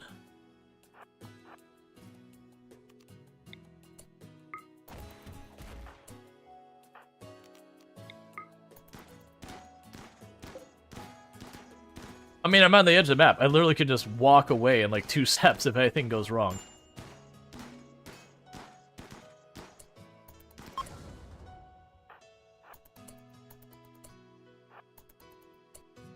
Oh, that's so weird.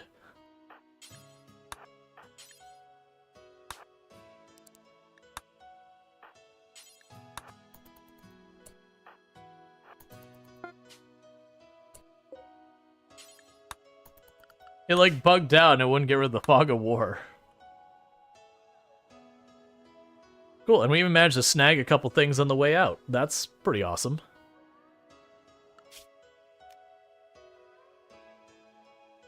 Oh yeah, so you're resting, so you're on your way back.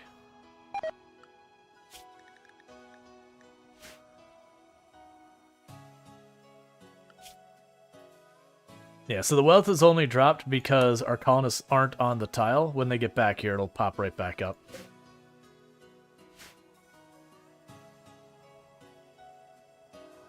And that should be, if we're looking at our wealth before and after that quest, we should be, on here, it should be about 8,000 higher than it was at that point. Because we got the Persona Core, and I think it was Plasteel was the other item? It doesn't matter.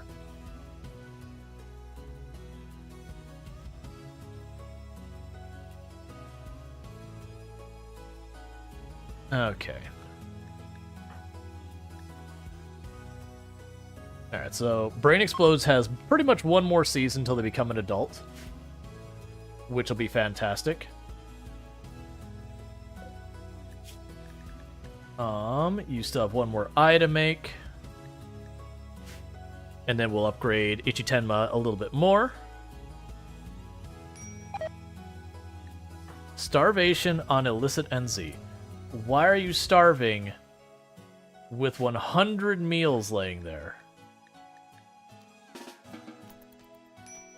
Why are you Hey! Blind in Real Life, thank you so much for the raid. Let me go ahead and get you a shout out. If I recall correctly, didn't you start a new Dwarf Fortress run earlier today? It's either today or yesterday. But, I do hope you had yourself a good stream, and welcome in Raiders. For those who don't know, Blind, absolutely fantastic content creator, plays Dwarf Fortress among other indie games. But if you're looking for that, that's great. Oh, I think I know what I messed up with. Oh no, please tell me I had Thrumbo off the list. Please tell me. No. Alright, thank you for the follow. Welcome to the stream. That's why we're not eating our food. We made our food with Thrumbo, and Thrumbo are a venerated animal. And so a lot of people are like, I'm not eating that, starving or otherwise. So crap. So bear with me, I need to correct this and get our people fed. Okay. So the downside is that... No, actually we have a bunch of vegetarian meals. Why aren't you eating? Just, I'll force you to eat if you won't eat on your own. Oh, you already did eat. I didn't see when they came back. Okay. So we ended up making a couple of meals that are made with Thrumbo, and Thrumbo are venerated animals, so that's no good. But yeah, so definitely check out Blind. They're another member of the Halcyon Frequency team, so definitely recommend. They do fantastic content all that over there, and welcome in Alpin. So you definitely should check out. Thank you, Blindy RL, for gifting a sub to Razzie B12. All right, thank you, Blind, for the 10 gifty subs. I really do appreciate that support. And it'll pop up again. Thank you Blindy RL for gifting a sub to Captain_Brody. So, RazzyB12, Captain Brody, Hort the Hoarder, Reza Darkside, Power Reset, Faffers, Chesty LaRue, Voyeur for Streamers. Thank you Blindy RL for gifting a sub to Hort the Hoarder. Raleigh's World. High Jorgen. trailers go. Choo choo. You all have some nice advertisement previewing as well as access to Thank the you emotes, Blindy RL for gifting a sub to Reza Darkside. whether you wanted them or not. So thank you so much. That is very kind of you, Blind, to throw those gifty subs over here. We've got Lanix getting a 5 stream streak. Thank you Blindy RL for gifting a sub to PWR Reset. We got Eonek dropping in 100 biddies. So I really do appreciate that as well. For those who don't know, there is a discount right now Thank you Blindy RL for gifting a sub to Faffers. on gifted subs. That gifted subs are 25% off, subbing yourself is 25% off, and renewing your subs is 25% off until I can't remember if it's the 2nd or the 4th. Thank you Blindy RL for gifting a sub to Chester LaRue. But thank you so much. So I believe, if my math in my head is correct, that puts us up to 145 sub points. Thank you Blindy RL for gifting a sub to Voyeur for Streamers. And at 160 sub points for the month, I will do 2 Twitch integration streams of a game we'll vote on. Like, I'll come up with a list of like 5-10 games or whatever. Thank you Blindy RL for gifting a sub to Rollies WR1D. And we'll vote on that game. 180, I will do like a game night where off stream, like on my day off Saturdays. Thank you Blindy RL for gifting a sub to Jurgen. I might need to adjust this to not do it, everyone. But on one of my Saturdays, I will hop on Discord. We'll have voice chat and we'll play some games with the community. Something like, depending on how many people show up, Town of Salem, Yay. Among Us, Phasmophobia. It all depends like how many people show up. Hey, Morgan, not a whole lot. Chat's being generous over here on Twitch, as they do. We also have Sentient. Thank you Sentient_Cookie for gifting a sub to Ryoko SHATV. And Sentient Cookie dropping off 5 gifty subs for Ryoko Sha TV, MZ Chaos 1999, Raid Albano, Just Some Old Guy, and Thank you Sentient_Cookie for gifting a sub to MZ Chaos 1999. Reagonation. You now have yourself some nice advertisement-free viewing as well as access to the emotes. So thank you so much, Sentient Cookie, for the continued support channel. It does mean a whole heck of a lot.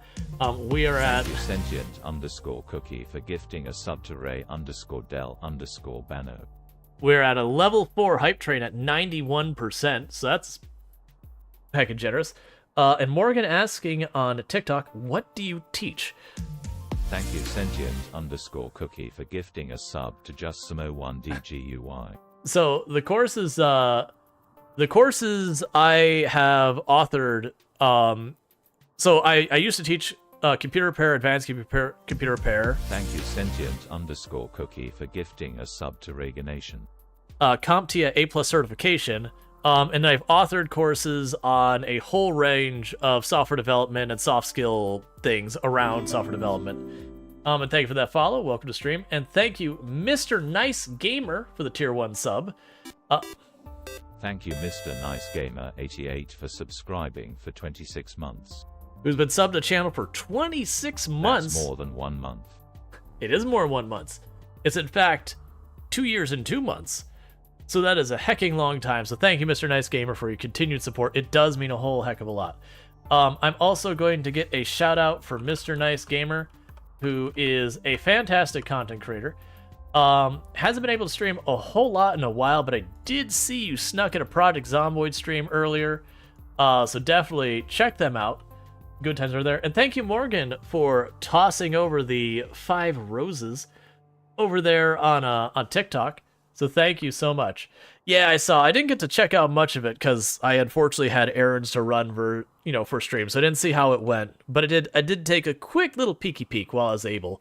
But yeah, no, I've enjoyed Mr. Nice Gamers a lot. Mr. Nice Gamers content a lot. That has a very different implication. But all that. So thank you so much for everyone who is being so incredibly generous, both over on TikTok and Twitch. Apparently, Twitch being generous has convinced TikTok to also show generosity. I can words, I promise. Sometimes, maybe. But yeah. So there's all that good stuff. So thank you so much for that.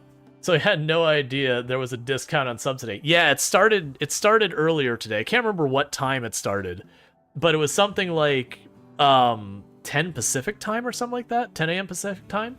I could be wrong about that. But yeah, it went into effect today, and it stays in effect until I can't remember. It's like the 2nd or the 4th. I want to say the 4th, but don't quote me on that. But yeah, so that's even better, because it means you got to be super supportive, which is so kind. And again, Blind in Real Life, another member of Halcyon Frequency, absolutely fantastic creator, has some very solid dry wit over there. So if you're looking for that kind of humor, which I personally enjoy a lot, you can definitely find it there. But yeah, plays Dwarf Fortress, as well as other indie games. So great stuff over there. Well, that's a whole lot going on all at once. We hit a level 5 hype train at 10%. So that's a whole big thing. Also, we should be getting our brand new emotes, the first 6.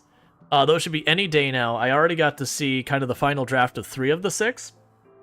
And, you know, I was like, there's a perfect, you don't need to change anything. And I saw the rough of the other ones, so I wouldn't be surprised here if in like the next day or 2, maybe 3, that we get our brand new emotes in. And I won't spoil what there are because, well, some of their ones that ideas I got from chat, some of them were ideas I came up with on my own, and it should be a lot of fun. So we'll be all excited with that. I'm very happy with how they've turned out. For everyone popping in here and trying to figure out what the heck is going on, we are playing RimWorld, and I am playing as a transhumanist tribal start. So we want to replace all of our body parts with robotic body parts, and as you can tell from this person being totally teched out and a lot of our people being totally teched out, we've gotten pretty far in there. And then we're doing what's known as the Arco Nexus run. I won't spoil the ending to it, but what happens is you get into your colony a certain way and it goes, hey, do you want to do an Arco Nexus?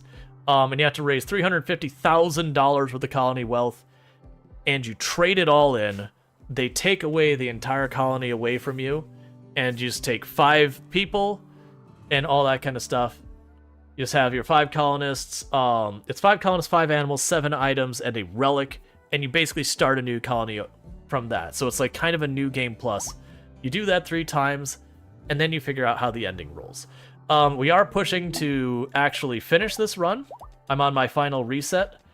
And to that end, our colony wealth, once my caravan gets back... I don't have anything I can trade you, so we're just not going to do the trade. Once our colonists get back, we were sitting at about 330,000. We should be about 338 out of the 350,000 we need. And it's our last part of the map. And we'll get Justa. Alright, so the hype train has ended. It was a level 5 at 10%, where we had 16 gifted subs, 100 biddies, and 0 hype chat, because no one hype chats, because it's not worth it. It's getting depreciated, so not worth it. But thank you so much. It said... Okay, it said complete at level 5, and it said you received a level 4 hype train. But, you know, thank you so much for all that generosity. It means a whole heck of a lot. And I will just do this. Was it? Oh, I don't remember the command. There we go. Just because I can. I was going to type chew, and that's not what it is. But yeah, so we are on the last home stretch for this colony. And that is pretty exciting. I need someone to empty this out, please. But, the Arco Nexus is the most involved of all the different ways to end the game. RimWorld has 4 different endings. Well, 5 different endings, actually. The first ending is you die. It is technically an ending. The second ending is you build a ship and you launch it. The third ending is you find a ship and you launch it. The third ending is you become besties with the Empire and say, yo, this planet sucks. Can I, you mind giving me a lift? And they take you away from that. And then the Arco Nexus, you do like your new game pluses, and then things. Yeah, death is just the beginning.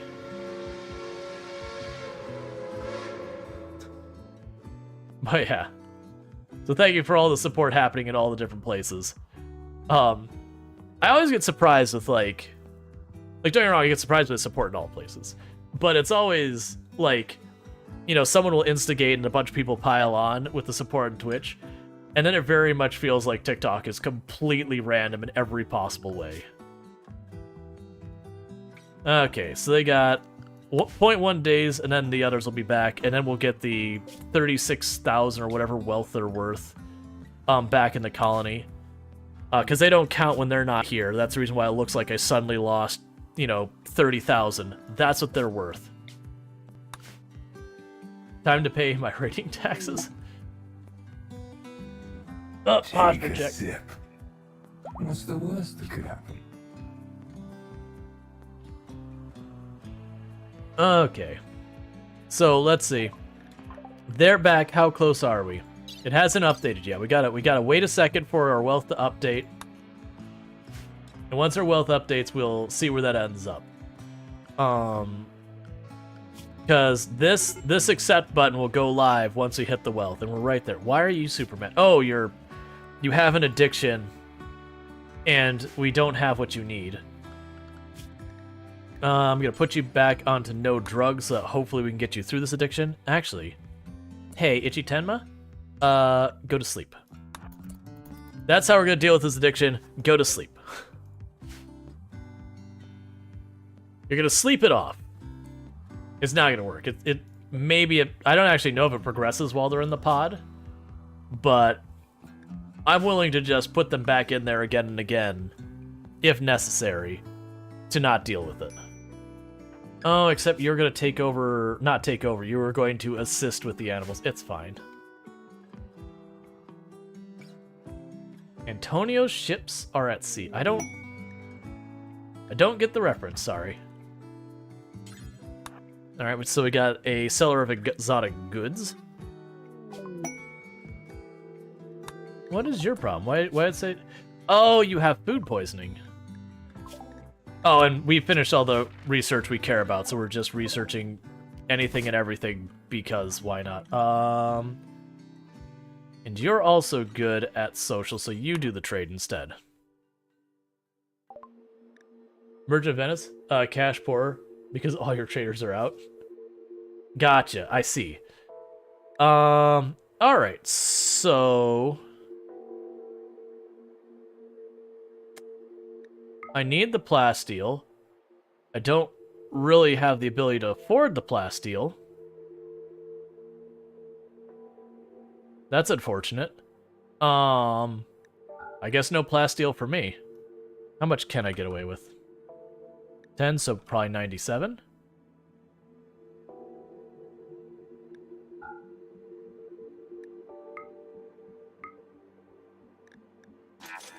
Thank you for the little pile of plasteel.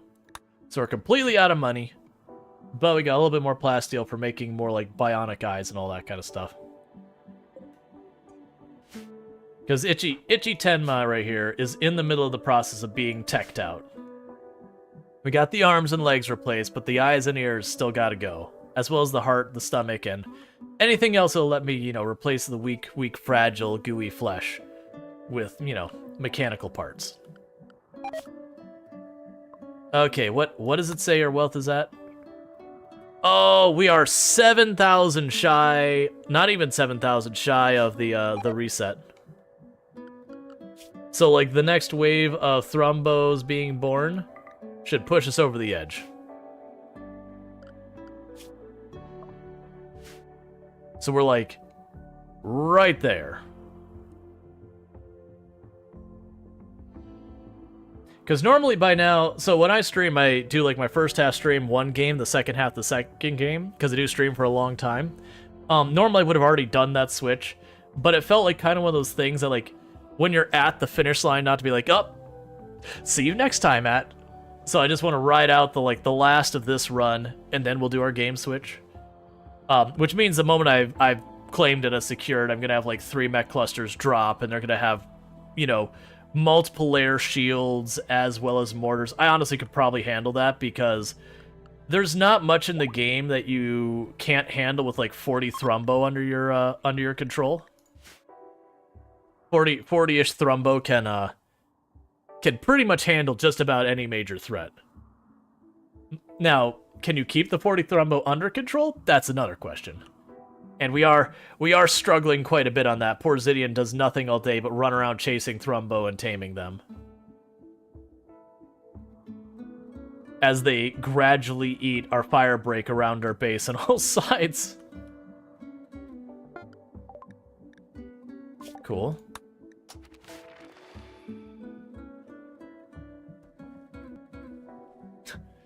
We're getting occasional performance hitches because of how many animals and all that we're getting. We had a raid, or a manhunter pack of 71 snow rabbits earlier, and that made the game a little unhappy. Luckily, we took care of it by using bullets, and then the game was happy again.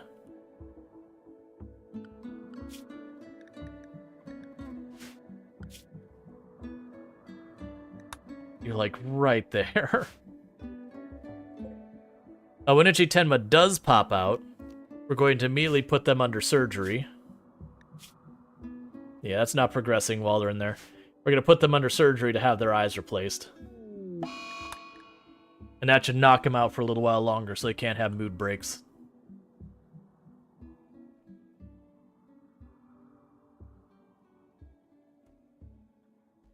Okay.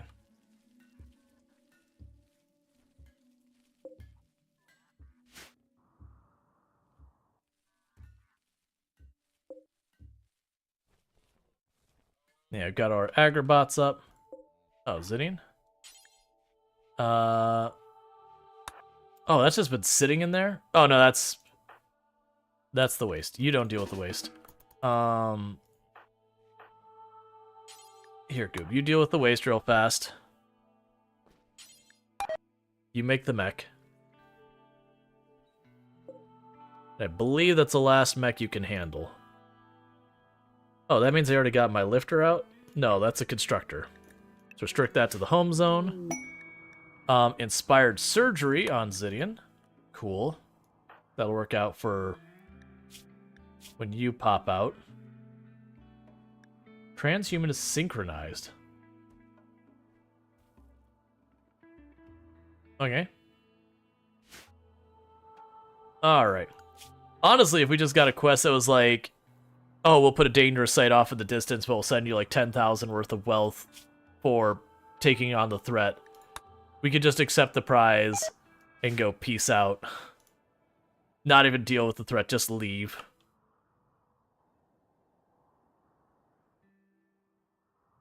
Alright.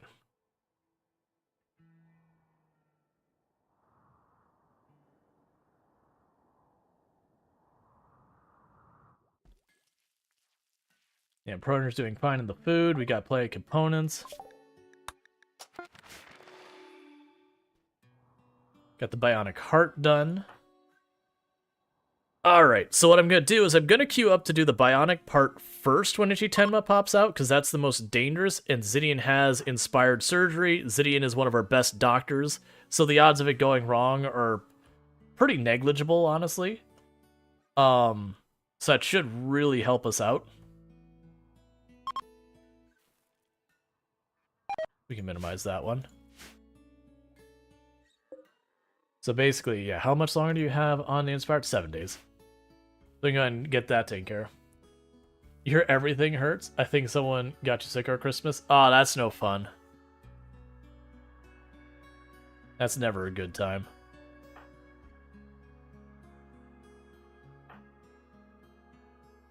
But I think what I'm going to do is I'm going to deliberately space out the surgeries to effectively keep Ichi Tenma knocked out as long as possible while they're recovering from their drug addiction. Basically, let them ride it out unconscious as best we can. If we don't have enough cop drops or anything that helps, that's no fun.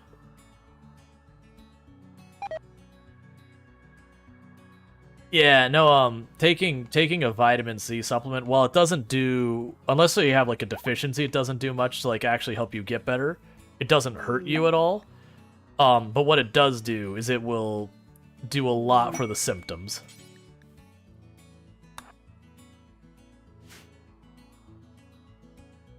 It makes you feel better.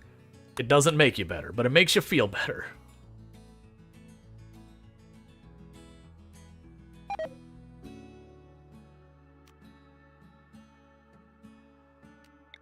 We'll begin the festival. Now, there's a lot of things you can do, all depending on your symptoms.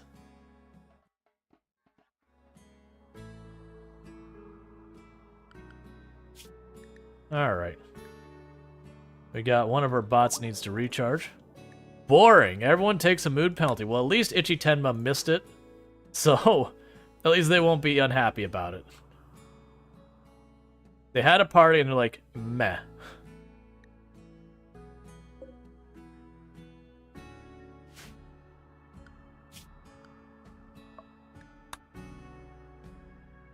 Oh, you're right there. 3,500 to go. That's like one item away from what we need. It's like 2 baby Thrombo away, or 1 Thrombo aging up into adult away from what we need.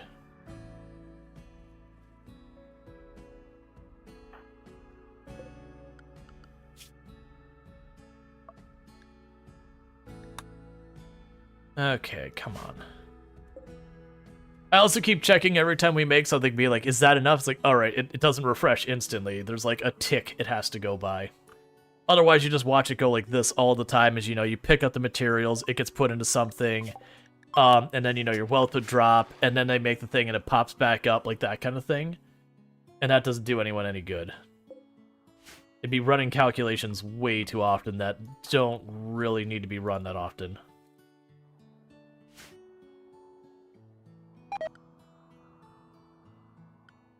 And I also really need it to happen because our Thrombo's training is starting to fall because poor Zidian is trying to do this all themselves and is just not able.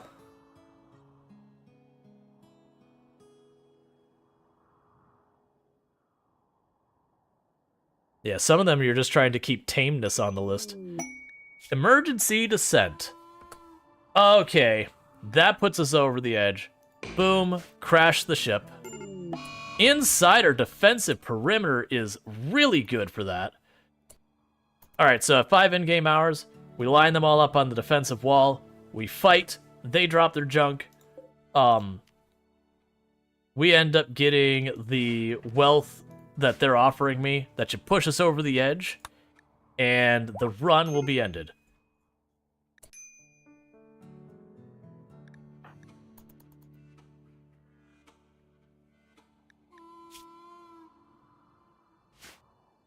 Alright, get everyone in position. So Goobish takes point. Put our energy weapons slightly behind because they don't have the same range. Get the kids in here. Oh man, I'm actually finally at a point where I've got enough people that the entire defensive line is done. We're going to go ahead and use Command Shout even if it actually is completely overkill. Is there something I could do to make you not upset? Because I don't have what you want. At least I don't think I have what you want. Do I have what you want? I do not.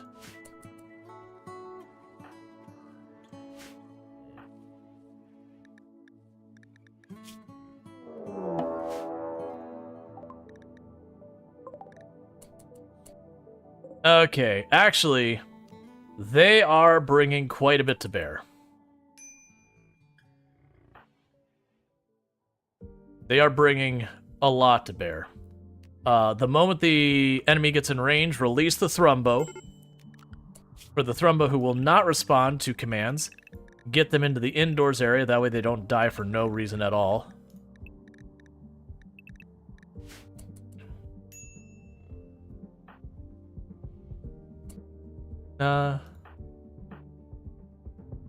Why are you over there? You belong down here.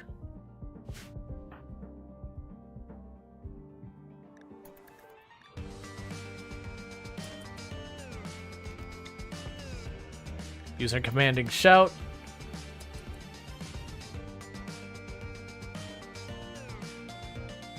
And I do have Goobish not behind cover deliberately to draw fire.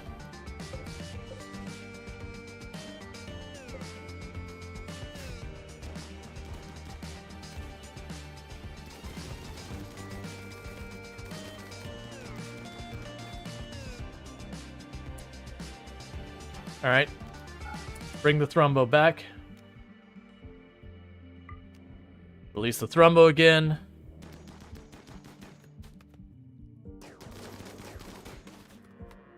The Thrumbo are going to eat a lot of friendly fire here. But like I said, this is actually kind of a dangerous raid.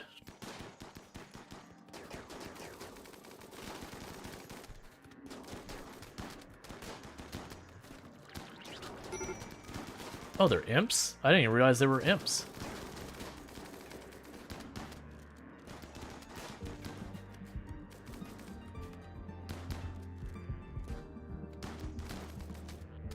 That's not what you want. Okay, this is not my favorite. Move up. Oh, if you're gonna go around that way, that'll actually work better.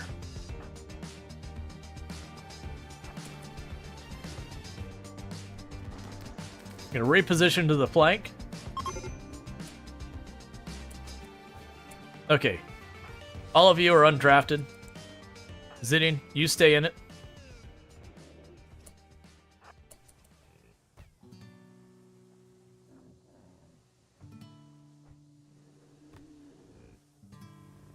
Okay, cool. How badly are you hurt? Pretty badly. Someone already dealing with that? Alright, Illicit's already on it. So we're good there. Orders. Allow all their stuff. Take all their valuables.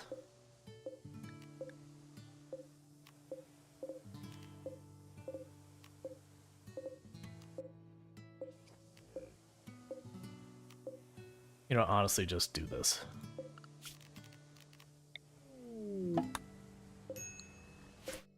Except you.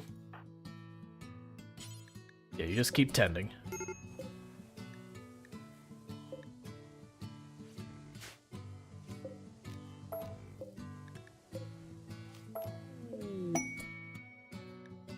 Alright, so we finished that quest. Cool, we have our pods have arrived. And that should be enough wealth to push us over the top. Go get your armor.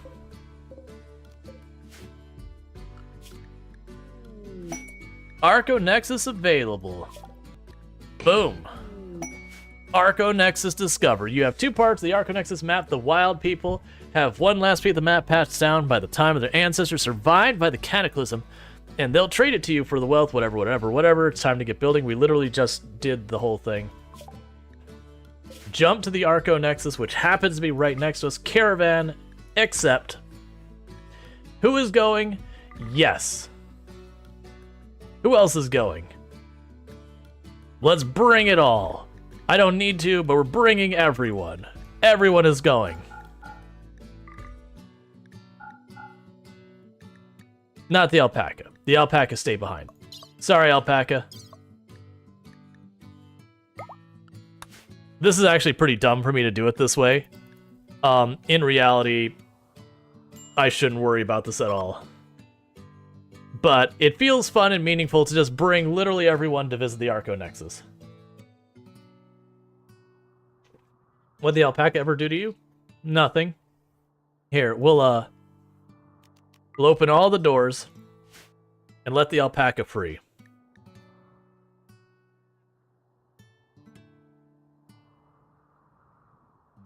So get off my map.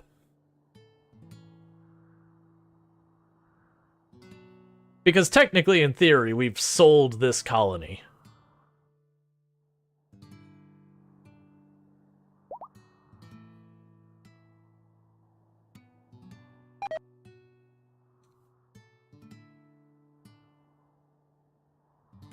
This is definitely a mistake to handle this way. Because the colonists are really bad about actually leaving the tile. Oh, they're actually gonna do okay? I was expecting us to, like, lose a run by just melting down, waiting for everyone to be ready to leave. Good old Thrombo 15 with its tons of brain damage.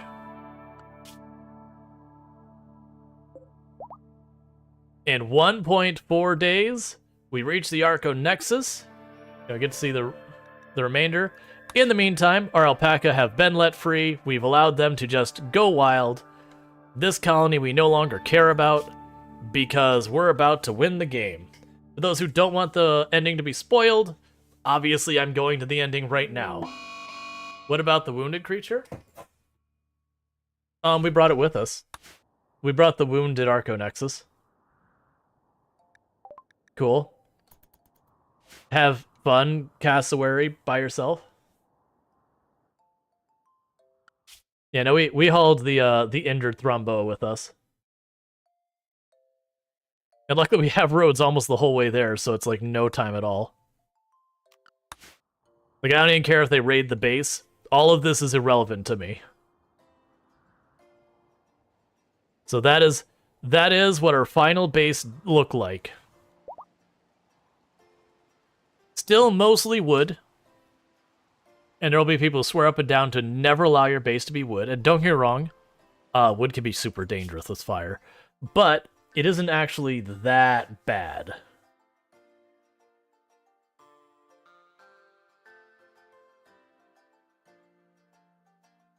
It's a manageable danger. Now, if you got a wood structure and you got 3 pyromaniacs, that on the other hand is awful. You have an unhealthy habit of accepting pyromaniacs. Yeah, be careful with that one. Thank you for the follow. Welcome to the stream. Yeah, no, you can have pyromaniacs in your base, and they can be really easy to manage as long as you have at least a decent number of people to counter them. It does mean when they go on their break, you just have to have someone like follow them around and put out their fires, which can be annoying. There's some unfortunate fires during the hot potato. Oh yeah, that happens every hot potato, especially with all the boom rats we had during the hot potato. Because I think when I got the colony, I only had a couple of boom rats at the beginning. Like, it was like 10 or so, and I think it got up to like 40 or something by the time. I don't remember the amounts. Like, it definitely wasn't the one who raised the most or anything like that. But I was like, oh. I mean, part of it was we were struggling with some stuff, and I had like 50, 60 boom rats. And I'm like, all right, well, I'm going to part with 14 of them and buy these things we really need.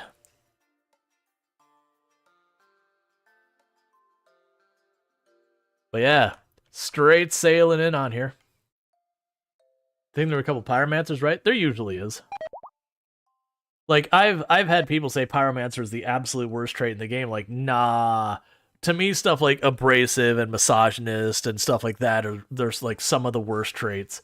Because all they do is kick off social fight after social fight after social fight, and little by little you lose all your fingers and toes, and you occasionally take the death because, you know, your melee pawn gets in a social fight and just drops someone. Alright. And Arco Nexus.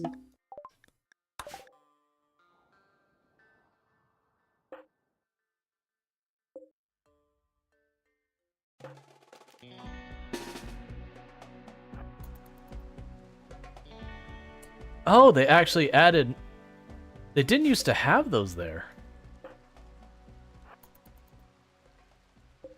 I don't remember how we actually... Oh, interesting. That used to not be a thing.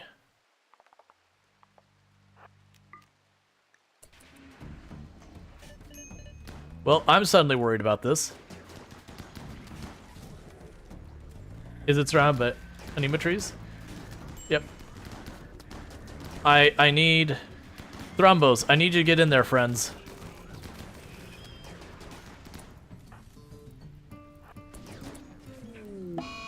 Thrumbo 27 has died. Get in there, Goobish. I need you to stop this one from raking us with fire again and again.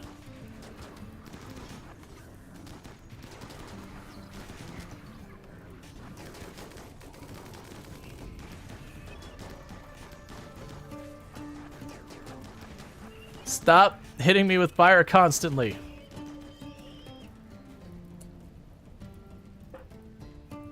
Okay, move up the line.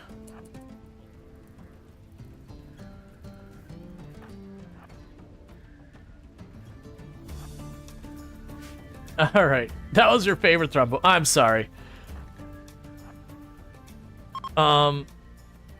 Area safe, you can now... I'm trying to remember what you do with this, though. Invoke power. That's what we do.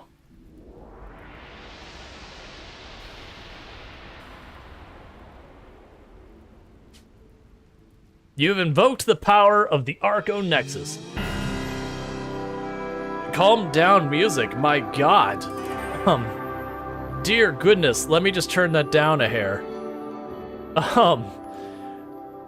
The world fills with blinding light, time slows. I turned it down for you, it's still blasting for me. These colonists have transcended Protoger, Brain Explodes, Pretty Picture, Wojess, Zidian, Illicit NZ, Goobish, Craven Horde, Itchy Tenma. The machine god has noticed you. Nobody can predict what happens next. It may destroy you, communicate with you directly, or transport your consciousness to another plane of reality. You sense a vast, inhuman structure, infinite fractal complexity, towing at your mind, time and scale have no meaning, in memory of Sentient Cookie, Michigander, Bong Spill, Conrite, the very last Lardine, Darth Strider, and Alana Rama. Most of those people didn't die. They got left behind. I'm just gonna take that off for a minute. Don't worry about it. Because my goodness, that is so loud. I turned it down about 25% for all of you. But holy, that's loud. Let's snooze that ad so it doesn't interrupt the credits. But I died and made the credits. Yep. So yeah, so that is the end of the Arco Nexus. That basically, you touch the thing and, you know, the mechs talk to your brain. It feels weird seeing an ending screen in RimWorld. Yeah, no, it's a thing. Like, once you've beaten the game, a lot of times, I mean, not even before that, a lot of times you just kind of, like, want to make the colony bigger and bigger and bigger and more impressive until eventually, you know, your wealth gets you killed.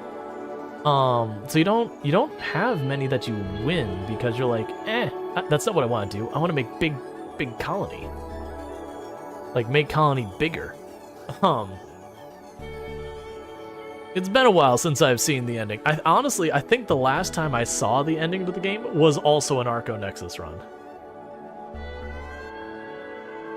And that was like, man, that would have been pretty close to 2 years ago. I don't think it was quite 2 years ago, but it was something like 2 years ago. It was the last time I actually finished a run.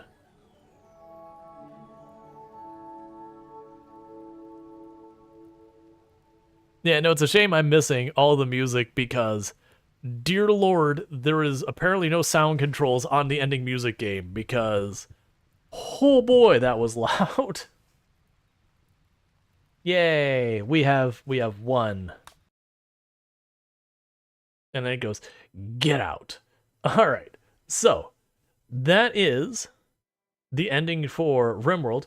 But don't go anywhere. What I'm going to go ahead and do is I'm going to take 2 seconds. I need to use the restroom in a big way. But when we get back, we're going to be switching over to, I've been doing a Survivor Man run in Farming Simulator 22, which for those who don't know what that is, it is a run where you start with just $0, a chainsaw, a hope, and a dream, and you got to make it work with there.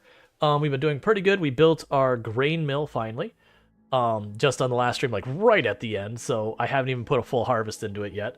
But, so don't go anywhere. We're going to check that out. Actually, I understand also if you're like, I'm not into sim games. Totally get it. We do play a lot of settlement builders, city builders, those kind of games on the channel, as well as survival games, as well as, you know, simulation, a whole range of stuff. But bear with me. I need to use the restroom real fast. We're going to go ahead and get the game switched over at that point. And in the meantime, go ahead and catch some clips, and I'll be back here in a moment. And thank you for tuning in.